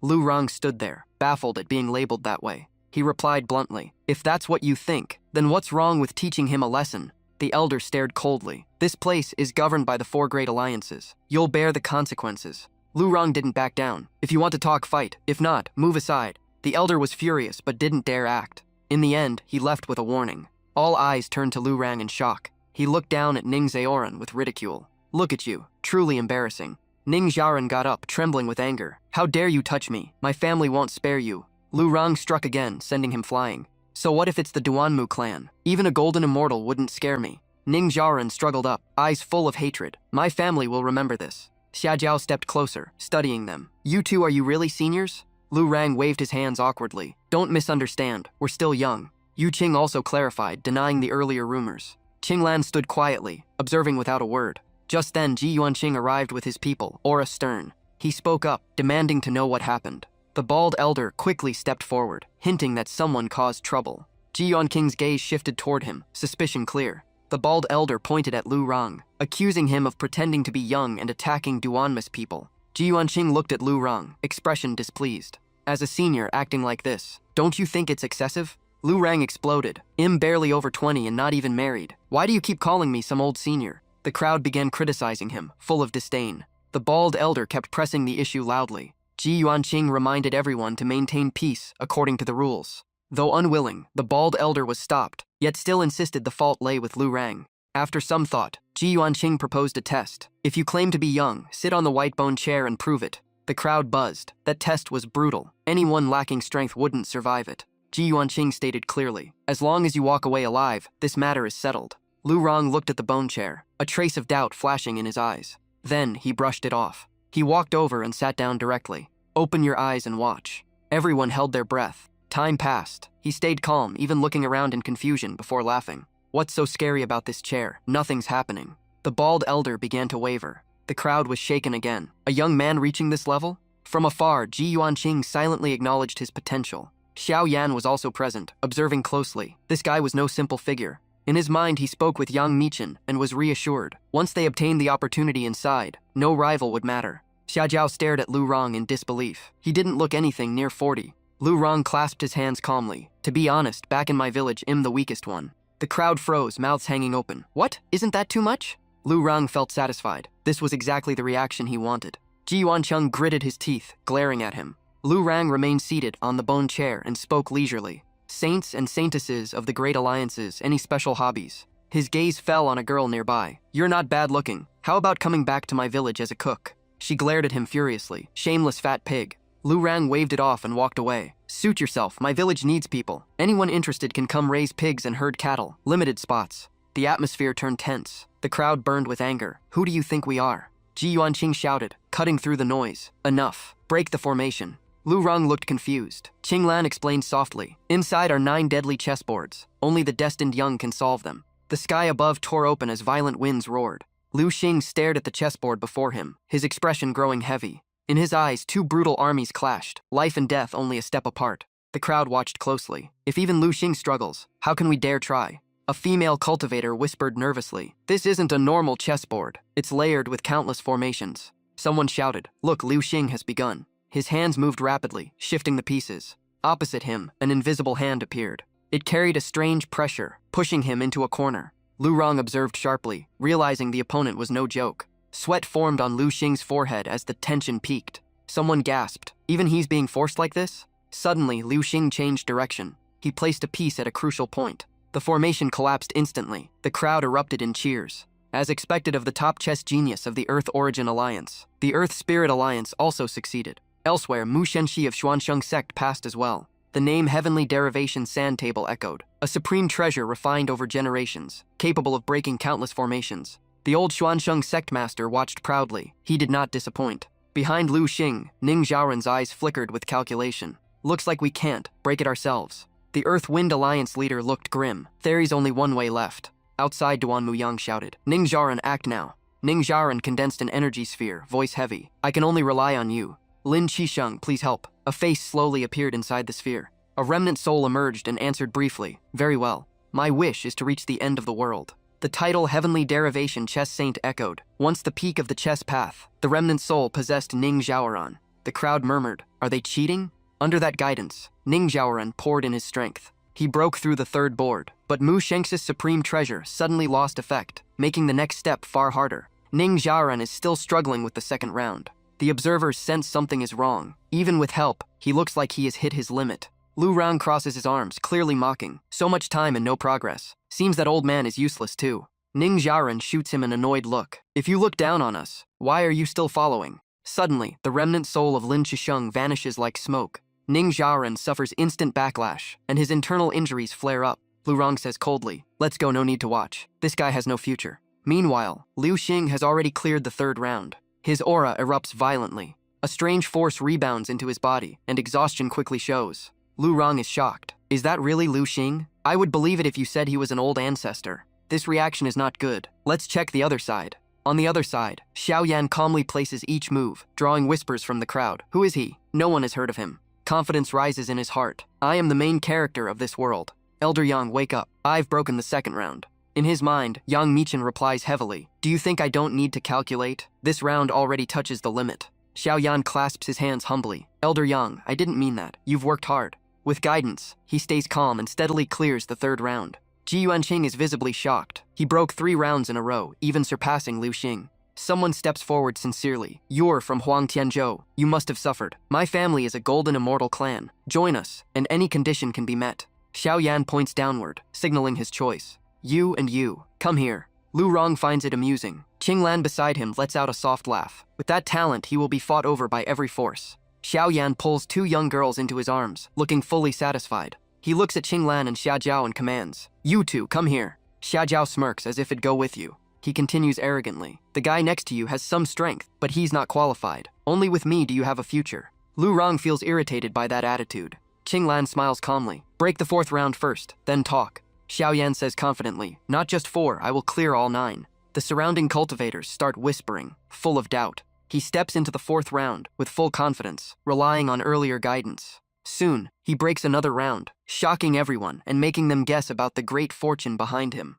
A group of female cultivators immediately surround him, flattering and trying to cling to him. Xiaoyan turns back to Qinglan and Xiaojiao, last chance. Lu Rang and the other 2 remain standing, eyes fixed on him. Xiaoyan looks at Lu Rang and speaks like he is granting mercy. "You are Lu Rang? Give them to me, and I'll let you follow me. Even as a servant, you'll have a future." Lu Rang replies sarcastically. "Not bad. I have a place for you too. Come back to my village and raise pigs. Interested?" Xiaoyan's face turns ugly. "Don't regret this. When I obtain the inheritance, you won't even qualify to be my dog." The female cultivators keep urging him to continue, their voices full of temptation. He can't hide his excitement and immediately steps into the 5th round. But once he faces it, his expression changes, and he seeks Yang Michin for help. In his mind, Yang Michin sounds exhausted. "I've consumed too much. This round is even more terrifying. Just looking at it is overwhelming. Handle it yourself. I need to rest." Losing his support, Xiaoyan instantly feels shaken. The people around him keep flattering him, while he tries to calm himself. "Even without Elder Yang, I am still the center of this world." He places a chess piece down. As cheers echo non-stop, the piece slowly descends. But while he hesitates, the female cultivators begin fighting each other. After the chaos, someone reminds them that everything still depends on his decision. Without help, he quickly fails, and the backlash makes him spit blood. The crowd's attitude immediately shifts. He failed? Impossible. He was doing so well before. Admiration turns into contempt in an instant. Xiaoyan stands there, heart heavy. Lu Rang says coldly, "I take back what I said. You're not even qualified to enter my village." Xiaoyan snaps. "What right do you have to say that? I broke 4 rounds. What have you done?" "I can't. I just haven't made my move. Watch closely." At the same time, he sends a message to Li Fan. "Master, your disciple ran into a small problem. Please help." Li Fan takes one glance and recognizes the chessboard instantly. Through the communication orb, Lu Rang confirms he needs help breaking the formation. Li Fan pauses, recalling the days he was forced to train in chess. Then he sends back the solution through the orb. With the guidance received, Lu Rang moves at once. His hand lands firmly on a piece, no hesitation. The formation on the other side keeps shifting unpredictably. But with Li Fan's guidance, he barely needs to think. Each move flows smoothly into the next. The spectators stare in shock at his control. No flashy tricks, just simple moves that cut straight to the core. That level of understanding is terrifying. Even Liu Xing is shaken. He realizes he is far inferior. On the other side, Li Fan keeps glancing at the orb, giving instructions while clearly busy with something else. Lu Rang replies quickly, asking him not to rush. Li Fan sees the key point instantly and sends the next solution. Lu Rang's rhythm becomes even smoother, completely different from before. The more Liu Xing watches, the more stunned he becomes. This is beyond common sense. Someone whispers that even Xiaoyan earlier never reached this level. The difference is clear. One had to think step by step. Lu Rang moves almost at the same time the words arrive. His eyes lock onto the board, sensing the dense killing intent shifting within. Lu Xing notices something unbelievable. Lu Rong is even forcing the formation master to change strategies. The difficulty of the game now has clearly surpassed the original standard. Li Fan studies the board and realizes the opponent has switched to defense. He immediately sends a series of aggressive instructions. Lu Rong follows without delay and executes the next move. Li Fan nods slightly at the results shown in the orb. The formation shifts under pressure, yet leaves him an escape path. With so few pieces, he breaks the deadlock. It feels unreal. Qing Lan glances at Yu Qing, suspecting their identity, but Yu Qing just smiles and says they truly come from a small village. Lu Rong advances again. The 5th round is solved with 13 pieces. The 6th round falls quickly with 19 pieces. Suddenly, a strange phenomenon erupts as the skeleton in the formation releases power. An ancient aura spreads, making everyone suspect it is a remnant soul from Zhangxian mountain range. Mu Shenxi watches closely, treating this as a rare chance for enlightenment. Yang Michin suddenly appears, recognizing the familiar aura. Xiao Yan senses it too. Lu Rong focuses on the board before him, judging his opponent with full caution. Li Fan urges again. The timing is perfect, finish it. Lu Rong places the piece without hesitation. The crowd below watches every change, and the 7th round is broken with only 21 pieces. Immediately, the power of the formation pours into his body in a burst of blinding light. Everyone is stunned, guessing he has obtained a high-level inheritance. Lu Rang's appearance changes, becoming even more handsome and striking. He clearly feels a breakthrough as his body is reforged.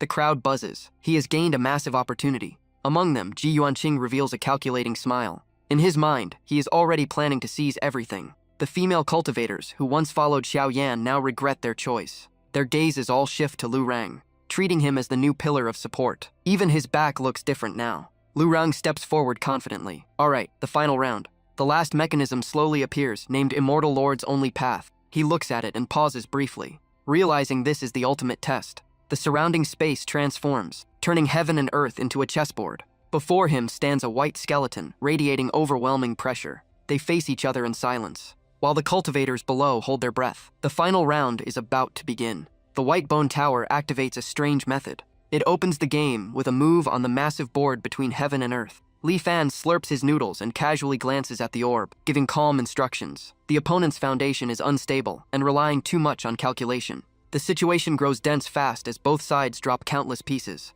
Every time the White Bone Tower moves, Lu Rang responds instantly. With guidance behind him, every step he takes is firm and precise. The spectators are stunned. He is fighting evenly against an immortal-level existence. The White Bone Tower's aura keeps rising. Its sinister technique twists the entire layout, as if heaven and earth are flipping over. Xiaojiao cannot hide her worry, but Qing Lan remains calm. She has already noticed how steady Lu Rong is. In his mind, Lu Rong tells Li Fan he is finally grasping what he once learned. His eyes turn sharp as he says coldly, "Watch closely." A chess piece falls, carrying the intent to end it. The formation collapses. The White Bone Tower shatters into fragments. In the vast chessboard-like space, Lu Rong stands there, completely composed.